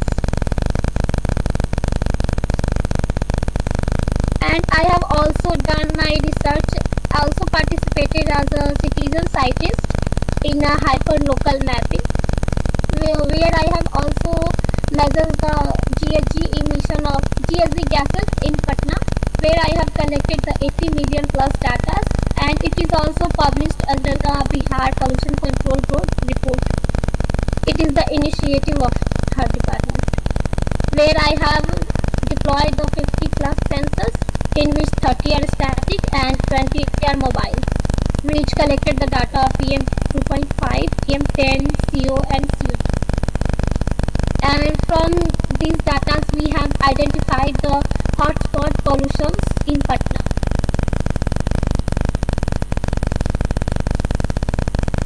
Is there any query, sir? And this is my research work. Thank you for your time and contribution. Thank you for your time. Thank you, Anshika. It was a different study in the sense that we don't realize sometimes we are traveling for hours together and in different modes of transport and probably with different levels of carbon dioxide coming from different people. So this was a good study in that regards. Without much ado, I would now like to call upon Ms. Khyati Upadhyay. She has been named the Young Researcher Award second runner-up by the jury of SIE, and she deserves a huge round of applause. I request SIE President Dr. Rakesh Kumar to please come on the stage to felicitate Khyati.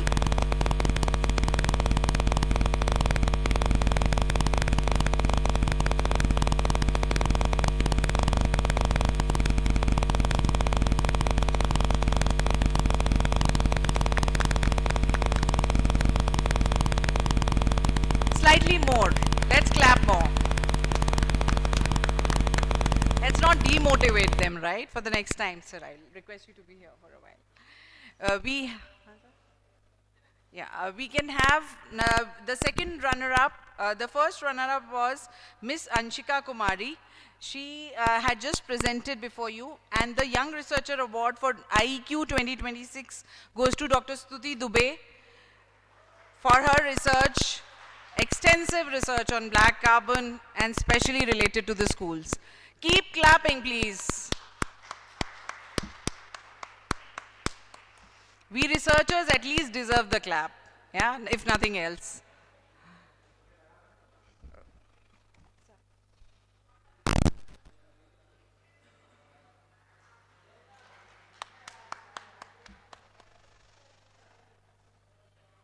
Thank you, sir. Thank you, Suti. We now take this. Thank you, sir. I now request Professor Susan Jason to please come on this stage for the valedictory session and convey the vote of thanks to our dignitaries. Professor Susan.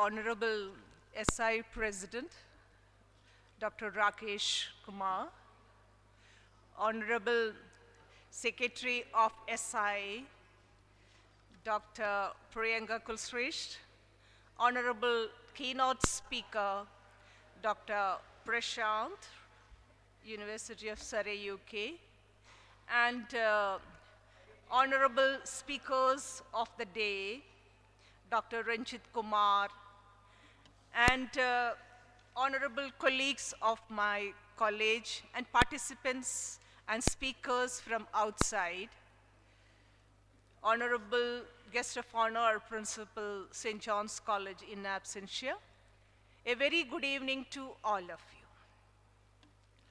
We have seen an eventful day since morning discussing about the indoor air quality, and we could hear on the air quality index and what to do and how to go about in spite of all these efforts done by the government and the NGOs like SIE. Unless and until the awareness is and is not within ourselves, whatever we speak, whatever the conclave we hold, it go in vain. But I believe the conference today we had, the conclave we had today in St. John's College will go ahead much beyond our imagination. I just remember in 2019, Dr. Priyanka Kulsresht and then President Dr. Arun Sharmaji came to Department of Chemistry and wanted to initiate an AGRA chapter in St. John's College of AGRA.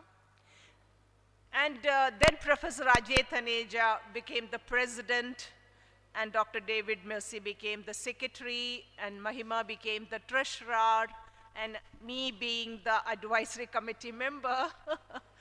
Then we had established an AGRA chapter where the indoor air quality measuring instruments were installed in Department of Chemistry in October, and we had a workshop and a national seminar on that particular day. On the second visit we had. So where almost 250 students and faculty members are St. John's College and from outside attended that program and benefited. What to say, immediately after the installation of the instrument, there was a COVID outbreak and the departments were to be closed. So when we reopened, our instruments also became unfunctional. But we are happy to say that we have sent the initial readings, our findings to SIE New Delhi. Again in 2021, we had another national conference. In 2022, again, we had another conference, national seminar, where we have connected SIE online. I remember Dr. Rakesh Kumar was also there in our online webinar where Dr. Priyanka all joined online. So this is the next, what I see physically happening after 2019 national seminar. It became a conclave. So when we were asked to conduct this within a week, although it was little difficulty for us to have it because in college on 20th and 21st there was another national conference sponsored by UP government was happening, and immediately tomorrow we have our career Chopal under Principal Serves supervision. So to get the hall done up from time to time, we need manpower, and again the classes were happening on the other side. No, it was very difficult, but again, since SI was our part of the collaboration, and we could not say no. So with whatever the limitations, shortcomings, we had this, to conduct this program, and we had today, first of all, let me apologize to each one of you, especially to the SI. It was unintentional, but again, little bit shortcomings we had. But at this point, I remember, I thank Dr. Rakesh Kumar for traveling all the way from Mumbai to Delhi and Delhi to Agra for this conclave, and speaking about what was the need through the day-to-day example, which was very informative for each one of us. Especially we all drive, but we didn't know, also knew the usages of the knob, and that I was thinking that now I'll try. Like, it was very impactful. It was small but very impactful. When we speak as a teacher also, when we speak from our experience and day-to-day applications, it really gets into our mind, then, can be converted into the usage. So thank you for coming from all the way and to have a thought to have it in St. John's. So here I thank Dr. Priyanka Kulstrate. It is her homeland. This place is her playground, I say. We remember Dr. Priyanka's father, my mentor, and our head of the department, Dr. Ashok Kumar sir, and for his indirect role also to get this function done in St. John's College. When Priyanka asked, we could not say no to it. It was again Sir's field. I remember at this moment Dr. Professor Ajay Taneja, under whom our students Dr. David and Dr. Mahima worked, and brought many PhDs, really worked on indoor air environment, and studied the various places of AGRA, and today they could summarize the work today on this. We remember him also, we thank him also. Now, let me come to our honorable keynote speaker, Dr. Prashant Kumar, sir, from Surrey, UK. So, although we knew that you are coming from UK, and but today when we heard your talk, then I thought that, it's not only the chemistry, all departments of St. John's can be one or other way part to your various programs where we all would like to, I would bring up to principals, so we would like to coordinate with the free course first of all, for our students also, our faculty members also, where we would like to get collaborated with that, and since you have shared the digital, the QR code, we all would like to join. I believe that the faculty members and students sitting on the other side would also agree to that fact. And sir, it was an eye-opener again. Your talk was exactly like what we see in the vertical gardens on the roads and all over the buildings. We never thought that, of course, when we thought about the beautification of the city, we see in abroad also all the walls are being decorated with either with the pictures or with the vertical gardens, but the impact of this is to reduce the indoor air pollution and our outdoor air pollution. That thought never came into our mind also. Thank you for giving a new idea of how to protect our own household. Earlier, it was not the cement walls were the boundaries of the houses. It was the hedge. Even in St. John's, we remember, we had only the hedges to demarcate and to separate the buildings from buildings. Now only the boundary walls of cement had come up. So thank you, sir, for opening, and again, you have, we welcome. So, Principal, sir, please.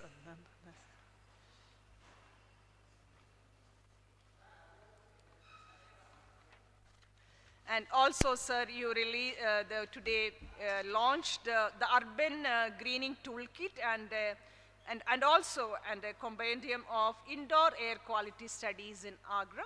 Thank you for that. Then we had Dr. Ranjit Kumar from DEI, and he also spoke about air quality indoor and outdoor. Then we had a very interesting panel discussion with the panelists. Again, the topic was AQI versus IAQ, myth or reality, moderated by Dr. Priyanka Kulstrich. Has been an interesting event where the policy makers of AGRA were part of it. Mr. Vipul Sharma, Mr. Umesh Sharma, and Mr. Pankaj Bhushan. They were represented various organizations which can impact, the changes in the policy making, etc., when they plan the things for indoor environment, outdoor environment upkeep.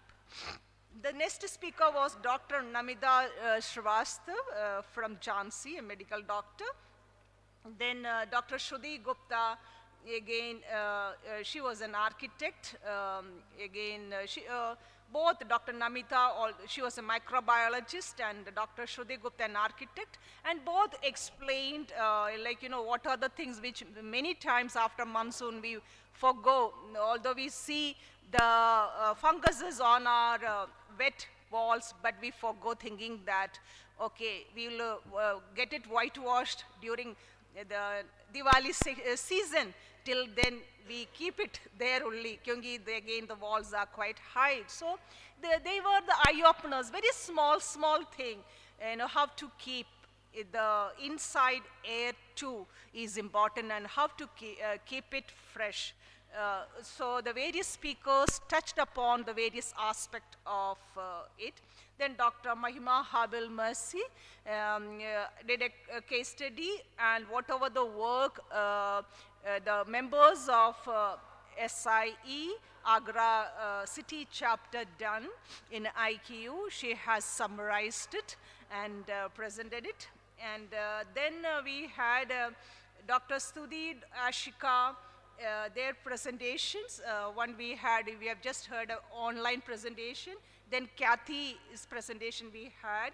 And among them, Dr. Sudhi won the Young's Researcher Award, and Kathy became the first runner-up. And again, after that, now we are going to conclude it. We express our sincere gratitude to our Honorable Principal Sir, Professor S.P. Singh Sir, who has immediately said, yes, go ahead, and what are the things to be done. Although sir was busy, but the college was busy, as I told. But again, he said, you go ahead with this program on whatever needs to be done. He has assured all his support, and so we are highly indebted to you.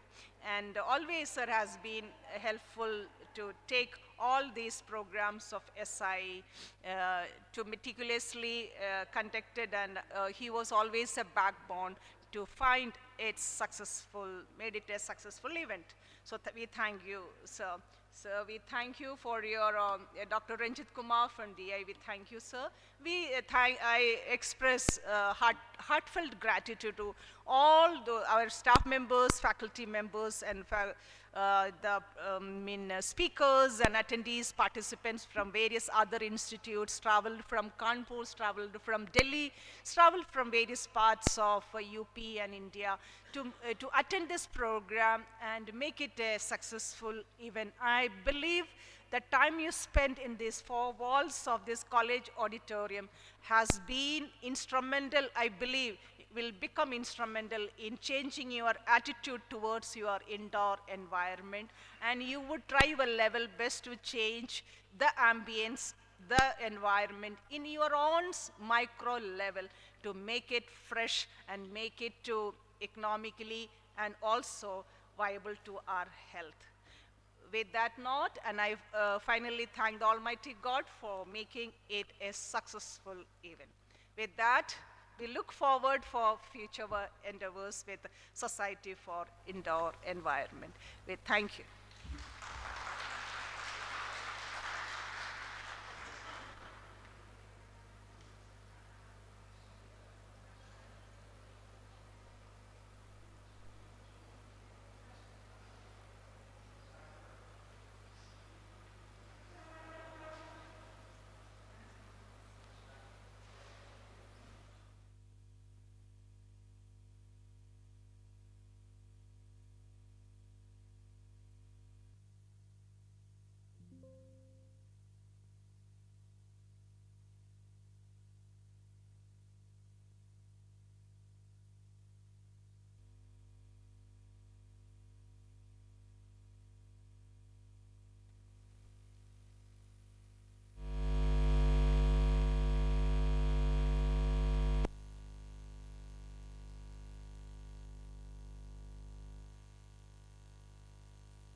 अधिनायक जय हे भारत भाग्य विधाता पंजाब सिंधु गुजरात